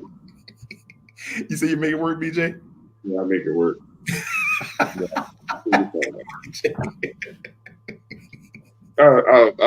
You can order dessert. How about that? You say I'll make it work. I'll definitely make up for it, but nah, man. If she with you for the car anyway, so you already done. You already lost anyway. So you already lost, man. If she with you for the car, brother, hey, man, you're a loser to an even nicer car, man. Trust me. That's true. Yeah, that's a fact. That's a fact. You go, hey, man. That's the type of woman you really want. That's the type of woman you really want. So a lot of them will be like, yes. No, you don't. Hey, the car break down, she gonna hit your ride with the next car that's better than yours. That's fact. Al said, don't. When I was riding around that Buick Century, she was rocking with me. She was rocking with me for real. You get what I'm saying? I bet she was. Hey, because those are luxury cars. Mm-hmm. Which one? The Buick Century. Buick Century is a luxury car? Yeah, is it full leather, right? Leather interior. Did I? You had the cloths. What you have? I had the cloths. I had full leather. No, I had cloths. Oh, you had the ones that you had them seats that looked like a lazy boy recliner damn material or something. Yeah. With the button in it. Yeah. By 2008, 2009, that 2000 Buick wasn't feeling very luxury style. Don't let it rain. Don't let it rain on that shit. Oh my God, that's so mad. Hey. But the cars innovate so fast now, man. Even when I got the 2003 Tesla, looking at the 2004 shit, I'm like, holy shit. You get what I'm saying? My shit feeling obsolete already. You get what I'm saying? So they innovate so fast. You got an 8-year, 9-year car, then I try not to look at the tech, man. See, because here's the deal: like some of these vehicles with the tech, man. I'm gonna give you an example. If you've driven any of these newer vehicles, they got the lane assist and all that in it, I don't like all that, man. It's like if you touch the line in the road, it'll jerk you back into your lane. Yeah, my Tesla does that. I don't like that, man. If you can turn it off, you can turn it off. But yeah, even if I drift a little bit, man, if I'm on the line, it'll correct me or whatever. It has the full self drive. It has the auto steer. Auto steer is basically like autopilot on steroids. Basically. Okay. It drives the car. It stops at the lights. It just won't do turns for you. You get what I'm saying? Okay. But when you turn on the full self drive, it'll do the turns and all that and exits and all that shit. Interesting. It's all computerized. Computer tech run these cars now. Correct. Yep. When you driving them the way that I remember, you just get in it, man, and you control. But you drifting, going to sleep, and that sucker, you better be awake. Yep. When that car comes to a stop, you better be the one hitting the If you go to sleep in the Teslas now, they got this thing where like you have to like it actually sees if you're asleep. There's like software that can see where your eyes are or whatever. And if you actually don't like nudge it when it tells you to put your hands on the wheel, you'll get a violation. If you get like 2 or 3 violation, you'll lose the ability for self-drive. So yeah, Tesla doesn't allow you to. Yeah, they could just strip that shit away from you. They don't allow you to just fall asleep in a Tesla. Gotcha. Oh snap! Yeah. That's crazy. The Genesis, new Genesis, you can. I've seen somebody driving the Genesis. Yeah, you'll lose your. They don't give a fuck if you paid for it or what, bro. It's like, yeah, if you, they don't want you crashing in Teslas and shit and having that shit associated with them. So, yeah, right, your Tesla, you can actually lose the right for self-driving. That's crazy. So they govern your ability to use that function, that feature. Yeah, Tesla does some fuck shit. I ain't gonna lie. There was some dude who used his Tesla to generate power in his house, and it violated Tesla terms, so they disabled his Tesla. What? Yeah. What was he doing? Did he have it on like one of those? What's that movie? Ferris Bueller's Day Off. One of those. Somehow you can reverse the battery and use it to power your house or some shit. And he did that, man. And they basically disabled the shit because he did it. Damn. Yeah. So when you buy it, you have to abide by the terms of service of driving it. Well, the thing is, they basically have the off button to your car, basically. Oh, that's crazy. It's all software. Yeah, it's all software, man. So I could just be like, hey, I'm having an issue. They could be like, well, hey, let me try to ping your car. So just like the cable company, be like, well, let me ping your box or whatever. They can literally, ping your car or whatever and say, okay, let's do you get now, if that's a situation that's actually does happen, did that guy get a refund or do you lose everything? I don't know, but I would violate the terms. I doubt. Yeah, if you violate the terms, you probably sign something that said, yeah, no, you know what I mean? Yeah. That's like voiding the warranty when you open up an iPhone or something. Yeah. But even if you voided the warranty, like, damn, why you shut off the car? Damn. You know what I mean? God. Yeah. That's like I've jumped the subject. That's like having a Glock. If you buy one of those Glocks that you don't have the MOS cut, if you go and add the MOS to the slide, it voids the warranty. So you can't be messing around with the. Not like Tesla is like they can turn off your gun basically. Yeah, that's what I'm saying. So they make the gun where you came in. It locks the trigger well. You came in. Yep. Facts. That's insane. That's crazy. So you pay. I don't know what a Tesla run you about 90 something thousand. On the low end, new they could be as low as 40, and then they could be as high. Okay. Yeah. So you buy that one. They say you buy the one for 40, and then you mess around and you void the warranty by trying to power your house with a solar system or something, and they shut your thing down. Let's say you do this 6 months into having the car. Yeah. And they void your capability. They dead your upgrades of your software. Yep. You basically just put 40 grand into a hole. Yeah, there was some Russian dude who bought a Tesla and he put like some like machine. No, he bought a Cybertruck and he put like some machine guns on it or something. And he was lying and said that Elon Musk had personally sent it to some like rich Russian dude. And the truck was actually used on the front lines of the Ukrainian war. And they was like showing it and everything like that. And Elon Musk had disabled the shit. I forgot the dude's name, but not Elon Musk. I'm sure he doesn't hit the button personally, but maybe somebody in the company did. But yeah. The company basically was like, nope, this avoids our warranty or whatever. Turn off your truck. It doesn't work anymore. It was a Cybertruck. It was a Cybertruck. Yep. Well, because they're bulletproof basically. So yeah, and they like fitted it with other like machine guns and stuff like that. And then so crazy. I actually like to have that. Yeah, but So that's one of the downsides with everything kind of being connected to the software, whatever. Man, the company's always connected to your car, and I can only imagine what data they get from you, what data they can have, or whatnot. So, yeah, that's insane. Yeah, huh? Will they? Can you opt for like bulletproof glass in a regular Tesla? In the truck, like the car's already bulletproof. So what about the glass? When you go to the website, you could actually build your own shit, man. You probably could. What, the glass? I thought the glass is bulletproof. Is it not? I don't know. I think the glass is bulletproof. Yeah, when Is you it go really? to the website, when you buy the joint, you literally like customize it and build it for you. You get what I'm saying? So I'm sure there's some options like that, man. You know what I mean? I seen a dude. He bought the Cybertruck, and it comes in that stainless steel look. Yep. That he took it and wrapped it. He got it wrapped. I've seen a lot of wrap ones, yeah. Oh man, that thing was so nice, man. Hey, BJ, when he had that wrap version, man. I've seen a couple of those. Now those are dope. Fire. I'm thinking about Shaq had one. Shaq had one. Yeah, I'm thinking about getting mine wrapped too. To tell you the truth, man, because I wanted black, but I ended up getting red. So I don't know, maybe like a matte black or something like that. What kind of paint they use? Good paint? I don't know paint, bro. Ain't gonna front. Like you ask me, I don't know shit about cars, bro. I just wanted a Tesla, man. Like what kind of paint you have? I've been asked the color, but I ain't never asked what type of paint. Nigga, glossy? I don't know. Shit. The shiny kind, bro. Y'all better get with it, boy. Now, if you ask me about a video program, a music program, shit, I'm your man. Yeah. But that ain't my deal, man. I ain't into that shit. With the Tesla, it's all about the software, man. They send constant software updates or whatever like that.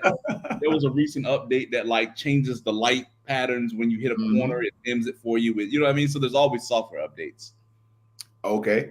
Now, BJ, it's funny you say that. Now you'll reconsider understanding about paint when that chick put that baloney on your car. You ain't never had this problem, see. That's y'all motherfuckers trying to burn the candle at both ends. That ain't me. I ain't never had that problem. Dude, I've seen it. Hey, I see some bad stuff. Nope. Okay. Yeah. That crazy pussy good, ain't it? Real crazy. I wouldn't know. Yeah. You got baloney left on. I don't. I've never had it. Yeah. You said that Tesla like a PS5. That's basically what it is. It's a computer on wheels, man. Facts. Just a big, heavy computer on wheels, man. Pretty much. Yeah. But they're beautiful though. Tesla makes some pretty cars. They do. Yeah. Facts. Yeah. It took a while to get used to them. Yeah. They do. Yeah. You got to get the hardest part about driving a Tesla or getting used to is that they auto brake. You basically, if you drive it right, you damn near never have to use the brake pedal. Okay. Yeah. So does it have the automatic braking feature? I've seen that where it will slow down. It doesn't.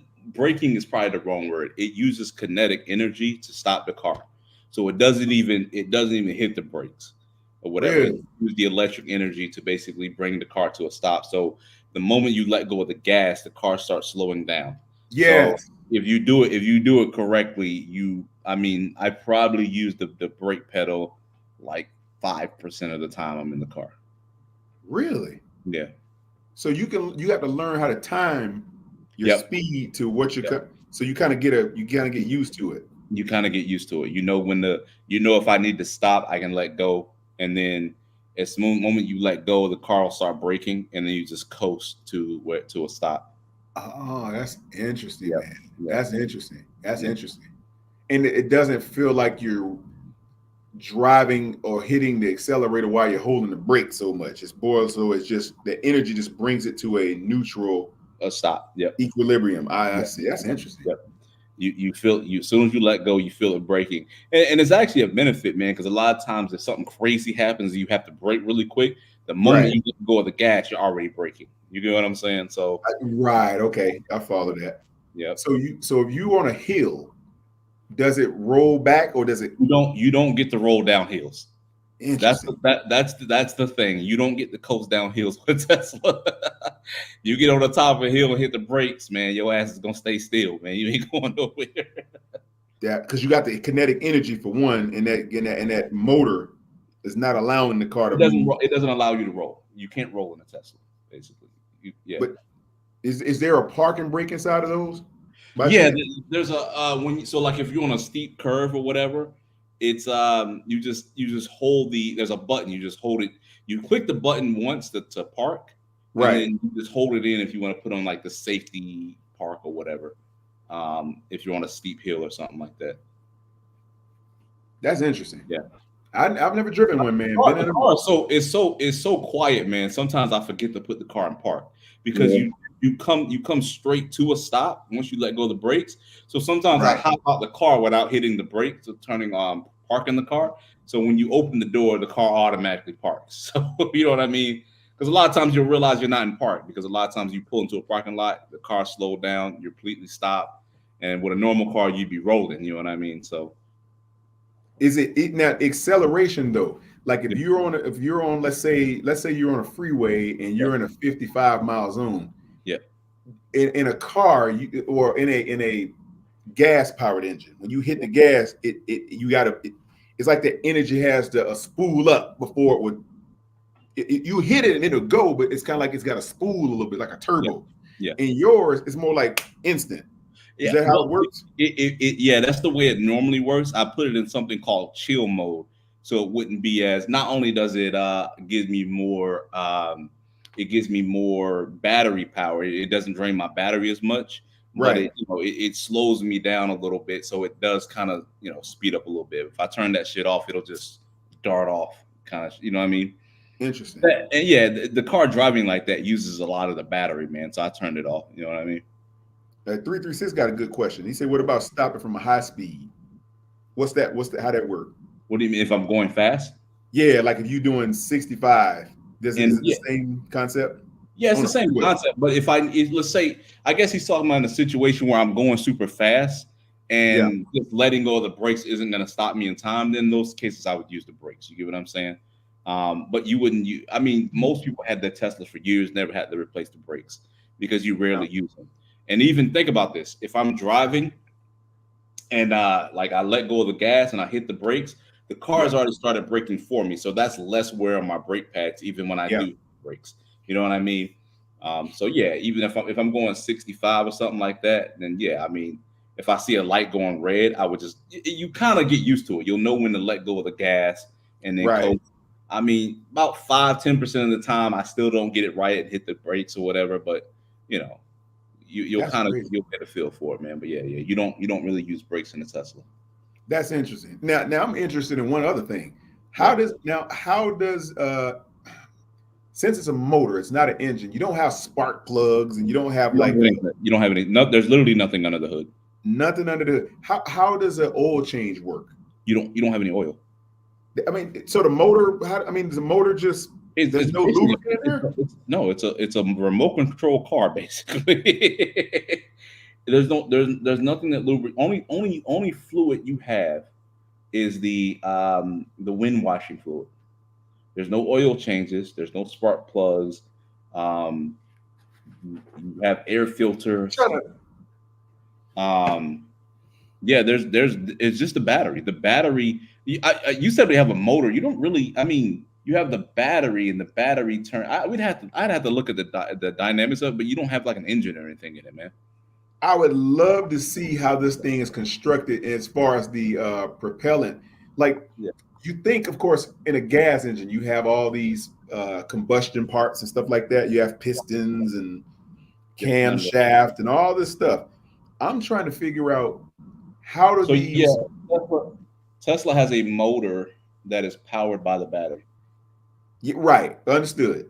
I'm trying to understand what I don't understand. I'm trying to get a sense of how the motor and all of the metal parts or the moving parts in this thing can exist or coexist without lubricant in it that helps it flow. I don't understand how that went. That's the part I'm getting lost. You got the motor turning the wheels. There's no other combustion parts or parts that are moving that would need to be oiled up. I get it. Yeah. So it's all geared to the wheels. It's not really geared to. Yeah, exactly. Yeah, that's interesting. So it's just basically a pulley system. That's exactly electric pulley system. There's really no. Exactly. That's an interesting concept. I didn't even know that. I thought it had I know it didn't have an engine. I knew it had a motor, but I didn't understand how the motor worked in terms of. Yeah, it's a 360 Rob is a non-call in, bro. I'm gonna go live tomorrow. Y'all can chop it up with me. But yeah. There's no there's no oil change, spark plugs, anything traditional. That you would normally have. Yeah. I just pull up and charge it. God, man, pull up and charge. Now let me ask you something. How do you foresee, or how do you understand the difference in maybe like a hybrid? Let's say like a you got a Tesla, but then let's say like a what do you call that one? The Prius. Is it anything similar to that to a degree? I don't know how those hybrids sounds like one. Yeah, I don't know how those hybrids work. That's what I'm trying to figure out. What is it? They're like I've seen a couple hybrids pull up to the charge stations before, man, but I don't know how they work. I don't know if you got 2 tanks or whatever. I don't know. I have no idea. It sounds the same though. It sounds almost like a Tesla. But the hybrids, they also run out the gas. So I don't know. I don't know how that would. Yeah, I don't know how that would.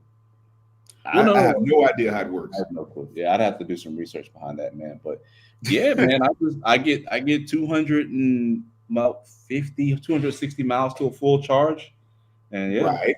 Yeah, so yeah. I've seen that, and that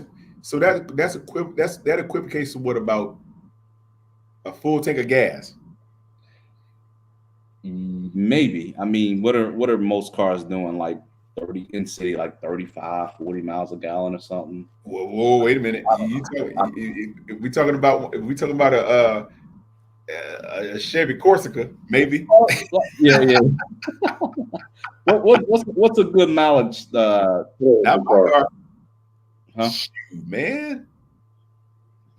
I wish I could probably get 18, 17 in my car. I know I because you got the big, powerful 4x4 engine. It's like, yeah, you ain't getting no 30. If you getting 30, you not happening. Yeah. In my vehicle, I'm probably going to get 17, 18, maybe 19, somewhere around in there, because I got a big, heavy car. My car's like a tank. So it's like it's heavy, it's bulky, it's powerful, and it's like so when you 4,000 plus pound car with gas engine you're not gonna get a whole lot of I think the 260 is probably a little better than a gas car. I don't know. I would say it is. I was kind of going to ask. That's probably in a gas car. 260 will cost you what, about $30, $40 in gas? Yeah, exactly. Something like that. And but you got to pay for the charge, don't you? Yeah. Well, yeah. If you charge at home, it's significantly cheaper. It's like super cheaper. And it's slower than the fast charger. The fast charger, a full charge on a fast charger during the busiest time during the day, because they charge you differently during different times of the day. So the busiest and most expensive time of the day, I could get a full charge for $18, from like barely nothing to full charge $18. After 11 p.m., it's going to be about $8. What? So they they dropped the price. The price of energy changes. Well, to be honest with you, it's almost like it is in your house, because in your house the price of energy changes depending on when you're using your electricity, right? Facts. So okay, Tesla, it's like it's normally like 42 cents per kilowatt hour, and then after 11 it drops down to like 23% per kilowatt. So it's like half price or whatever. If you charge after 11, like from 11 p.m. to 5 a.m. or something like that. So it'll be like $8 to $18 to fully charge my Tesla. That's interesting. That's kind of so see to me, owning a Tesla, it's an entirely different mindset from what we're used to. It's like you literally have to go either, man.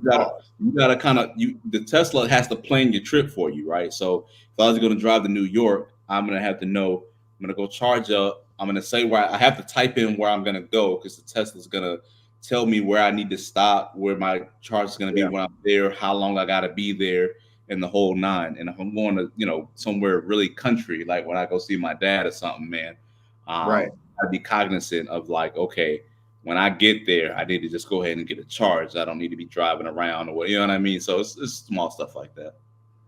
Interesting. So you literally can plan your. I've seen people on these YouTube shows. They'll plan out the entire trip, and you'll see on the map all the stops and all the charges. Yeah. You just tell it where it's going. It'll do all the heavy lifting for you, man. It'll tell you where you're going, where you're stopping, and how long you got to be there. Interesting. Yeah. You know. So now, what do they consider maintenance in a Tesla? Like, if let's say you got to take it in for service, what's service entail? I know you have the air filter, fluid changes. I think there are 2 air filters on the joint. Let's see, common maintenance on Tesla. Can you lease a Tesla? You can, yeah. So is it on par with leasing any other car? Like they do all the maintenance and stuff. Is it included in the package? I would imagine so. Yeah. So here we go. It's not a lot, bro. So it's carbon. The cabin air filter needs to be changed 25,000 miles. The AC, some kind of AC bag needs to be changed every 4 years. The brake calipers need to be cleaned every 12,000 miles. The tire need to be rotated every 6,000 miles. Windshield wipers check, and then brake pads and rotors. That's it. Are you on a staggered tires, or are they pretty much the same size all the way around? They're the same size all the way around. Okay. But the tires got some kind of sensor in them, man. So you just can't you can't go get some generic tires, unfortunately. Yeah, you got to get Tesla approved tires too. Yeah, they got aftermarket joints. They even got some services where they'll actually mail you some tires that are already inflated and the sensors are already, set or whatever. But there's sensors in the tires that you can actually read the tire pressure of all the tires from the car. So you know what I mean. They're special tires for that. That's interesting. So if you wanted to go to BF Goodrich or a discount tire to buy you a set for your Tesla, you can't. You could, but it would not speak. The software probably wouldn't speak to those tires. It wouldn't be able to, to do. Yeah. Oh man. It'll most likely, not knowing your tire pressure, it'll also probably mess up your battery estimation gauge. Because your batteries will tell you when you'll be at 20% when you get here, and a lot of that fuel economy or whatever energy economy is determined on like the tire pressure and stuff like that, right? So you'll probably mess up a lot of the calculations like that. And when you're dealing with electric, having your calculations off is probably not the best situation. You know what I mean? Yeah, you know what I mean? Yeah. You don't want to say it'll be at 5%, but you're literally at 1 going down to 0%. Oh yeah. When these joints die, it is quite the for one, if you let it hit 0, you can permanently damage the battery. I see. You don't want things going. Yeah. I get it. Yeah. So it's basically like if everything is not working in unison, it pulls from something else that's dire to the operability of the vehicle. Right. So your tire being deflated a few percent here and there can throw off how the battery's pulling. Yep, exactly. Yeah. That's interesting, man. And if you mess around and then I was saying, if you mess around and go 0 on the battery, you can actually permanently damage the battery. I've heard that. So what's the cutoff you want to get below to what percent before you need to charge up? 30 or something like that? Well, I've been as low as 1%, but 1% equals like 4 or 5 miles, right? But you just don't want that joint to hit 0. You just want to be somewhere. You want to get it. You think about things differently. Like, okay, I'm at 5%, but I'm 2 miles away from a charge station. I'm good. I'll just go to the charge. You know what I mean? The percentage you have, you could flip it from. You could flip from between percentage and mileage. So you understand that. 5% is like 25 miles or whatever it is. It's like every percent is like 4 miles for me. 4.4 miles. It's like riding around in a cell phone. Yeah. Basically, that's exactly what it's like. Yeah, and you riding around a cell phone. You got to kind of see where your battery is, because charge stations all over, but it ain't like gas, bro. You get what I'm saying? It's like a cell phone on wheels. Yeah. Hey, is it a way to? Now I'm pretty sure you learn these things going as you progress with the car after you've had it for a while. Yeah. Is there a way to preserve battery in certain instances, like how you drive and how fast you go? Or yeah, though there's a lot of factors, man. There's the weight of the car. Yeah, I put mine in chill mode because all that like zippiness, it's unnecessary energy use. The Sentry mode where you have all the cameras on in the car at all times. Yeah, looking around your car, that drains like 1% an hour, right? That camera system where you can see. Right, that's kind of dope though. I ain't gonna lie, that's beautiful. You can see around the car, but that it's a huge drain on the battery, right? So you could cut that off. In fact, once you get to 20%, that automatically disables anyway, right? Because it's like, you're using way too much battery to have this on.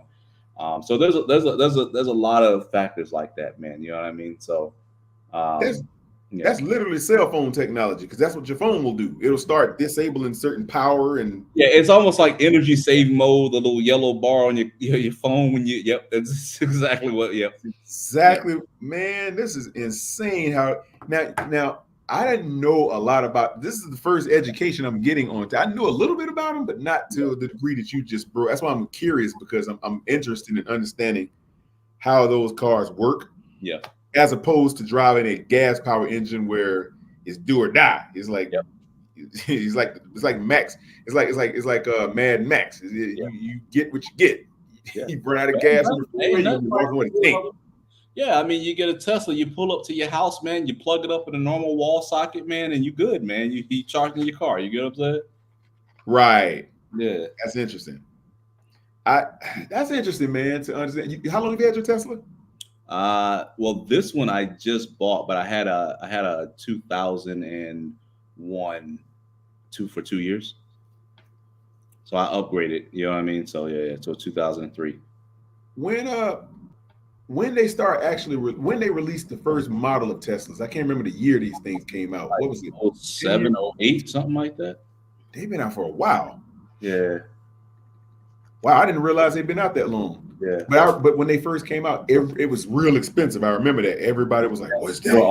They were all over $100,000. Easily. Now they've kind of come down to the market. To more people, they're more ubiquitous. So the electric Roadmaster was Tesla's first car. It came out in 2008. The Roadmaster. Yeah. Shout out to Roadmaster. Road in the house. What up, Road? 2008, man. Huh? No. I thought he said Roadmaster was in the house. That was the name of the car. That was the car name. I thought you said Road. Nah. Roadmaster is not in the house. I can. Oh, okay. I thought I heard you say Road was in the house. Yeah. No, he said the Tesla Roadmaster, motherfucker. I didn't even hear that. See that, BJ? I'm trying to share love with the team, brother. Trying to share love with the team. Yeah. I know you was. You got me curious. Hey, do they have what would be considered like an SUV Tesla? The Model Y. Tesla Model. I've seen that. That's not the one like an egg, is it? Yeah. Yeah. Oh, you got to pull that up. I know what that looks like. BJ, you seen it? Is that the one with the doors go up like this? Some of them. I think that is the. Hold on. Because I get my models mixed up. Because you have the Model 3. Yeah, I think that's the one with the doors that go up sideways. Okay, I've seen that. So that is their version of an SUV. Yeah. I'd like to see something. Great. I've been in that. It's straight. What you say, bro? You say you've been in one? Yeah, because I've been that the one with the wings go up, right? Yeah. I've been in. No. So it's the model. It's being a passenger though. When you slide that bitch like that, that shit fire, man. I'm like in the back. Yeah. I get them mixed up. Because they all. It's the Model X, because the X and Y kind of look the same. Just if you just looking at them. Hold on 1 second. I'm gonna show you. Okay. No, it's like just you ain't. I don't know, man.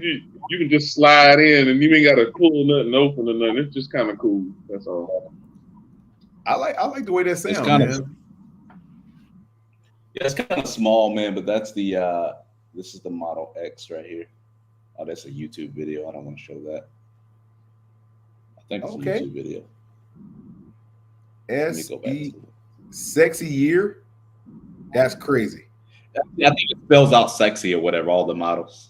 I guess that's something they did. Oh, okay. That's what he's doing. Yeah. That's wild. Sexy year. It's a sexy year to have a Tesla. Yeah. That R look kind of dope. Is it more like a sporty You know, I've never looked at the R before. Look at that thing, man. That thing is nice. It looks like an Acura NSX. No, that's not now. You got my attention with that. And the Nissan Skyline, of course. Okay, I'm telling them. Okay, yeah. That's my shit now. Oh yeah. No, I got a couple now that I like. Yeah. The Super. Oh yeah, it's Super. Super Skyline. Now, you talking about the new Super, BJ? No. The older one? Okay. The new Super is a BMW. You know that, don't you? Yeah. Oh, yeah. The new Super is a BMW. Okay. And the R is actually the Roadmaster. Actually, that was the first one. Yeah. Okay. Interesting. That's interesting. So it's more like a roadster, or what they call that, or whatever. Yeah, here we go. Oh shit. Yeah, that's it. That's that roadster. That thing low key that looks like the Lotus. That low key looks like the what's that car, man? Jet Li was driving it in War. God, what's the name of that car? You know what I'm talking about, Elaine? Nah. I'll tell you what that looks like. Oh, this is a 2026 one. I don't see a lot of these on the road, man. I'll be honest. A lot of people aren't buying these. What's the name of that thing, man? It's the Spiker. The Spiker. You ever seen the Spiker? Mm-mm. Look up. The Spiker looks like that one right there that you just pulled up. The Roadmaster, whatever. That's what the Spiker. Yeah, that joint looks nice. It looks real small and compact though. Mm-hmm.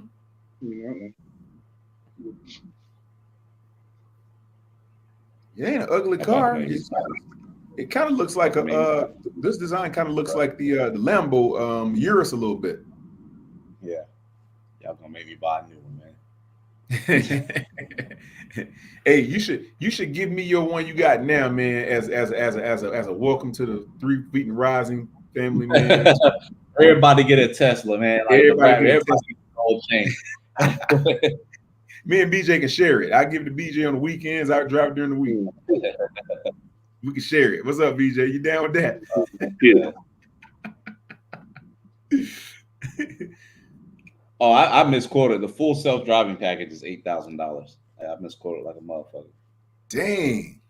Yeah, they're gonna upcharge you on that bitch. God, man. Oh yeah. You will be hit across the head. Make no mistake about it. Yeah, man. Jeez.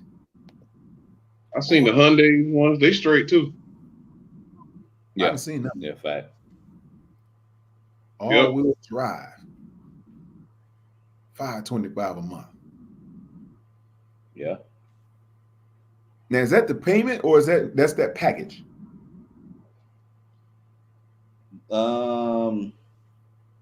After estimated. This is after estimated savings. So there's a bunch of rebate shit. There's a bunch of bullshit to that. It's way more than this.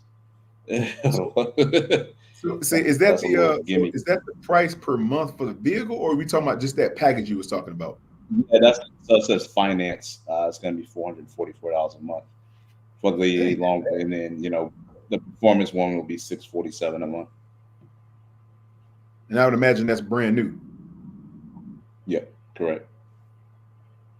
That's not that bad compared to some car notes now, man. For some lesser, but this is the Model 3. But the Model 3 is is not the most expensive one though. Okay. So yeah, like if you do like the Model Y, it's gonna definitely be a little bit more. What are we talking horsepower in these things? Does it tell you? Shit, I don't even know. Take your ass to the dealership, nigga. God damn. Go ahead and buy one, Con. We got so many. But no, there's some kind of equivalency that they do, man. You'd have to research how they do that, but it's some kind of equivalency to horsepower that they do this shit with, man. Let me see. But this is interesting. You bought, yeah.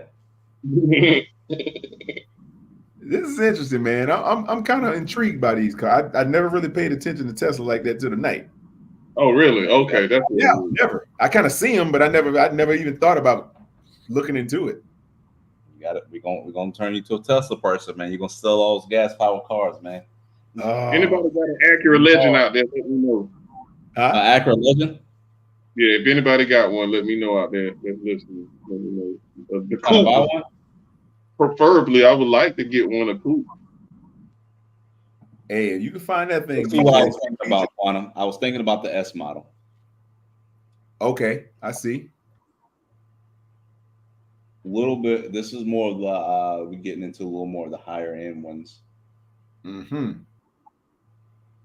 So I guess the difference would be the power and all that stuff, the distance and some feature differences, some man. features. That's nice. Yeah. That's pretty sleek. I like that. That's dope. This is the I drive it. right? Yeah, 83,000. Yep, there's that Plaid. Yep. And them things are so fast, man.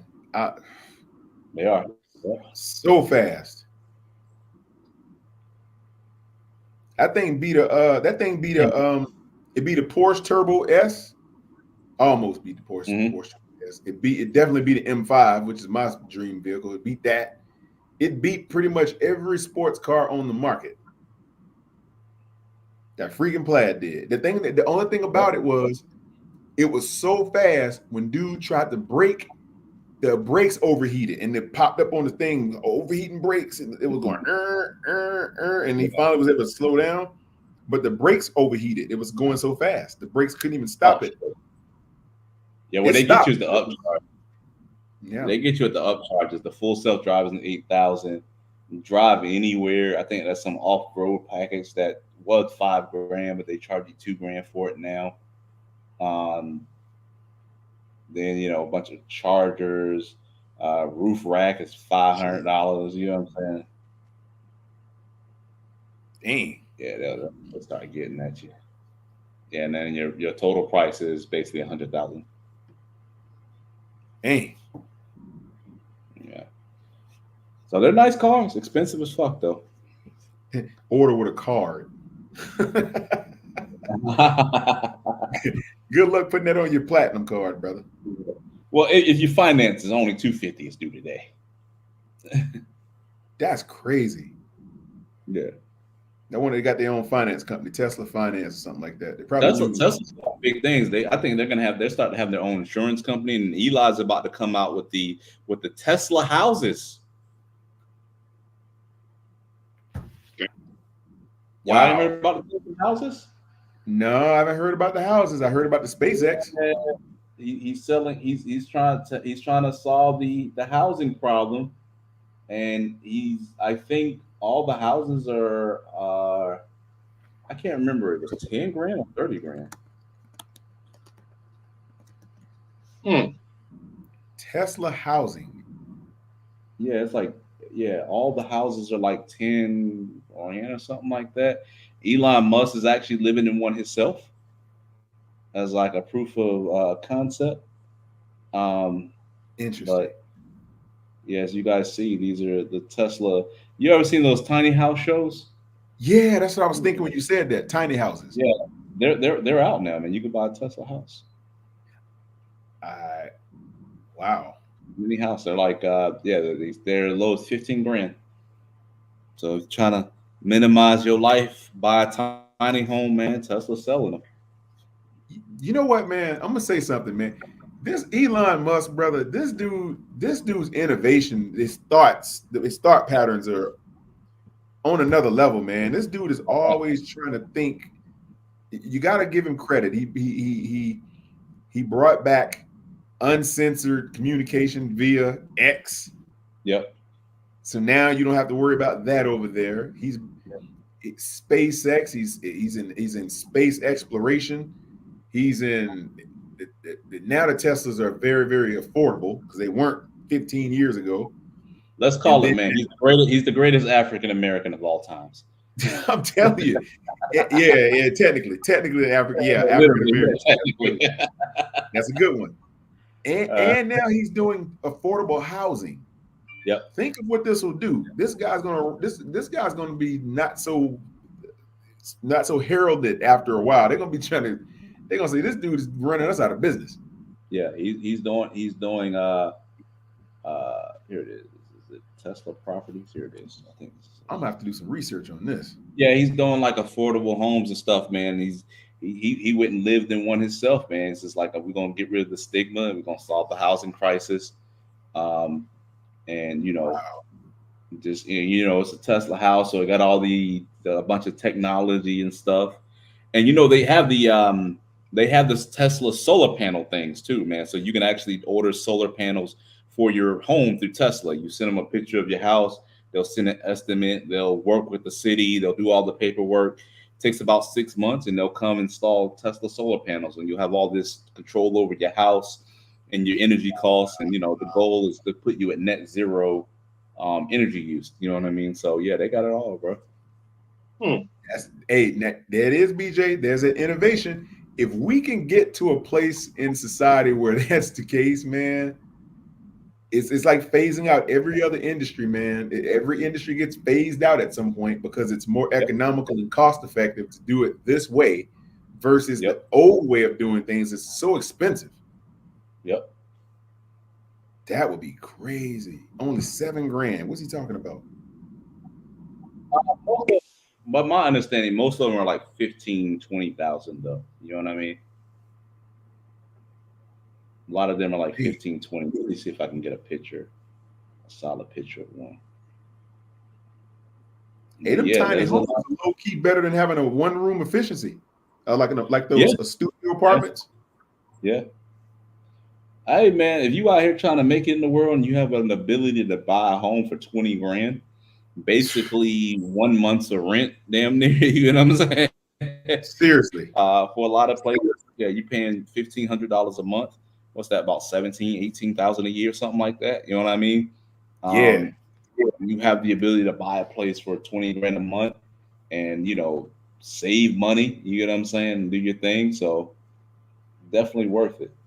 I think they're selling them through this company called Boxable or whatever. They partner with them, and basically the motherfucker comes in a box, and I think there's a little picture of it here. It comes in a box, and you undo it, and the house basically installs itself, kind of thing. You know what I mean? Yeah, it's just kind of, I don't know if you guys ever bought one of those mattresses in a box or whatever. You just undo the box and the mattress pops. You know what I mean? Yeah. Yeah. That's insane, man. Look. Imagine a truck drives up and drops off this box in the middle of the field, and you just cut the ribbon, and then the house just. Yeah, it's like there's very minimum stuff you got to do to have the house ready to move in. You unravel it, and it starts doing a lot of its own stuff, man. So yeah, man, there's a lot of innovation, man. I don't just own a Tesla, bro. I bought some stocks too, bro. You know what I mean? Yeah. It's like a butterfly out of a cocoon. Think about that. Exactly. Yeah. That's insane. I'm kind of interested. I'm intrigued. I'm about to look into this. Well, your wife ain't about to let you move into a tiny home, but you probably. Hey man, hey, brother, let me tell you something, man. Yeah. Going into a scenario where that's actually the most cost-effective and feasible, because you think about it, man. Yeah. The ways of building houses is not cost-effective and economically friendly as it once was. Houses aren't $50,000 anymore; they're like $350,000. Yep. And then you're talking about just moving into basically a shell. You're just getting. They give you like an allowance for some of the appliances and stuff like that. But aside from that, you have to furnish it. And something else that drives me crazy that you don't understand, you don't realize, you have to what do they call that? It's a term they use for when you put the blinds and stuff in. You got to window treat it. Yeah. You ever seen these houses, these big windows? You have to literally buy blinds to these big windows. You talking about thousands of dollars on just the window treatment. It's custom, yeah, exactly. Yes. It's like, dude. So now I've heard these smart houses. I have a friend that's a major developer. I actually mentioned him on Unk's show. I was talking about the guy that owned the land near the stadium because he's got the contracts to build all those apartments and stuff near there. Yeah. And basically he's got that window tint technology to where it's a micro chromatic or whatever you call that windows. Where you can pinch to zoom the tint on it. When you pinch it, it darkens. When you do this, it lightens the tint so it's translucent again. Back. So you see my screen. I'm gonna show y'all. Yeah, I'm looking at it. House yet. But yeah. Prefab. Yeah, they putting them together, man. Yeah, it's a prefab. And there's a little bit of I think should be a clip in a second. Yeah, see, this is one of them joints.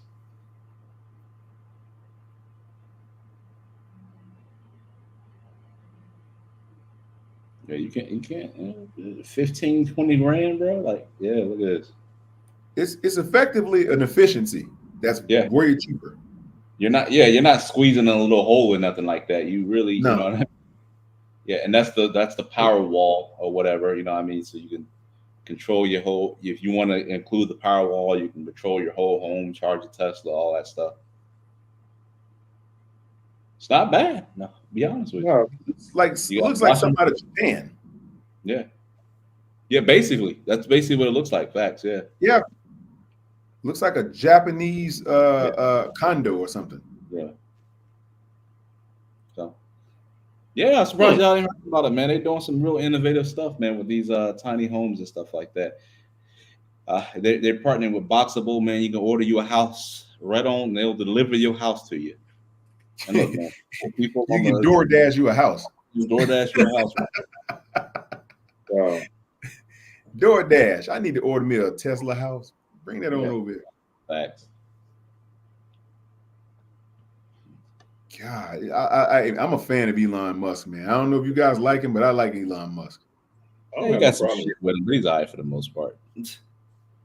I like him, man. Yeah. You obviously you have to have your own land, though. Yeah, you'd have that, but land, man. Like when you look at houses, man, or you look at what the land appraised for, I mean, you're really just paying for the building most of the times for the houses. You get what I'm saying? I mean, you know, your $300,000 house, I don't want to misquote nothing, but you're probably only paying like 40 grand for the land. You know what I'm saying? That's right. Yeah, you have a small lot, like it's the structure. It's the structure that you're paying for, man. So there was actually what's funny, man. I used to watch the show Tiny Houses on TLC, man. And you know, one person that was up there, I was surprised, man. It was that chick who was on the song with LL Cool J Doing It or whatever, who used to sing. She was actually on Tiny House. She had bought a tiny house and she was showing it or whatever. What's her name again? I forgot her name, but you know that LL Cool J song, Doing It, representing Queens. She was raised in Brooklyn. The chick that was sung on that, she was on Tiny House. Yeah. Oh, she was on that show. Yeah. So she had bought not a Tesla one, but she had bought a tiny house. See, now the city, like let's say for instance, the city of Charlotte has a program where they're actually implementing land use for tiny houses, like right over off of Rossell's Ferry. You can get what is it, like a grant? It's like a grant regular people can get. Yeah, it's like a home. They're doing this for the homeless. So if you can actually get in this co-op, it's a co-op community. When you get in, you get the land. And they'll put a tiny house right there on this little plot of land with a bunch of other ones. It's kind of like a row of these things, but it's almost like it's a tiny house community basically. So it's not an eyesore. It's not like big house, tiny house, big house, big tiny house. It's not like the Thirsty Beaver. It's going to be a bunch of like-sized houses in the community, and it holds its own property value, etc. So that makes. I was about to say they're giving out land grants, bro. You might want to go get some land and drop a tiny house on it, man. Hey, I do it, man. I'm gonna tell you the truth. It's like, to me, a lot of people are going what do you call that? Where they Minimize it. downsize everything. Minimalist lifestyle. Yeah, minimalist. Yeah, the minimalist lifestyle. And think about it. You don't need a whole lot as long as you have the necessities of things to kind of get you through. Yeah. Everything else is just excess. Because I'm gonna be honest. Like, think about it. If you can go in your closet and you got clothes in there you haven't worn in 8 months to a year, you got too much. Yep. So yeah, so they actually got them as low as 15,000, man. So 15, 30,000. Tiny, man. Yeah, you got a little land to plot it on. It's even with the I know, man, in my hometown, Washington, North Carolina. I was actually born in the town, kind of over from it, but like, you know, a lot of people who live in trailers and stuff, man. What they pay is a lot fee to kind of, you know, park their trailer there. So they like $120 a month, right? So if you own a trailer, you're paying $120 a month to park on that land or whatever, you know what I mean? Or whatever it costs. I don't know how much it costs nowadays, but you know, it's you know, I guess, you know, if you got a tiny home, you paid for it, you know, you could always rent land. I don't know if that's a smart idea, but you know, it's always options. Rent the land. I've seen companies they'll own the land, like their shopping complexes near me, where they'll actually lease the land for 25 or 30 years. Yeah, and they'll let you come and build on the land, but you'll pay them a land lease. Yep. Yeah, or whatever have you. So I could see that being the case. I wouldn't do it. I was speaking more about like a lot fee, like a lot fee. Yeah, like a lot of lands just for parking houses on. Yeah, like literally $200-$300 a month. You know what I mean? Mm-hmm. Just to park. Would it be more economical just to buy your land though? It'd be more economical to buy. I would say it is more cost effective to just own your own land. Just buy that little 20,000, 30,000 plot of land and then just drop your house on it. Drop your house on it, yeah. And then 30 grand. I mean, if you ain't trying to impress nobody, man, 30 grand, you got a house. Yeah. Yeah. I mean, hey, if I got to impress you with just the house, man, like BJ said, yeah. If you spent 30 grand on a house, imagine the kind of money you're saving. Oh my God. But technically, I mean, you're spending 20 grand a year on rent. You know the lifestyle I would like to do if I could do it. What? I would take the same amount of money. Let's say in Charlotte. Yeah. Not even a starter home, but now if you want to get a nice home in Charlotte to run you about 400, 500K. Mm-hmm. That's what a nice home was going to get. You can get a decent house for about 320. But if you want to consider it to be a very nice home in a very well-to-do area, run you about close to 500. Mm-hmm. Now, I would like to have one of these tiny homes in different parts of the country. So you can actually visit these places and the same money, you put a tiny home in 5-6 cities and just pay that little tax. Yeah. And it ends up being 500K overall. The same if you was just in one city, you have a tiny house in all these places. So you travel to these places, you get to actually, when you go there, whatever, you can rent them out, all that kind of thing. So you can do very well with that type of you know, I've seen these, man. There's enough space to be functional, man, to be honest with you, man. I've seen families of 3-4 people living, you know, these joints, bro. Like it's LaShawn. I'll say again. No, I'm just reading this up. My guy, homie DeMo, he said her name was LaShawn. Oh yeah. The one who does it. The song with LL Cool J. Yeah.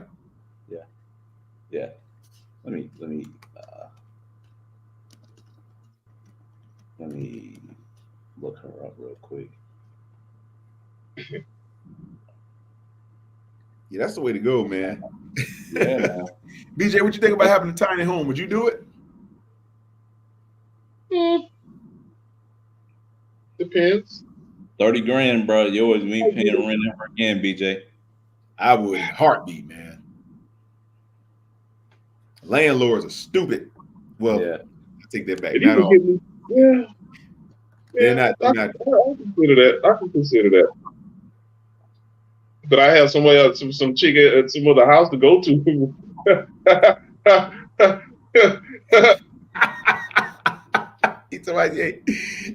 go if I can go to my tiny home. This dude said I got to go somewhere to stretch my legs. BJ, you want to Airbnb those, brother? Yeah. They selling this motherfucker on Amazon. What? Yeah, this tiny house being sold on Amazon. Hold on, let me.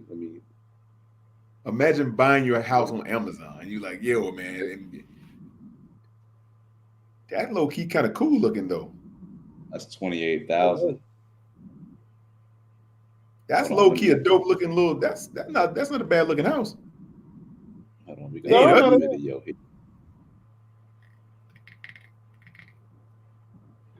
Imagine the savings, man, if you have something like that. If you're not like a big, you can do literally anything in your life you want. If you spend 40,000 on something like this, you have the rest of your money to do whatever you want. That's a fact, yeah. Oh, Dang. Copyright me.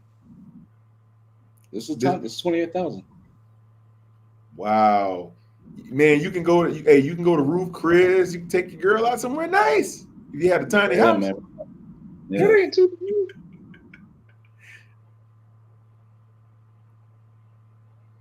That ain't too bad. Yeah, no, it's not.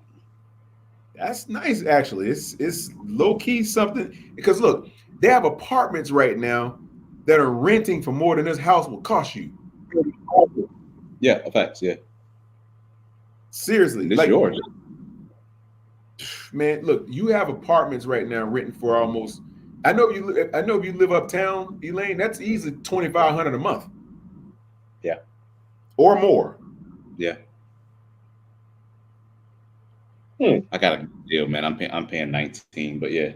You see what I'm saying? You almost the $2 millennium mark. I got a non-renovated apartment. I still got the only difference they took they another bedroom, bitch. Yeah, check that out. You said this was bad. I said there's another bedroom in that motherfucker. See, it's a 2-bedroom. This is a 2-bedroom. Oh shit! BJ reconsidering. BJ now he's like, wait a minute. BJ like, hold up, but let me. I didn't know that was the case. Yeah, this is a 2-bedroom, man. So where you find your house? Oh, on Amazon. That's insane, man. Hey, look at the design of it though. It looks like it's energy efficient too. It is. Yeah, you got the window. They usually have those windows for light, so you don't have to use electricity in the day. So you got all this light coming. You know what I'm saying? And so, but people can't. It's basically, you can't see inside the house, but you can see on the other side or whatever. So it'll let all that light in. Yeah, I guess the only thing you'd have to really be concerned about or consider is the elements in terms of the wind or hurricane. Well, a hurricane knock anybody's house down, but I mean, like, will it withstand the elements? Is it built? Is the construction worthy of something that you would see as a regular house? That in Kansas, no damn well, but. Hey, your house be spinning like on the Wizard of Oz. Yeah. You can heal as much as you want. That bitch gone. Hey, you wake up, man. There be some little red shoes sticking from under your house. Oh, there's no place like home. There's no place like home. And they ask you, where did you find your house? On Amazon. Yeah, this one's 33. Like a greenhouse. Yep. This one's not as segmented as the other one to like little rooms or whatever. It's like one big space. Like an Airstream. You know what an Airstream is? Mm-hmm. Yeah. Oh, and they got 2 different versions. They got one for 27,000, one for 33,000. Hey man, y'all think about it, man. Minimalize your life, man. That's literally a hotel room that you get to own. Correct. Yeah. 27,000. That's, man. Imagine. Okay, I'm gonna give you an example. There's a now this is very intelligent. There's this multimillionaire investor. He went out into the mountains. I can't remember exactly where. I want to say the Pacific Northwest somewhere or something like that. He went out there where those redwood trees are, those big tall trees and old trees. Yeah, Washington State, and he bought a bunch of land, and he built a ton of these little houses in a community, and he basically Airbnbs them out. This joint's $20,000. Jesus Christ, 19,000 to be exact. So imagine your ROI if you own a community of these things and you put them on Airbnb for people that travel, and turn it into like a. Yeah, I mean, he put millions into it, but I know he's seeing his return. You lease these things, you rent them out to travelers or people that come through there that want to go and see the Pacific Northwest or wherever they are, and you get to stay in one of these. And then he's got this big window at the bedroom that's facing the woods. It looks so cool because you can see the mountains or the hills in the backdrop, and it's gorgeous. The only thing I can worry about is if you go to sleep and you wake up and Michael Myers is standing next to the window with a big knife. That's the only thing I don't like right there. Other than that, I'm cool with it. Yeah, man, something like this, 20 grand, be an investment, man. Go drop them all out there, and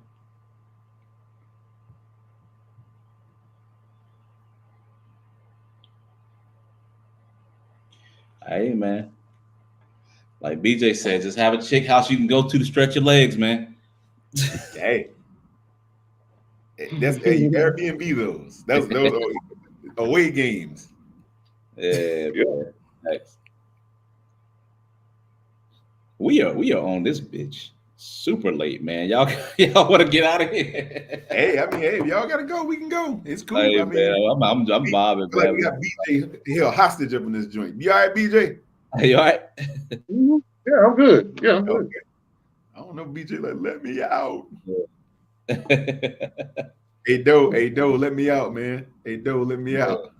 A lot of people would just be there to see the trees. Yeah, I'm with this, Elaine. Hey, you think about getting one? Nah. You wouldn't do it? Nah, my lady wants to. She wants to. I'm not even gonna put it on her actually, because her whole thing is she just wants to get a house that's more country, a little more space, and she damn near wants to live the farm life. And I guess she ain't really got no specs on what type of house she has. Just wants land, man. So this might work, I don't know.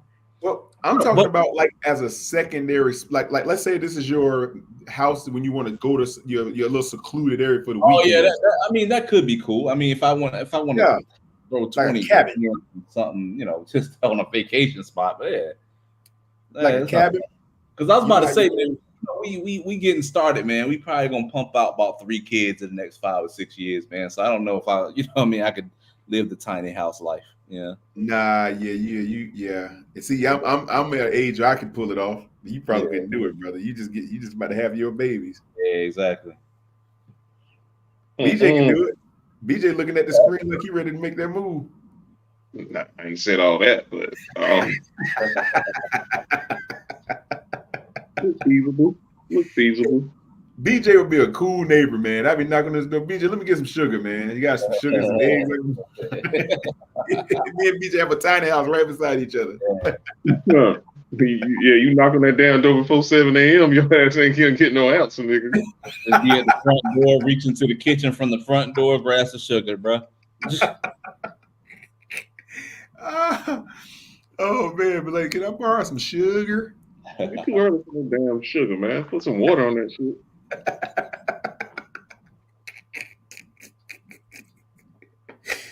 Oh man, that's funny, man.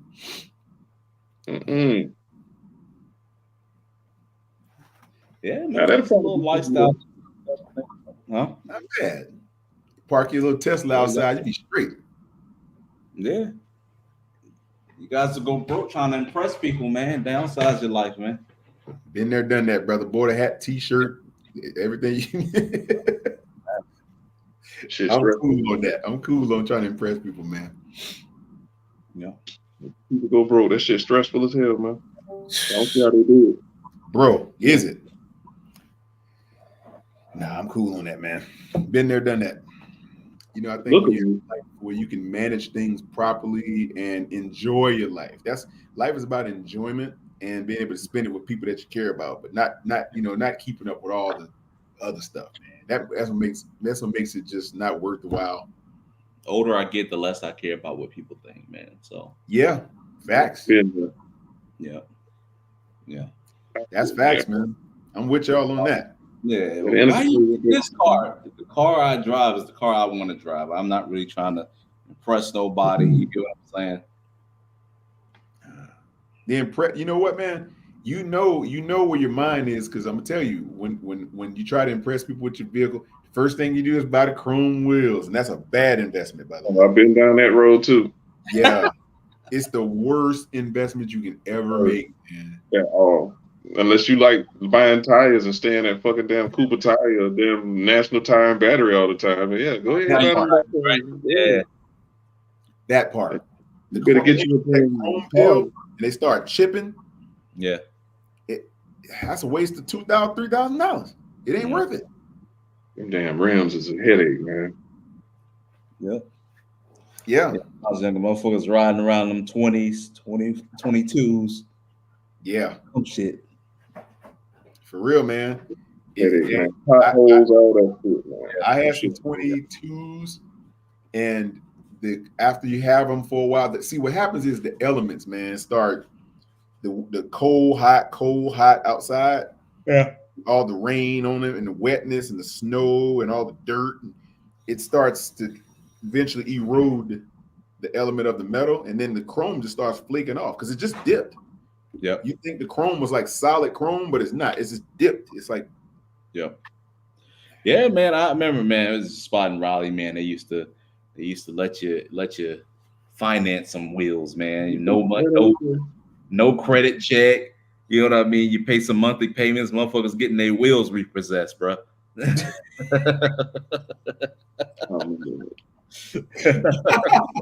Bro, if they come and repossess your wheels off your car, man. Yeah, man. Yeah. Oh man. Rent a wheel. Box. Yeah. Rent you some wheels. You can rent you some wheels. Come down there, rent a wheel.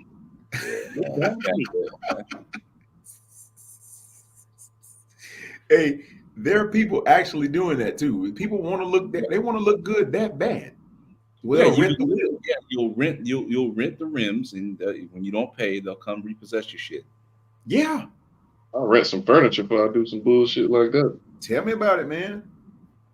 Hey, man, that's like renting them gold chains and stuff. That crazy stuff. Oh shit. Man, go buy you a fake one. They ain't gonna know. You act like niggas gonna go walk right up to you and go look at your shit. There's plenty of shit out there that look real, man. Now they got that diamond tester in the mall thing. Be careful with that. Who the fuck I'm gonna let walk up on me with a diamond tester? Wait. He walk up to you the mall to test your earrings and everything. I seen it. That ain't the point. Just trying to have a look here, man. This is all that don't make no damn sense. And there are plenty of people walking around with fake jewelry right now that you wouldn't even know. You wouldn't even know it. Oh, y'all saw. And it doesn't really fucking matter. It's about the look. Facts. Ocho Cinco said it. Ocho Cinco said, "Hey, all my jewelry." Fake. Yeah, facts. He did say that. Exactly. Now, you wouldn't, if a celebrity's wearing fake jewelry, you wouldn't even think twice. Yep. So. Well, didn't some dude get up here early and say we look broke or something like that? Somebody said that. Say look broke. Yeah, man. Shout out to him, man. Only a person that's never had money would say something that's stupid. Yep. I've been too much to know that money doesn't have a look. It has no look. It looks frankly, money actually has a look of no money. Real money does. Yep, exactly. Yep. See, real money is talking about what we were just talking about, investing and things of that magnitude. They're not putting money into material items unless you ever peep somebody. Somebody's a good example of that, man. Look at Jay-Z. Yeah. The early years of Jay-Z, where he had a little bit of rap money. You know what I'm saying? He was doing all this ignorant shit. But now as he really start creeping into the billionaire status type of shit, dressed down, normal, none of the gold chains. You know what I mean? Just that's what real money starts to look like. He started hanging around them other billionaires and started getting their influence, man. They don't, once you got it, you don't got the need to flaunt it, bro. You know? Yeah, you don't have the need to flaunt it. what's the difference? It's a difference between being able to buy everything and then buying everything. Right. The only people that flaunt it is the people who just ain't never had it. Correct. Because you want everybody to know you got it. Yeah, because when you're used to it, you ain't got the need to flaunt it. You get what I'm saying? Or when you around people who got it. You ain't stupid talking about, but he still look dusty. Jay-Z is intentionally trying to look dusty. There are a lot of them that still look kind of like, like Mace and Cameron. They even put on the best suit. It still look like that. Just don't, bro. Some ain't them. Look off. Yeah, we're just not used to seeing it, BJ. That's why. Yeah, I think I was gonna say, man, sometimes they take it too far. They go for that dusty look like Kanye or whatever. It's kind of a trend to look dusty almost, where they kind of overdo it.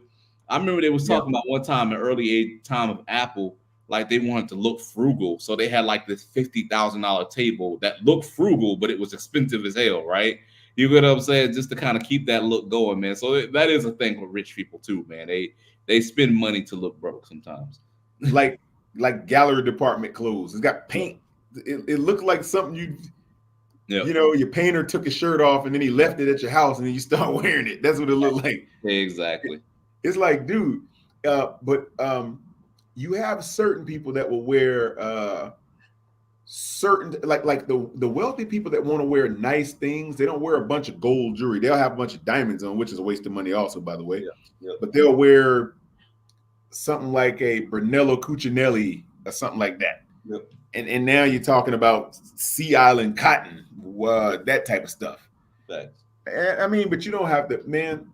If it's, as long as I've always said it on my style, as long as your clothes fit and they're clean, it really don't matter who make it. As long as it looks quality and it fits, that's the key. It ain't got to be Gucci written all around it or whatever have you. Yeah. Louis Vuitton luggage, and you ride in a fucking Spirit airline. I've seen that one time in the airport. Yeah. You pay $55 for your ticket, but you got Louis Vuitton. I'm not paying all that for no fucking luggage, man. It's so fucking stupid. I'm gonna tell y'all something funny. When I usually fly, right, I'll go through the airport. You'll see. Now I don't know what this means. Maybe it's just me. Maybe I ain't traveled enough. I don't know. But this is what I've observed, which is weird.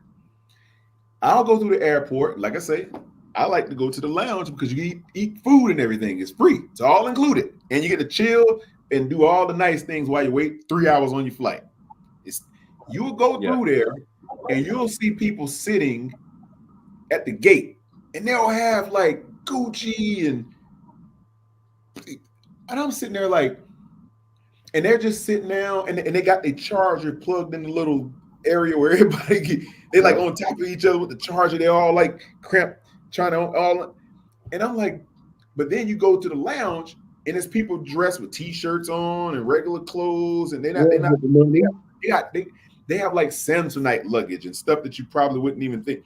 They're not carrying Gucci tote bags and stuff, sitting on the floor at the gate with everybody else.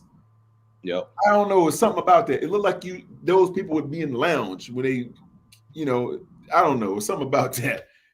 How about fly private with all that shit you got? That's what I'm saying. But those are the people. You see the people with. I saw this one girl one time. I'll never forget it. This chick had the Louis Vuitton set. It was like the little, the roller bag with the handbag, and she had on some Louis glasses and all this Louis, and sitting at the terminal, sitting inside the terminal at the gate, and with a charger plugged in under all these other people, and they was all fighting for us. And I'm thinking, but then I go to the lounge and there's people in there with a Hollister shirt on. Yep. With a bag you probably would never seen. You probably ordered it offline for $30. Yep. Well, I remember talking about the book, man. The lifestyle. The Millionaire Next Door, and it just talked about the differences in lifestyle, how millionaires move with their money and how regular people move. The reason why most of those people that are out there in the lounge fighting for a spot is because they're the type of people that would buy a Gucci bag.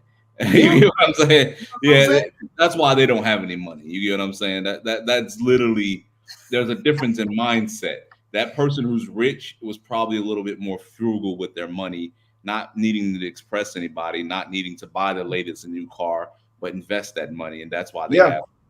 So a lot of times, man, a lot of people, oh, he doesn't look like he has money or whatever like that. But like people who really get money, most millionaires get it out the mud. They get it through savings and investing. Out the mud. Yeah, the only people you see invested are new money people who never had money. So when they get it, they act crazy and they just buy shit. Right? They buy chains, they buy cars and shit like that. But that's not most millionaires in this country. You know, they got it over time. They got it over 30, 40 years. Yeah. Being and investing or whatever like that. So look at it. You can read the last comment, please. Looks what the fuck he said. With the one that says looks like well we call him Big Papa. No, man, that's funny. Oh my God, that was good stuff, man. Aunt Beardsley. Yeah. So my fiance's fiance is Big Papi. Grande. Big Papi.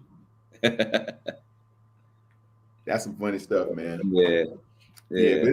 But where you put your money is the most important thing. It's all about decision making. What I've learned is they said, how would you know? I actually referenced the book. I said the Millionaire Next Door. They did a survey of like 10,000 or like 5,000 millionaires or something like that, and it broke down statistics of their lifestyle and how they did, like how the average millionaire, most of them haven't had a car payment in 20 years or whatnot, because they would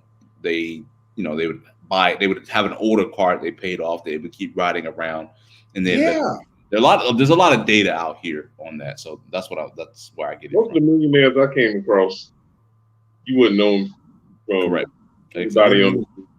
Yeah, they drive like a Saab or a Subaru Outback, so station wagon, the Volvo station wagon. That's the normal car choice for them, and a pair of the New Balances. It's more advantageous. Like if you so you can literally buy a brand new car if you want or whatever have you. It's just the valuation of your money decreases every day because the valuation of everything decreases every day. So if you go out and buy a brand new car, and you drive in that car, and people like they got that lease thing. So sometimes you lease it over a certain time to kind of get the value out of it, because you got to pay the maintenance cost to keep it up. That's one way of looking at it. But then if you're just buying it just to buy it and to have it, you never really get to own it. If you own it, you better keep it forever. And it's like you can use your money in more productive ways than investing in a depreciating asset like a car. You know, it's going to go downhill. And it's better to apply those funds towards things that are, of course, always increasing in value. That's the way I would say it. Like Elaine said, you buy your Tesla stock on something that's going up. Attach your money to things like that's going on an upward trajectory. Yep. And people waste money, man. I'm not gonna lie, I've done that. Man. Yeah, I'm gonna show you guys something, man, because they say the average car payment today is the average national car payment is $600 a month, right? Yep. And most people will most likely stay in a car payment, because the moment you pay off a car, generally that car is breaking down and it's about time for a new car, right? That's generally the cycle that most people are in, right? So if the average car payment is $600 a month, all I did is say, okay, what if you pay $550 a month? Not even, you're going to be living, most of you guys in your 30s, you got like 40, 50 years to live or whatever like that.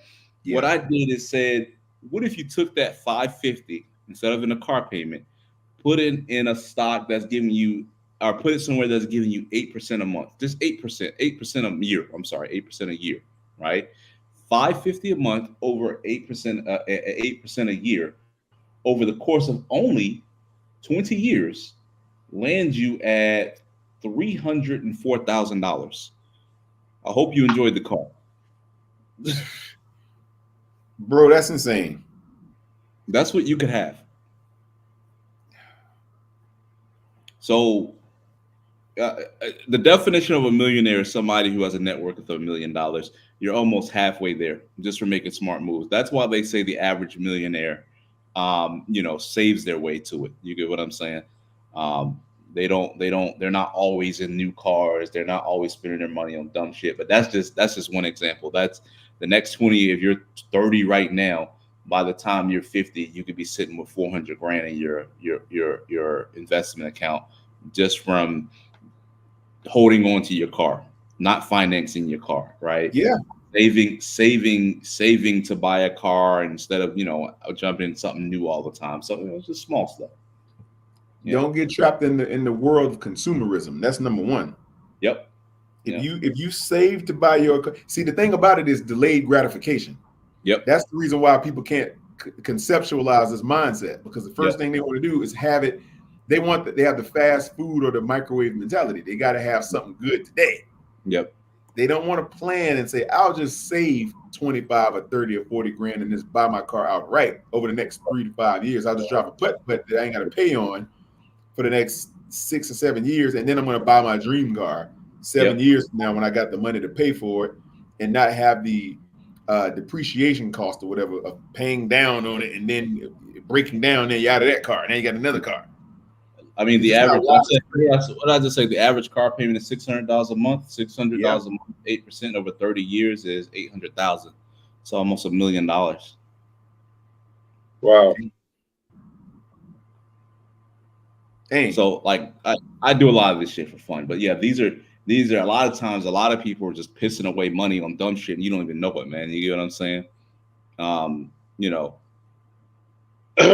Closets full of fucking worthless ass damn overrated shoes.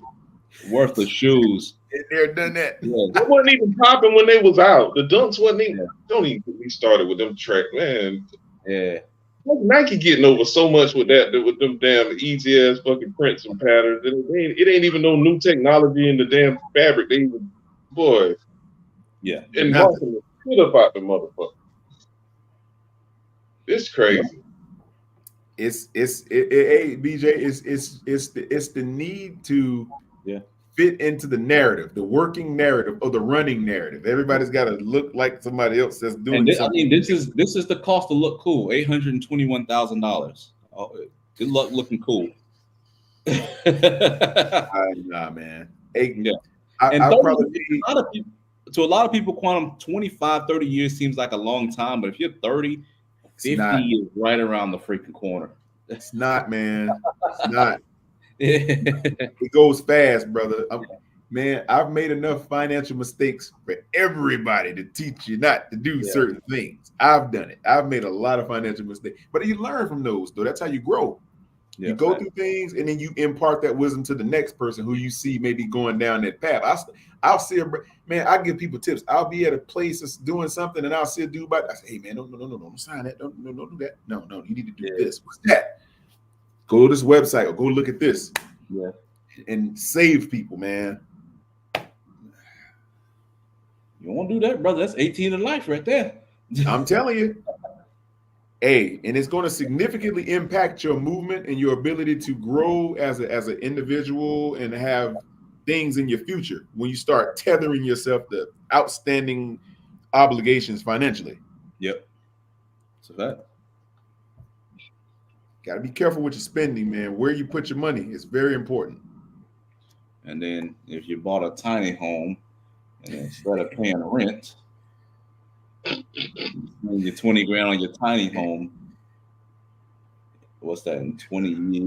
They want that charge in that scat pack, man. I'm sorry, they don't want that. They want that scat pack. They want that scat pack. They want that Y'all looking cool, man. Be cool and broke. Now the new Nikes about to drop, man. This week they gotta get them, man. They have them. Yeah. Well, there's nobody. I told you, it cost $9 to make them. When we was in the military, man, dude he was an E1, had to have a base pay of no more than $1,400 a month. Yeah, it was like $1,400 a month. and he didn't even get a housing allowance. He lived on barracks. And he went and got like I don't know, it was like a Charger or some shit, man. Car payment was like $6 and some change. You get what I'm saying? So you know what I mean? Like damn near over a third of what he makes. You know what I'm saying? A little bit over a third of what he makes, he's spending on car payments. Not taking advantage of the situation of stacking your bread, staying on base, and all this and that. Yep. You on base, you're not paying rent, you just getting money. You know what I mean? You got a gallery that's giving you free food. You get what I'm saying? That part. Yep. You got it made, man. You just too eager to show people shit. That's exactly what it is, BJ. You literally can live on the base and eat the food, and they make really good food too. It ain't like some slop hall where they just serving gruel in a bowl with a piece of toast. No, they actually make really good food. Yep. And you don't have to pay for anything. You get to do your laundry. Everything is free. Everything. Yep. You look, BJ. Everything is free. Your medical cost. Out so long, huh? Yeah. I'll ride that shit out so long. I forgot, man. I forgot all those little things. Yeah, the laundry was free. I didn't have to worry about that. Yeah, the laundry was free. Yeah, food. You know what I mean? Everything. Yeah, facts. Even your haircuts are free. You ain't got to pay for that. Well, when I was at the thing that I did have to, it was cheap though, man. It was super cheap. It was like $10 or something. It was cheap. Where you go to Exchange? Exchange. I was at Exchange. Yeah. See, that's why on the ship they had barbers. Okay. Oh well. See, you didn't go to ship. I didn't go on the ship. Yeah, I was at the Exchange. Yeah. Let me tell you what we had on the ship, man. We had tailors. We had corpsmen. You would know about that, Elaine. Yeah, it was a corpsman. Yeah. Yeah, we had the DK clerks or dispersing clerks or bankers. We had postal clerks for your mail. We had radiomen for the telephones. Look, we had servicemen for your clothes, like if you need a tailor or you get a hole in your shirt, they sew your stuff up. Mm-hmm. We had the MSs for the cooking. They cook everything. Mm-hmm. We also had what else did we have? We had everything. Look, man, you didn't have to do anything. Then you had, of course, we would all clean the berths and stuff. You had housekeeping because you clean your own berth. You literally didn't have to spend one dime, and you had all your medical. Everything was covered, man. Everything you had your ship servicemen that did your tailoring, your laundry, all that stuff. They cut your hair. Good barbers too, by the way. You didn't need to pay any money, not one dime. The military covered every single ounce of what you had to pay for, unless you had like a phone or something like that. Like back then, we didn't have a lot of phones. But if you had a phone or something, then you had to cover that. But if you need to use a phone, they supply you with phones on the ship. You can use that for free if you want. Nothing was an expense in the military. You had no expenses. If you were in the military, you didn't have to pay for anything outside of your. I'm trying to think. You would really have to create a lot of your expenses, man. I mean. Yep. I mean, every once in a while, you'd have to buy a piece of uniform item. That was rare. And you got a clothing allowance every year. You got a clothing allowance every year, yeah. Yeah, you basically create. You either came in with some bills or you just created your own bills. You can literally live for free. To tell you the truth. And you get BAH and BSHF if you actually had a kid. Yeah. You get extra for that too. Yep. And a wife. Once you got to a certain rank, you automatically got the BAH anyway. Yep, exactly. So, yep, it's insane, man. Yeah, that's a lot of people military, man. Yeah, I went in when I was 17. Yeah, actually, I joined when I was 16. To be honest with you, I went when I was 17. They can't take you until you graduate high school. I graduated, and a month later, after graduation, I had just turned 17. Month later, boom, I was gone. And that's how my thing went. So when you that young, you literally don't have any obligations. Yeah. Unless you have a child or something like that. But that's about all. If you're a single guy, you go in there, man. A lot of money for a 17-year-old, man. You probably went crazy. Yes. I went crazy. Well, I had a child though. I had a son when I got in there, so I had already had my first son at 18. Yeah. Okay. So, yeah, but still, yeah. But besides that, I mean, everything, but just caring for him and everything, that was about all. But after that, man, it was like I didn't have to, you know. Mm. Yeah, so you get stupid and start doing a bunch of stupid things with your money, You come to like hell. gambling in South America. Yeah. I don't recommend that. Big facts. I wouldn't neither. Yeah. Yeah, So- people be tricking off their money and shit, man. So you know, you can't. Man, you can go to school for free while you're in there. They had tuition, not even the GI Bill. They had tuition assistance. Man, I took advantage of all that shit, man. You know what I mean? Free food, tuition assistance. You know what I mean? Free housing, basically. Or you got BAH with still free housing. You know what I'm saying? Yep. Yeah, you got. It was like, here's $1,500 a month. Go find somewhere to live. You get what I'm saying? Yeah. Yeah. Yeah, man. You really could trick your money off overseas if that's what your game was. If you wanted to just basically save up everything until you go overseas and party, you could do that. People were doing that. People were still in that motherfucker living paycheck to paycheck still. That's crazy. Yeah. Because they were overspending when they didn't need to. Yep. But yeah, so I seen it all, man. But you get tired, you get tired of eating the galley food after a while. You do. You drive off and go get you a meal. Shit. You can leave and go get you something to eat. Damn. Yeah, people did it. Like you'd go out in town and get you a meal. You wanted something different after a while, but like every day, you wouldn't be out there every day spending your money though. There'd be no need for that. For what? Yeah, no need. Man, this new Joker movie look trash, bro. They've been bombing this movie, and I'm skipping through it. They do, yeah. This is a fucking musical. Yeah. You watching it, BJ? Oh yeah, I'm skipping through parts of it. I'm just going through it, looking at little.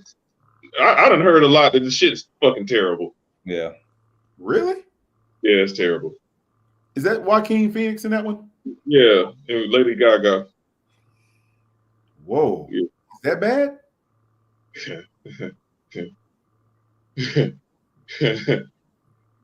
Dude, I'm telling you, this shit breaking out of it. I'm looking at a lot of parts. There's a lot of fucking singing in this shit. Who's singing? Him and fucking Lady Gaga, man. You remember the last one that he was on that damn TV show? It was like he was sitting on the couch of the TV show or some shit. Yeah. Yeah, a lot of this going on, man. Oh well.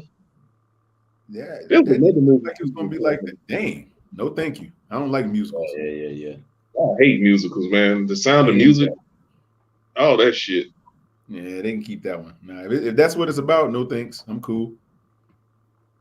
Yeah, it is.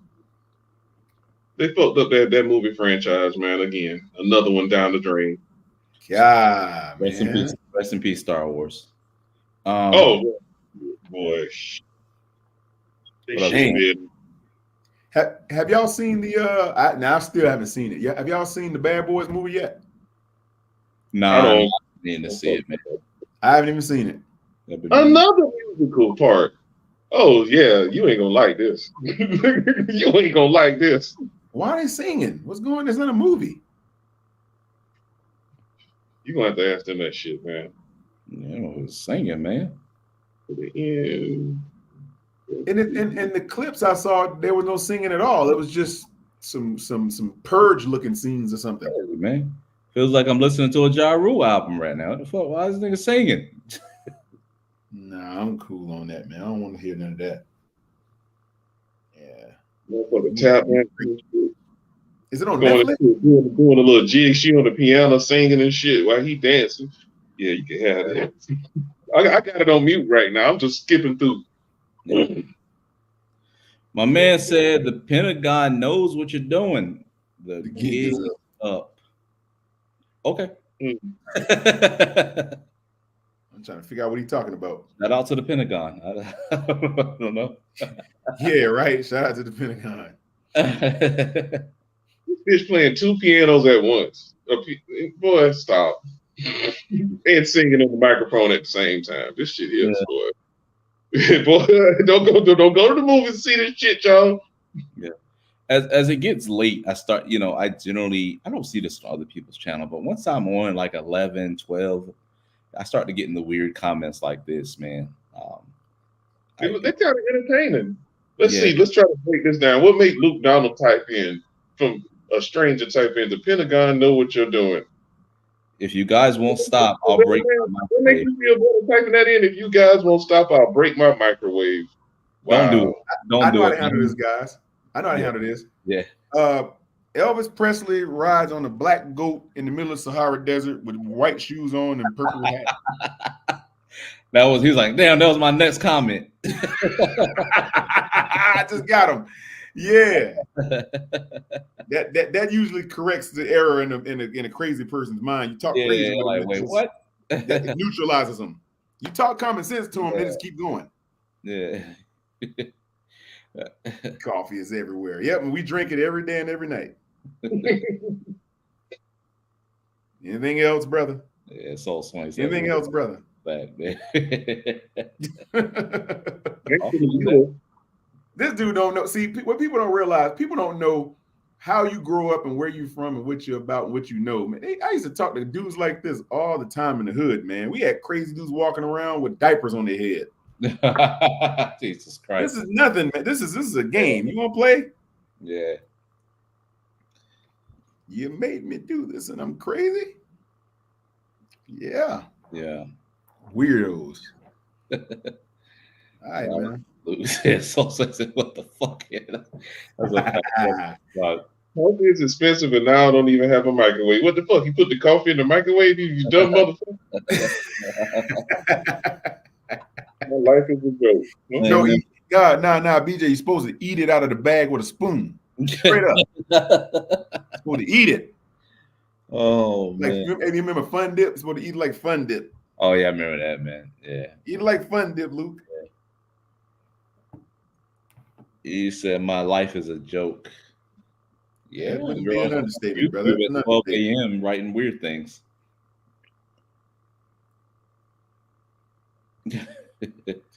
Weird people, man. Yeah. Freaks come out at night, Elaine. Freaks come out at night. He said he think y'all think I'm playing. No, I think your microwave is broke.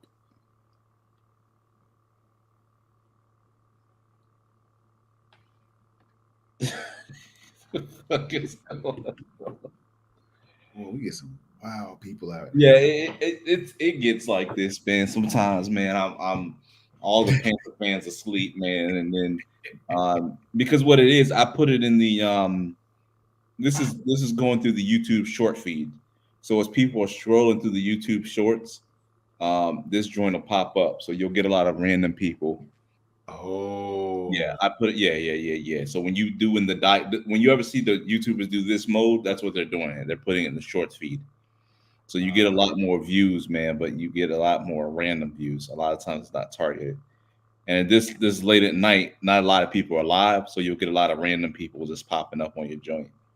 I get it. There's no real directed traffic, but they just find whatever and they just jump on your live. Yeah, there's not really any directive traffic to send people who just happen to be up. You know what I mean? So, people that are in live streaming will get a lot of random traffic.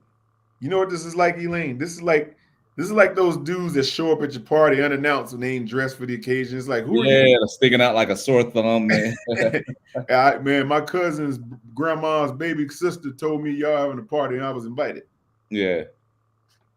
Just show up at your house wanting to get in. That's what this is like. Yeah, you threw your mic out in the street. I got you, brother. Megaopolis. That's the one that people talking about.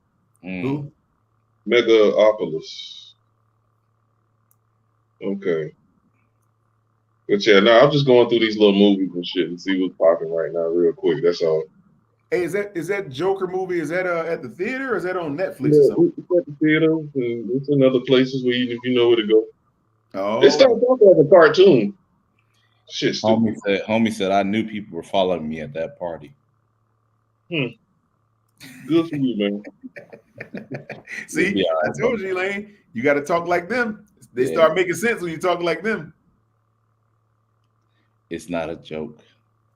You might actually be crazy, man. It's not a joke, but it's the Joker. Yeah, I'm starting to believe you. You might actually be crazy. Congratulations. Yeah. Yeah, this dude is on something, man. Elroy White brother. Oh man. Oh my God, people are crazy. Man, a Big Cat calling Child Protective Service on Elroy was the funniest shit I have seen in my life, man. He did it for real? Yeah, I got man. Send me your email address in the chat, man. I have to see you the video, man. Oh, I got it downloaded, man. He called it CP. He called CPS. The woman picked up. This motherfucker made a report. I'm falling out of my seat laughing, man. I'm talking to him in the Discord like, bro, you're a fucking fool, man. So he's describing in the craziest fucking way, like, yeah, man, this nigga, he in a hotel, he got kids with him and all that shit, man. I don't know his name. He called himself Dark Chocolate on YouTube. That shit, you know, he literally made a report on this motherfucker for CPS, and Elroy ran off the line quick as a motherfucker too. Oh snap! Hey, I just sent you mine. I got to hear this. It's in the private chat. I got to hear that, boy. Big Cat is funny, man. Yeah. He sat his dumb ass on the line and just sat there and let him report him. Yeah. I guess he thought we were playing. Yeah, he thought Big Cat was playing, but then that woman came on and said, hello, you want to file a report? Do you know the person? Do you know the child? Yeah, that shit got real quick, man. He got the fuck out of it. Oh, man, he hopped off the line? He ran? Yeah, he ran, but Big Cat stayed on and made the report. Oh, man. Got some 15-year-old in a hotel room, man. I think y'all need to. What Big Cat say, man? He said, man, I don't know, man. If y'all need somebody to go catch that nigga, I'll help. I'm like, ain't no way he's still talking to her. She was just smiling at that. I was like, oh, she's probably thinking this crazy motherfucker. Dang, that's insane. Yeah. Hey, Big Cat don't be playing. You push him, he gonna expose you. Yeah, man, that shit was funny, bro. Like it took me. He sent that shit to me. It took me about 2-3 days to watch that shit, man. I couldn't stop laughing after I watched it, man. I'm gonna send this shit to you. Oh man, that's got to be the funniest thing. Oh, that's got to be funny, man. That's insane. Damn, he show up after that? We haven't seen him since. I would think he would. We haven't seen him since. Hey, that's the dude that had the mental breakdown or whatever. Was that him? Yeah, it's him. It was the one that was pretending to be Faye's boyfriend too. Huh? Yeah, that was crazy. BJ said, huh? Yeah, man, you heard it right, BJ. Sorry, that dude was calling me. He said Elaine 2.0. That's what he was calling me the whole time. Yeah. Oh man, that was funny. These people are crazy, boy. Yeah. There was another Luke now. Yeah. Oh, he's calling him. There's two of them. Come on, Luke Cage need to pop up now. Yeah, right. Dudes ain't got it all, man. Yeah, I'm gonna send it to you in a little bit, man. I gotta get to my other email. Wow. But yeah. Hey, let me ask y'all one thing, man. Let me ask y'all something. What did y'all think now? Give me your most unbiased and honest opinion. I know where I stand with this, but I want to hear what y'all think. What do y'all think about Kirk Cousins' performance the other night? It was a great performance to me. That was big time. Do you think it was okay? Y'all like it? I know. I heard he's been struggling, man, but I haven't really been keeping up with him. Got another Luke in the chat, but go ahead. Well, it was that game, the Tampa game. Through a 509. Yeah. Said I hear you outside my window. Yeah, I'm in the bushes, bro. This dude is on PCP, man. You say, yeah, he ran like a motherfucker. He got the fuck up out of there. That shit was funny. Mm-hmm.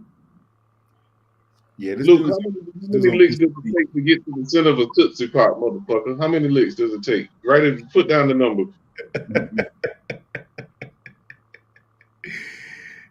Hey, you gonna see this dude running around in the street with a holy wife beater and some drawers on, like smoking. Yeah. I think Luke, you got a link for the oceanfront property in Montana. I'm looking for something. I said, oh, you Cause you typing this shit. You call the cops. Nah, it's your neighbors that called the cops, man. You on top of the goddamn roof screaming and running around and shit, bro. For real. Yeah, they call the cops on you, bro. They have the cameras. Your dumb ass moved there. What the fuck you want me to do about it? Yeah, they got cameras.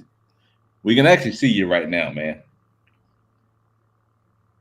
This is probably some kid needing attention, bro. I'm gonna be honest with you. Yeah, it's exactly what it is. Stuff is hilarious. Yeah. Tell them to stand down. Nah, ain't no kids saying stand down. Only adults know what that means. That's true. Yeah. I don't know why you on here with us. You talking about somebody just trying to come in your little apartment and shit. What the fuck you talking to us for? Facts. Ain't you got some other pressing issues to handle? Yeah. Luke.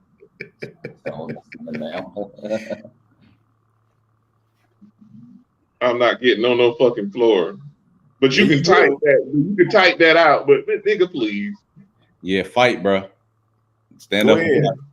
And they gonna take the back of the gun and smack you in the back of the head with it. Yeah, don't let them take you alive, bro. Yeah, don't let them take you. Hey, they gonna hit him with the back of the gun like they did Oprah in Color Purple. Gonna wake up with his eye gonna be all messed up. Yeah. He gonna have an Oprah eye. I said, hell no. Right. Hey, Luke, give me a bucket of fried chicken. It's too late to order some chicken. I know you know some chicken at Luke. Give me some chicken. Pardon? Real. I said, hell no. Make it Pow. Yep. With a bucket of chicken in his hand. Yeah, this dude is funny, man. Yeah. Yeah. You definitely done woke up the weirdos. So why is my YouTube talking back? Yeah, this is what happens late at night, man. You just you kind of just gotta deal with it, man. 1 o'clock in the morning. This is a serious threat to our democracy. Okay. Who sing that song? Houdini? The Freaks Come Out at Night. Is that who sing that? Freaks come out. The freaks come out. Yeah. Freaks come out at night. Jermaine Dupri was in that video, if I'm not mistaken. He was a kid or whatever. Who? Jermaine Dupri. For real? Yeah. I didn't know that. Yeah, as a kid, he was dancing in that shit. He was in Breaking Part 2. Yep. Jermaine Dupri. Yeah, he was in Breaking. Well, did he have a major role? No. He was a kid. Okay. Yeah. Kind of thinking of. Yeah. Wow. The But freaks they had a come out. little competition at the end. Yeah. Part 2 fucking sucked, by the way. Going to those movies is like seeing hip hop first time on the screen after Crush Groove and all that other shit. But you saw it very few far in between, so you soaked that shit in. Breaking Man was big for me, man. But Part 2, they got commercialized, man. Yeah. Crush Groove is a really good movie, bro. Yeah, it was definitely a good movie. Then they threw in the chick in there. Threw that whole movie off, man. Well, you know how that go. But it was on to something. That shit was fire. And the Fat Boys came out with Disorderly. Mm-hmm. Fat Boys are back. Yeah, Crush Groove. It was another. It's another one I'm missing. Oh, the Def Jam one. What was that with LL doing My Radio? What was that movie? Oh, that's not Crush Groove, is it? No, it probably was. You know what? That is Crush Groove. I believe. Yeah, that was a the dope other one, Beat Street. That's the other one, Beat Street. Beat Street. Yeah. Crush Groove was the one where the Russell Simmons story or whatever, right? Yeah. Yeah. Then you had Purple Rain. There was the movies we was getting. Madonna had one that's fucking sucked. I never knew that. Desperately Seeking Susan. That shit was terrible. Yeah, Desperately Seeking Susan. I remember that. Dang, that's. I told that Guatemalan chick. Chick said Thursday. I told him the Guatemalan chick said Thursday. Oh, okay. I hope she did. Shout out, yeah. And so there she is. I'm gonna need it by Wednesday. I drop off on Friday. Yeah. Yeah, man, you're fucking insane, bro. Motherfucker said from sushi. Remember that now, Rat Boy. Y'all remember that movie? Yeah, Rat Boy, yeah. Elaine might not remember it. I remember that. It came out around the same time as Howard the Duck. Two little crazy looking motherfuckers on the screen. I remember Howard the Duck flop. That was like a big flop, man. That shit. Yeah. That shit was a trip though. And that was Marvel. Yeah, they put a lot of money into that shit. That shit flopped, man. It was really because Marvel was struggling, man. It was really the Blade franchise that saved their ass, bro. You know what I mean? They were saying that they was about to go bankrupt or some shit like that because that's when Howard the Duck had failed or whatever like that, and Blade was really. It wasn't a superhero movie though. It wasn't really. Yeah. It wasn't a superhero movie. Now, but Flash Gordon. Now that shit was. That was dope. Yeah, a lot of people was all that. Wesley Snipes saved their ass, bro. You know what I mean? That franchise saved their ass. They have Spawn kind of gave him a little, and then Blade Spawn first with Todd McFarlane. It kind of showed you can actually do this shit on the screen and kind of get if you can kind of tinker with it and get it right. Did Spawn do good in the box office? Because I know. Yeah. I thought it did. No, a cult classic. It became a cult classic. Yeah, boy, them goddamn no CGI shits was terrible, man. They was trying, man. At least they tried. That's yeah. Spawn, yeah, but White's my dude. I support it because of him. It's a good, decent movie, man. But they was doing too much with the CGI. You ever seen the cartoon on HBO when it came out? I didn't know that. I caught that on the humbug one night. I'm like, I am sold. That shit was good as fuck, man. That's the time McFarlane got it started with that Spawn before the movie came out on HBO series. That shit was fire, bro. Yeah. That shit was dang. That shit go hard. Yeah. Spawn was a classic, man. That's a classic cartoon. Whoa, wait a minute. This ain't no normal ass cartoon. What the fuck I'm looking at? Yeah. Shit, fuck. Yeah. Yeah, he went ham on it now. He went ham. And that's what taking off and shit. Hey, but yeah, Michael's got right. Y'all remember that movie? To me, one of the craziest martial arts movies, but to me, it was a classic. I used to watch it all the time. Remember No Retreat, No Surrender? Remember that one? I didn't watch that. You never seen that? No Surrender. Nah. BJ saw it. Yeah, that's when karate was taking off. You had ninja movies and American Ninja and all that. The only joint I really remember on Ninja movie was Last Dragon. Nah, nigga, we had a ninja era. We did like American Ninja 1. We talking Chinese. We talking Chinese flicks with the out of sync mouth movements. Oh, we talking about America. Oh yeah, throwing bars and all that, fight scenes, all that. Yeah, we had a ninja era. I'm sure I've seen a couple of them, just didn't know the context. Ninja 1 and 2. No Retreat, No Surrender, man. That was Jean-Claude Van Damme's first martial arts movie. He was in that. He was the Russian. It's Jean-Claude Van Damme. I've probably seen it, bro. See, the thing is, man, a lot of times, man, I'm 37, man, so a lot of shit y'all live through.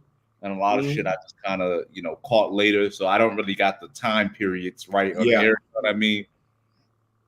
Bloodsport. Yeah. Oh, Bloodsport was a classic. Yeah, that's the one that set shit off for him. Because he famous with the fucking, he was supposed to be Predator, but he was bitching on set. They got rid of his ass. Because of the suit. The suit was too hot, he said. Yeah, he complained all the whole time. They got rid of his ass. Yeah, they cut him from the movie. They brought in this tall dude, this 7-foot tall guy. Yeah, they ended up doing that anyway. So, hey, him and Steven Seagal got in a real fight. I believe it. At Sylvester Stallone's house. Sounds even better. Steven Seagal, I heard, is an asshole, man. Because I think it was was it Michael Jai White that said like Steven Seagal kept pointing a gun at them on set or some shit, and it was like they had to just send Michael Jai White home or some shit. Yeah, they had a beef because that's how it all started. They don't like each other at all. Like Steven Seagal, Nobody really likes him. Like him and Jean-Claude Van Damme can't stand each other. They talk crazy about each other in interviews and stuff. And him and Michael Jai White talk crazy about each other in interviews. It's kind of funny. Yeah. Bruce Lee's not a fighter. He would lose to Benny Urquidez. Oh, Benny Urquidez. He's a kickboxing champion. Benny Urquidez. He's the best kickboxer in the history of the sport besides Bill Superfoot Wallace. I'm a big martial arts buff. Oh, him. Yeah. I know you talk. Okay. Benny Urquidez, he trains Michael Jai White. That's his instructor. Gotcha. Yeah. Why you throw Bruce Lee in this? Like you don't know, man. Bruce Lee had hands and feet. Bruce Lee for his size, for his size or what he can do with his size was good for his size. Yeah. But he was very fast. He studied a system of Wing Chun. Then he developed the Jun Fan system out of his own need to improve martial arts over the course of time.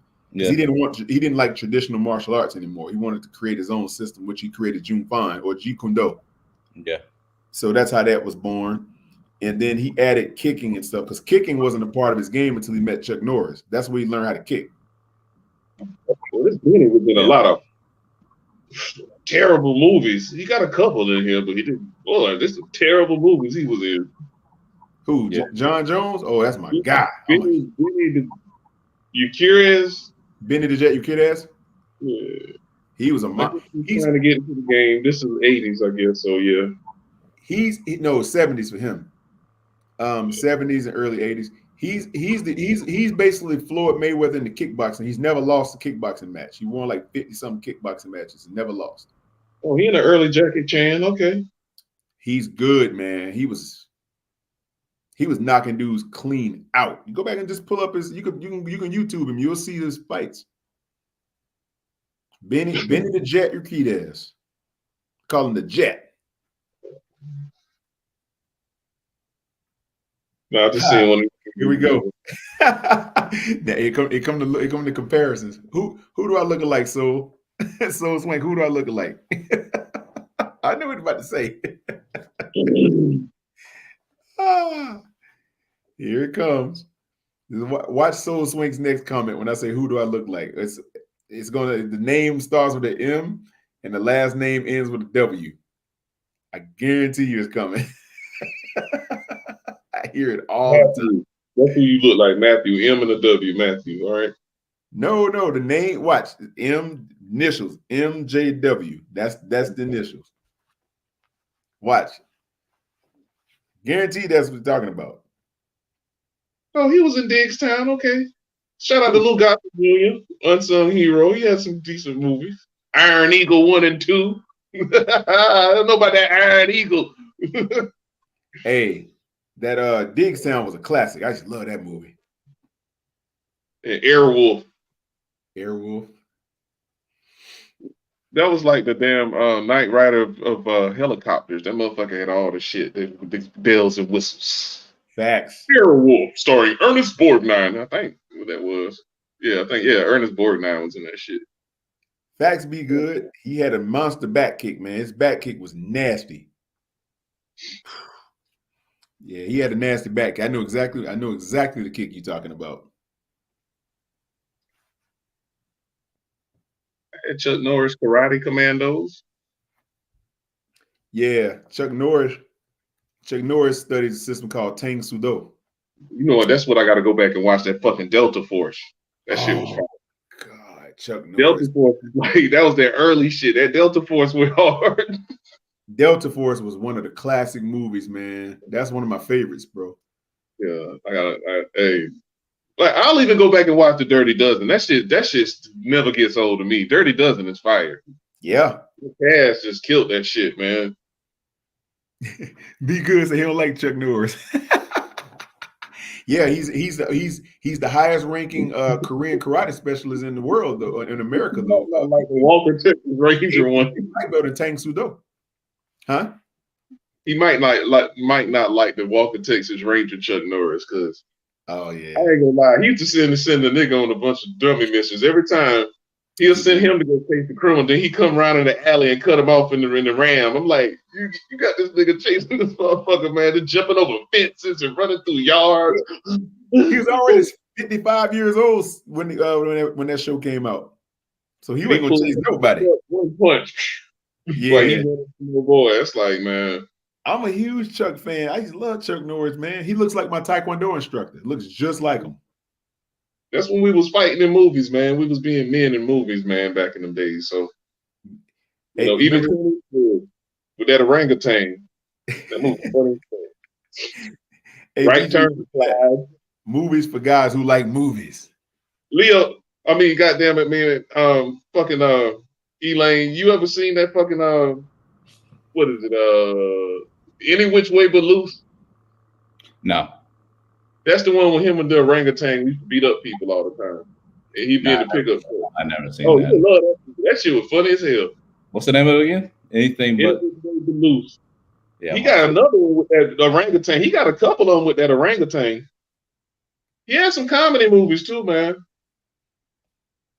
He damn sure did. He was riding around a pickup truck with a damn orangutan, and they was fighting another biker gang. What? Shit. Anyway, but what? Any Which Way But Loose. Let me see the name of it, man. I don't remember Chuck that one. Norris. I mean, what's his name? Fucking Clint Eastwood. Oh, he make a lot of good movies, but I don't remember that one. You do. That motherfucker riding around with a damn orangutan beating up people. Yeah, Any Which Way But Loose. Yeah, and it was a fighting movie too, because he was fighting for money. This movie was fire. Oh, Soul Swing say John Jones. And that's the first time I've heard that one. I wish I could fight like him. Yeah, that motherfucker was fighting him. That's how he was getting his money. He was fighting in fights. Oh, he was back out fighting. Yeah. Any Which Way But Loose. I don't know. Every Which Way But Loose. My bad. 1970. Yeah. PPP, we up late, man. What up, PPP? I know PPP seen his house. Yeah. I know he's seen that movie. Brother. In Any Which Way But Loose. I got every Which Way But Loose. My bad. Every Which Way But Loose. Yeah. Okay. You seen this shit? He be riding around with the fucking damn monkey, man, beating people up. I know you remember this fucking movie, man. Who you said was the old lady that was talking shit to everybody? You say it was who? Huh? Who you say play in this movie again? Clint Eastwood. Wait a minute. Was he driving a truck? Yeah, and they're fighting a biker gang. I remember. Okay, now because you know what I'm thinking about. What's that movie where I'm thinking Over the Top, but no, not that. But the movie where he would drive the truck and he had the partner as the chimp. I think he had two movies. Like he had two movies. He had another movie with this orangutan. I know it was. Yeah, I know the movie you're talking about now. I remember. What the hell is going on here? What? What the hell? Charlotte, the jet. Charlotte. What the? Look, I don't know what you mean by this, Charlotte, but I'm assuming you're a dude or maybe you're a girl. I don't know. Whatever. I'm overthinking it. Said 3 niggas ? My dream. A. Yeah, this dude got a bunch of fake accounts, man. Troll accounts. We know it's you, Luke. Yeah.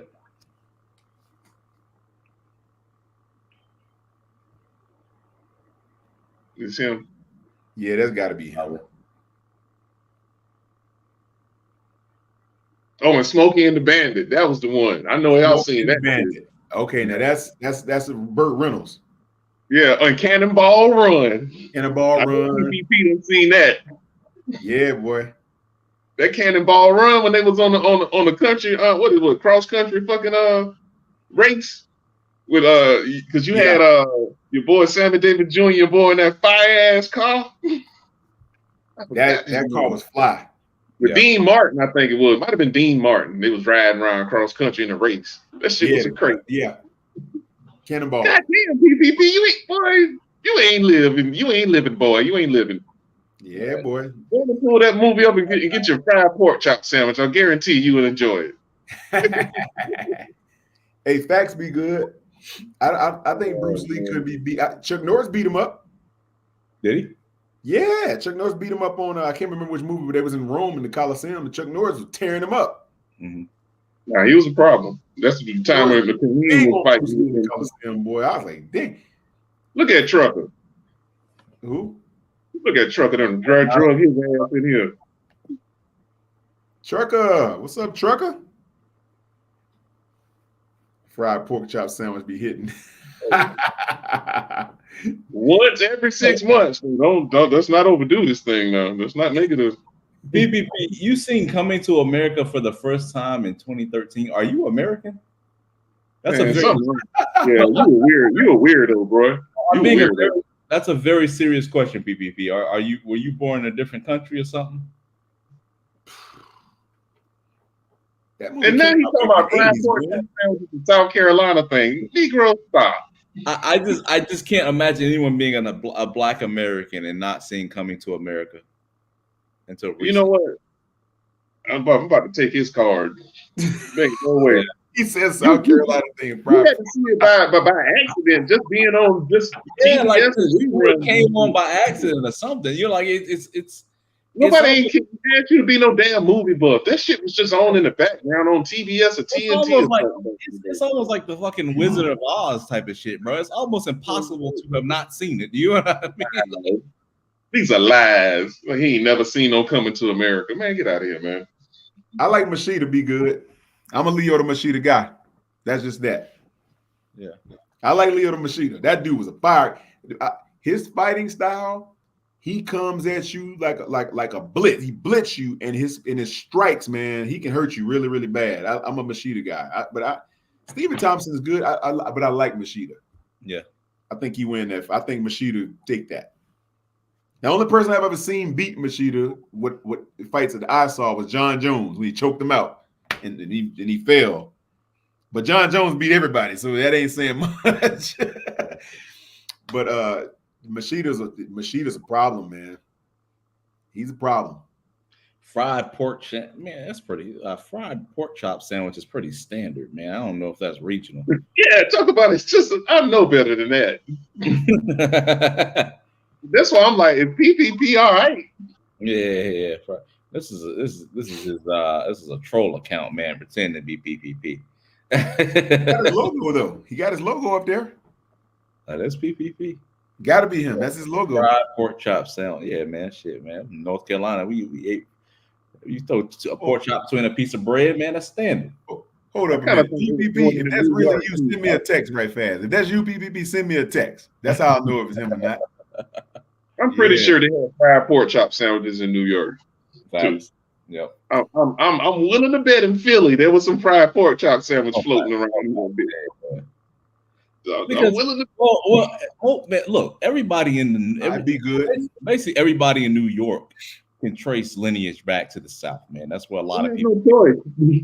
Exactly. So it's like a lot of those Southern traditions are up there too. So they have no choice. Yep. We didn't appear up there until after, we migrated, man. So I asked a lot of people, like, where your family from? Oh, no, we from Brooklyn. I said, where is your family from? Like 2 generations, 3 generations. Like, where did they always hit down to Arkansas, Mississippi, some shit like that. Exactly. Yep. Well, my great grandma from. That's where you from. Okay, got you. There you go. Nah, because a lot of people like to poo-poo on the South, but that's where your people came from. So it's like, what are we doing? Yeah, I'm from New York. No. Everybody that went to New York came from South and North Carolina and down, and then everybody that went to Chicago came from Louisiana and Mississippi, and everybody exactly has Great Migration. That's how that all happened. Exactly. Mm-hmm. Yeah. People don't quite understand that. I saw an article the other day. All the great dope dealers, everybody was praising. They ended from up north. They ended up, most of them was from the South. Yep. The same thing with like California, Los Angeles, and the big city. That was crazy. It alarmed me from the South. Like your boy from North Carolina, with Denzel played. Yeah. They was from the South. Yeah. Yeah, frankly. I just found that to be weird. I was like, okay. Yeah. But they call us slow. All right. All fact. They love to say that shit. Yeah, he said it. I'm not a movie buff. Man, come on, PPP. You seen Wonder Coming to Boy. I ain't talking about the new one. Stephen Wonderboy Thompson. I hope you ain't talking about the old one. The new one I can understand because I didn't watch. I gave that shit 10 minutes. Yeah, I cut it off after what Wesley did his thing. I like that, but after that I couldn't do no more. I'm like, nah. Then everybody was hyping it up. At the time, they was like, "Oh, it's this and that." I'm like, "It's trash." They was getting on me. But then now we fast forward to today. Everybody's saying it's trash. I'm like, hold up, wait a minute. Not at the time that shit. Young Mello. Mello, what's up, bro? What up, Mello? What up, Mello? They was uplifting that Coming to America movie. I ain't forgot. Yeah. They was tearing my ass up and saying it was trash. Oh no, this is culture. This is black excellence. This and that. Now it's trash. Now it's horrible. Oh, that the new shit. It's gonna turn into a cult classic, BJ. That's what's gonna happen. The new shit. Gonna have a success. It's gonna be because people are gonna eventually like it some kind of way, and it's gonna get back in popularity. Yeah, that new shit, man. It didn't even feel like a movie. It just felt like it was just a celebration that it was a part two. You know what I mean? It's just like they just put together some bullshit. They was acting like that shit was a crown of achievement in black cinema. I'm like, no. Yeah. Now it's trash. It was funny, but I didn't see it as being like a masterpiece or anything like that. Yeah, they took that movie serious, man. Another hot take. Yeah. Black Panther ain't really all of that. It's got its moments, but it ain't one of the best Marvel movies. I would just say that. But also, you know what the problem with the I gotta agree with you. Yeah, I agree.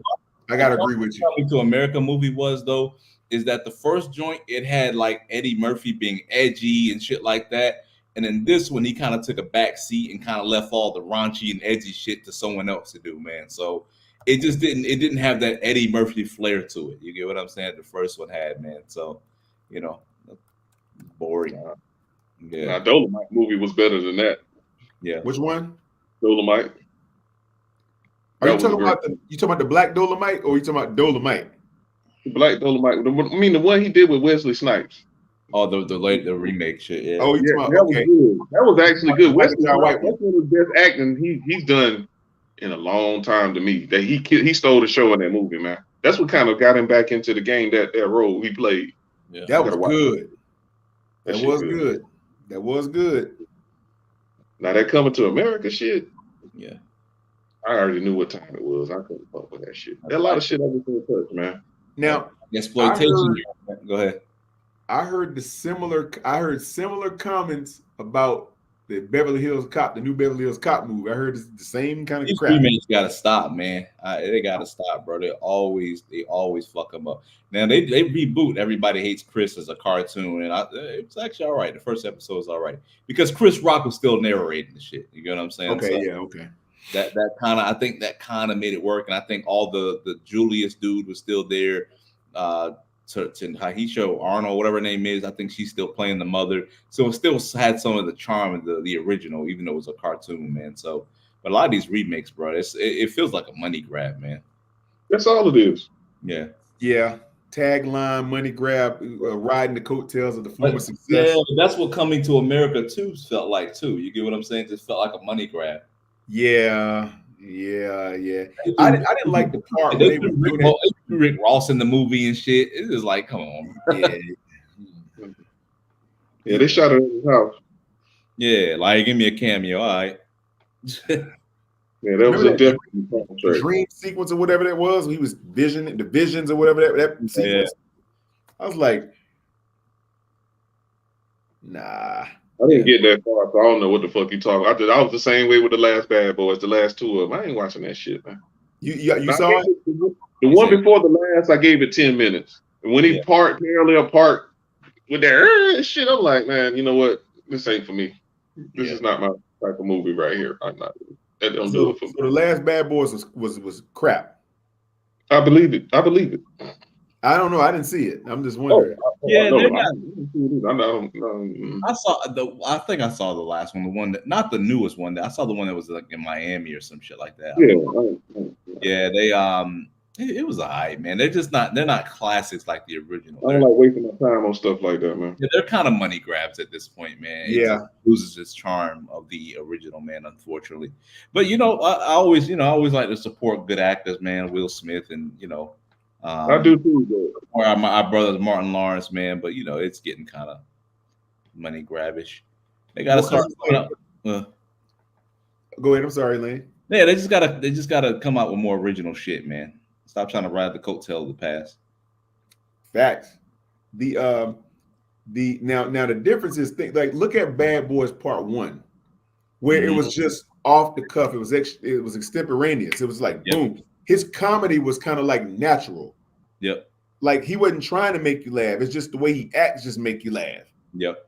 And it was a darker type of movie. It was real dark. And now it's more comedic. It's kind of gotten more and more comedic as time is going on. Yep. And that's what kind of makes it a little bit like you get away from what made it a iconic movie. Because that first one, I don't even know who directed the first one, but the cinematography on that was amazing, and the way it was just a good movie. But now it's just about you just can't wait to laugh. You're looking at when you're gonna laugh versus looking like movie. Yeah. I laughed because it was funny, but not trying to make me laugh. Yeah, they still making scary movies too, aren't they? I don't know. Yeah, that was kind of the problem with that franchise. No, the Wayans got up out of that. That's why. Yeah, the first one was classic. The second one survived. Then it's just okay. You know what I mean? What are we doing? You know what I'm saying? It just lost all its charm. The Wayans basically, so that's what they get. That's what they get. When the Wayans lost, there was that secret sauce to it, man. Mm-hmm. They had like 5 or 6 of them joints, man. They kept milking it. Yeah, they got robbed out of the sequel. Marlon was talking about because they actually owned the franchise to a degree, and then they tried to go and sell it.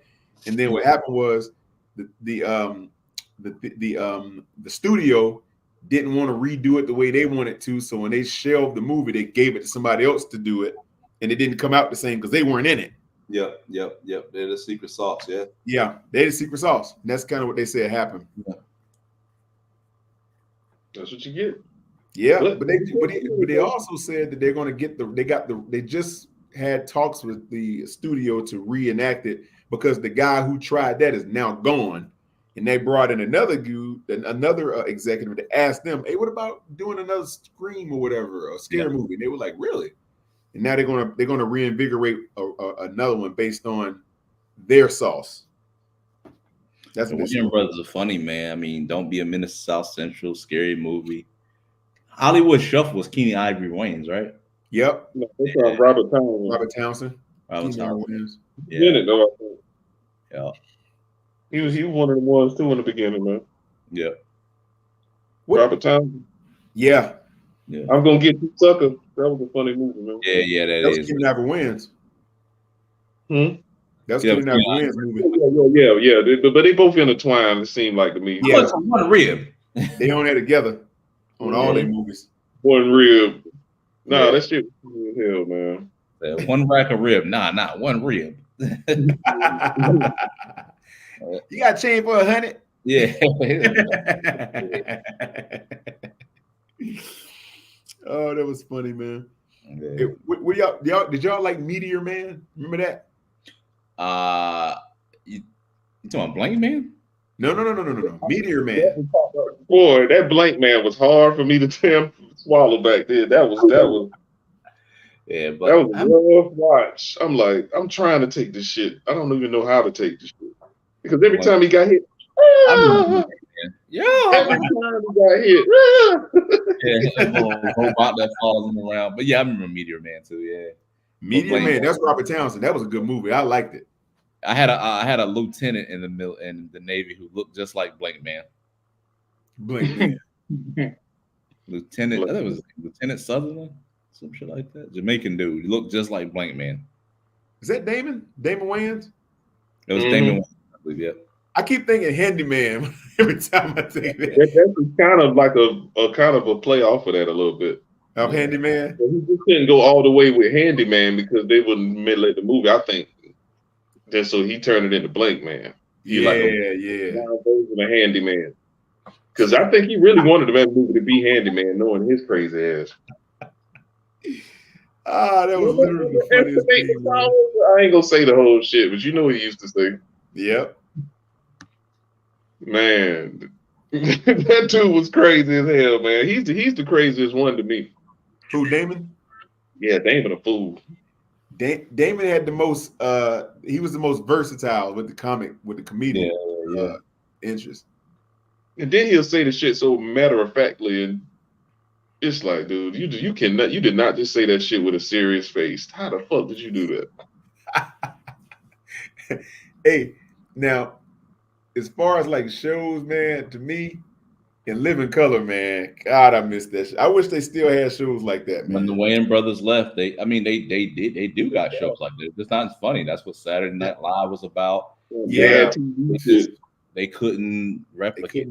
They couldn't replicate that Living Color juice, man. And it launched the careers of so many prominent actors, man. It came out in the comedy world. There was a lot of good comedies came out of that. Yeah, Jim Carrey was just a role. Yeah, he was just playing a role. Yeah. That's what was funny, man. Yeah. Now you guys, you know what I would have loved to have seen if he would have ever did it. I would have loved to have seen a Fire Marshal Bill movie. That would have been funny. I would love to have saw that, man. That dude was crazy. You kind of got it a little bit in Ace. Yeah, a little bit. But see, a little bit of it in Ace. Oh man, they should have exploited that character a little bit more, man. Fire Marshal Bill. Maybe the mask is a little more Fire Marshal Billish. The mask. Yeah. Now that makes more sense. The mask. Smoking. I don't know. They made a second mask without Jim Carrey. That shit was awful. Yeah. They made like 3 of them. They were all terrible. Really? Yeah, hold on. Let me The Mask. It's like Child's Play 3. It's like, nigga, can't keep doing this. That the magic gets lost, man, after the first one. You might can pull off a sequel. They really got it. Oh no, they got a third one coming out in 2025. Is The Mask Return? Oh man, that's already returned. They got to stop with the reboots, bro. Nobody's making nothing creative anymore, man. Everybody's just trying to. Why fans think it's oh, it's fake. It's fake. It's not. Yeah, there's only 2. There's only 2. It's a fake. Okay. I was about to say, there's no way they're gonna make it. You would like Child's Play 3. You would have liked that, didn't you? You probably like The Bride of Chucky too, don't you? Yeah, those shits was Oh, man, I saw that shit. I'm like, what the hell is this shit? That was a real crazy movie, man. Oh man, that was wild. It was out there. I'm gonna show you guys the Remember Critters? Yeah, I do. Yeah. The little balls. I'm gonna show you guys. Look, this is the cover for Son of a Mask. This is the second one. I can show you guys can imagine how horrible the movie was. What is this? Son of the Mask? Yeah. Is that real? It is. Yeah. They made this? What year was this? I can tell you. Give me a second. Son of the Mask. What? 2005. Oh, I definitely wasn't watching that shit at that age. Hell no, I wasn't watching no damn Son of Mask. Dude, I'm like 24, some shit like that. No, I'm not watching that. I saw this. Oh, Mello, you like slashers, huh? I got you. Devil's Rejects, my best slasher movie. Damn, they spent $100 million on this movie. They spent $100 million on this joint and only made back $60 million. They spent $100 million on that? Yeah, nobody heard of it, and they only made back $60 million. Lost. Big flop. I ain't watched that shit. Son of Mask. Nah, I'm not watching that. Nah, I'm gonna go. Should have been out around that time, so I'm trying to get the time frame going. It looks familiar. No, that's when Saw and all that shit was coming out. If I'm getting the time frame right, yeah, them type movies started coming out. Texas Chainsaw Massacre. And what's the one with the shit? The one, The Ring, shit like that was coming out. That movie kind of messed with me a little bit. Jeepers Creepers, shit like that. Oh, and Final Destination, shit like that was coming out. Yeah. I wasn't watching no Son of No Fucking Mads, bro. Yeah. Yeah, Devil's Rejects is creme de la creme for me, damn near. That shit's fucking, damn, that shit crazy. Is that what the three weirdos or whatever walking around? Okay, yeah, that thing was that was different. That was different. They had them people in the hotel room. Man, I was that like, hit different. The Devil's Rejects. I remember that movie. That movie hit different. Very, Elaine, you would love that. That's your type of movie right there. Sadistic type. Yeah. Enjoy, boy. You would do that. Trust me, you need to write that one down. You would love that movie right there. Hey, man, love, brother. I'll check it out though. No, you need to write that one, bro. Definitely put that in the movie. That was Yo, man, Devil's Rejects, boy. You need to be. Boy, you like slashers? Boy, stop. It's like that. Both of y'all need to write that one down. Because the part two of the first movie is called House of a Thousand Corpses, and this is the damn sequel to it. And the shit and the people that's after them, that sheriff. Yeah. Oh, he like that too. That sheriff was crazy. That sheriff was on another level. By any means necessary, these motherfuckers got to go down. Yeah, and they was live. All of them. If any movie I tell y'all to watch it, trust me, you gonna be all right. The Devil's Rejects, you will definitely be all right. Yeah. Have y'all ever seen that movie, Wrong Turn? I remember that shit. No. That's a true story too. And I tell y'all something funny. I was driving from Chicago a couple years ago, one of my business partners. And we driving from Chicago back to Charlotte, man. We rented this car. We went up there to do some business. We were driving back. And man, he was like, we went, for some reason, we got detoured through West Virginia, through the mountains of where this all actually happened at. The Wrong Turn movie is based on that mountain stuff. Yeah. Dude, we was coming down this mountain, man, in the dark, and we went through a toll booth. And this lady, man, she looked wild. She started laughing at us, and we were looking at her like, and my guy was like, "You ever seen that movie Wrong Turn?" She was like, "Yeah, they filmed it right out here." I was like, man, yeah, bro, the craziness that erupted after that, man, it's another story. But it was that whole night driving in the middle of the night through those mountains, man. You see a movie like Wrong Turn, and you probably asked that question, huh? Bro, it was crazy, man. Man, we stopped at a gas station, and I'm telling you, this some figure came out of woods, looked like, man, and yeah, it was crazy, man. We went to the spot right. Huh? I'd be better off not knowing, bro. It was crazy, man. That was the wildest night I've ever had driving. Hi, do you need some help? No, huh? You should have got your car. Hi, do you need some help, dude? It was a woman, man, but she had a face. It was a short person, but they had the face of an old lady, and it was in the dark. And when the light hit the face, she had one of those tall cans of a Mountain Dew. You know, the big tall can, not the little one, but the big one. Yeah. And she just took it and smashed it on the ground and started staring at us. It was like, this is crazy. It was wild, man. I was like, yo, we gotta get up out. It was one of those little towns in West Virginia where it's got like one road, one traffic light, one church with a big tall cross on the top. It was wild, man. Yeah. I was like, bro, we don't get out of this town. I'm like, we ain't stopping at no more gas stations until we get to North Carolina. Right.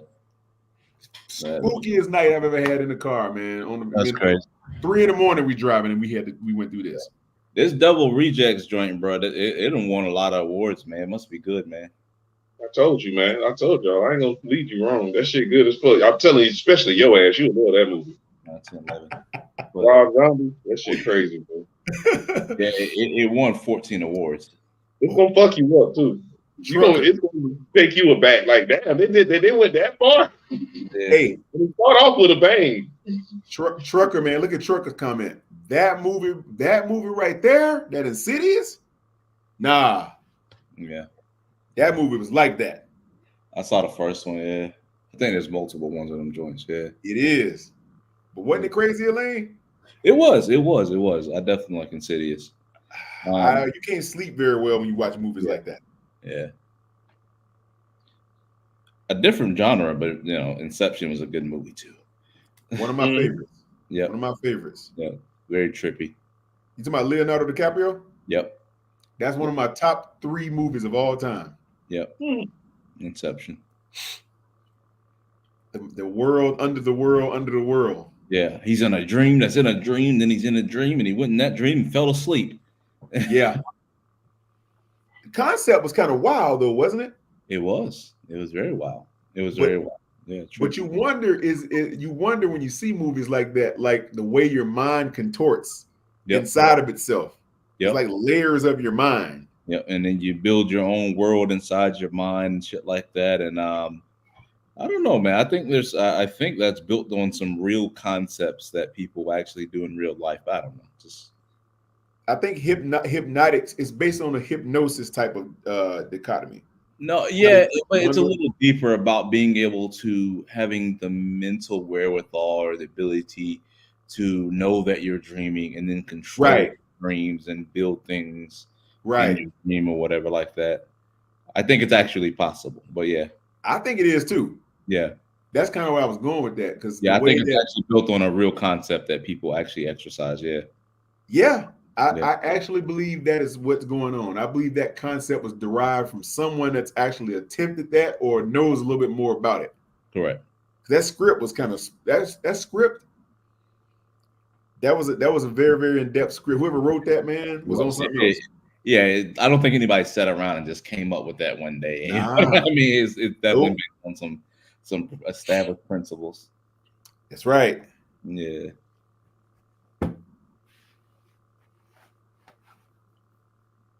Man, I'm getting tired of saying. I think I'm gonna go to sleep, man. I think y'all ready to knock it off? Ready to knock off? Hey, man.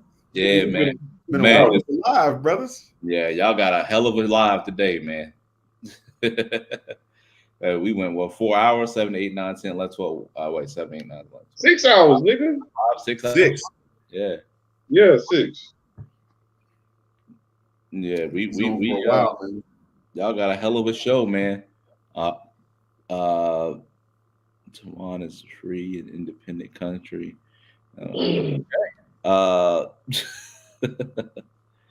Remove your post. Okay, well, shout out to Taiwan. Soul Swing, appreciate you, brother, man. Well, peace out, man. Quantum, BJ, y'all got any last words?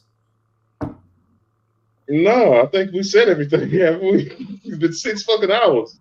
Pretty much, brother. Yes, next week, shit.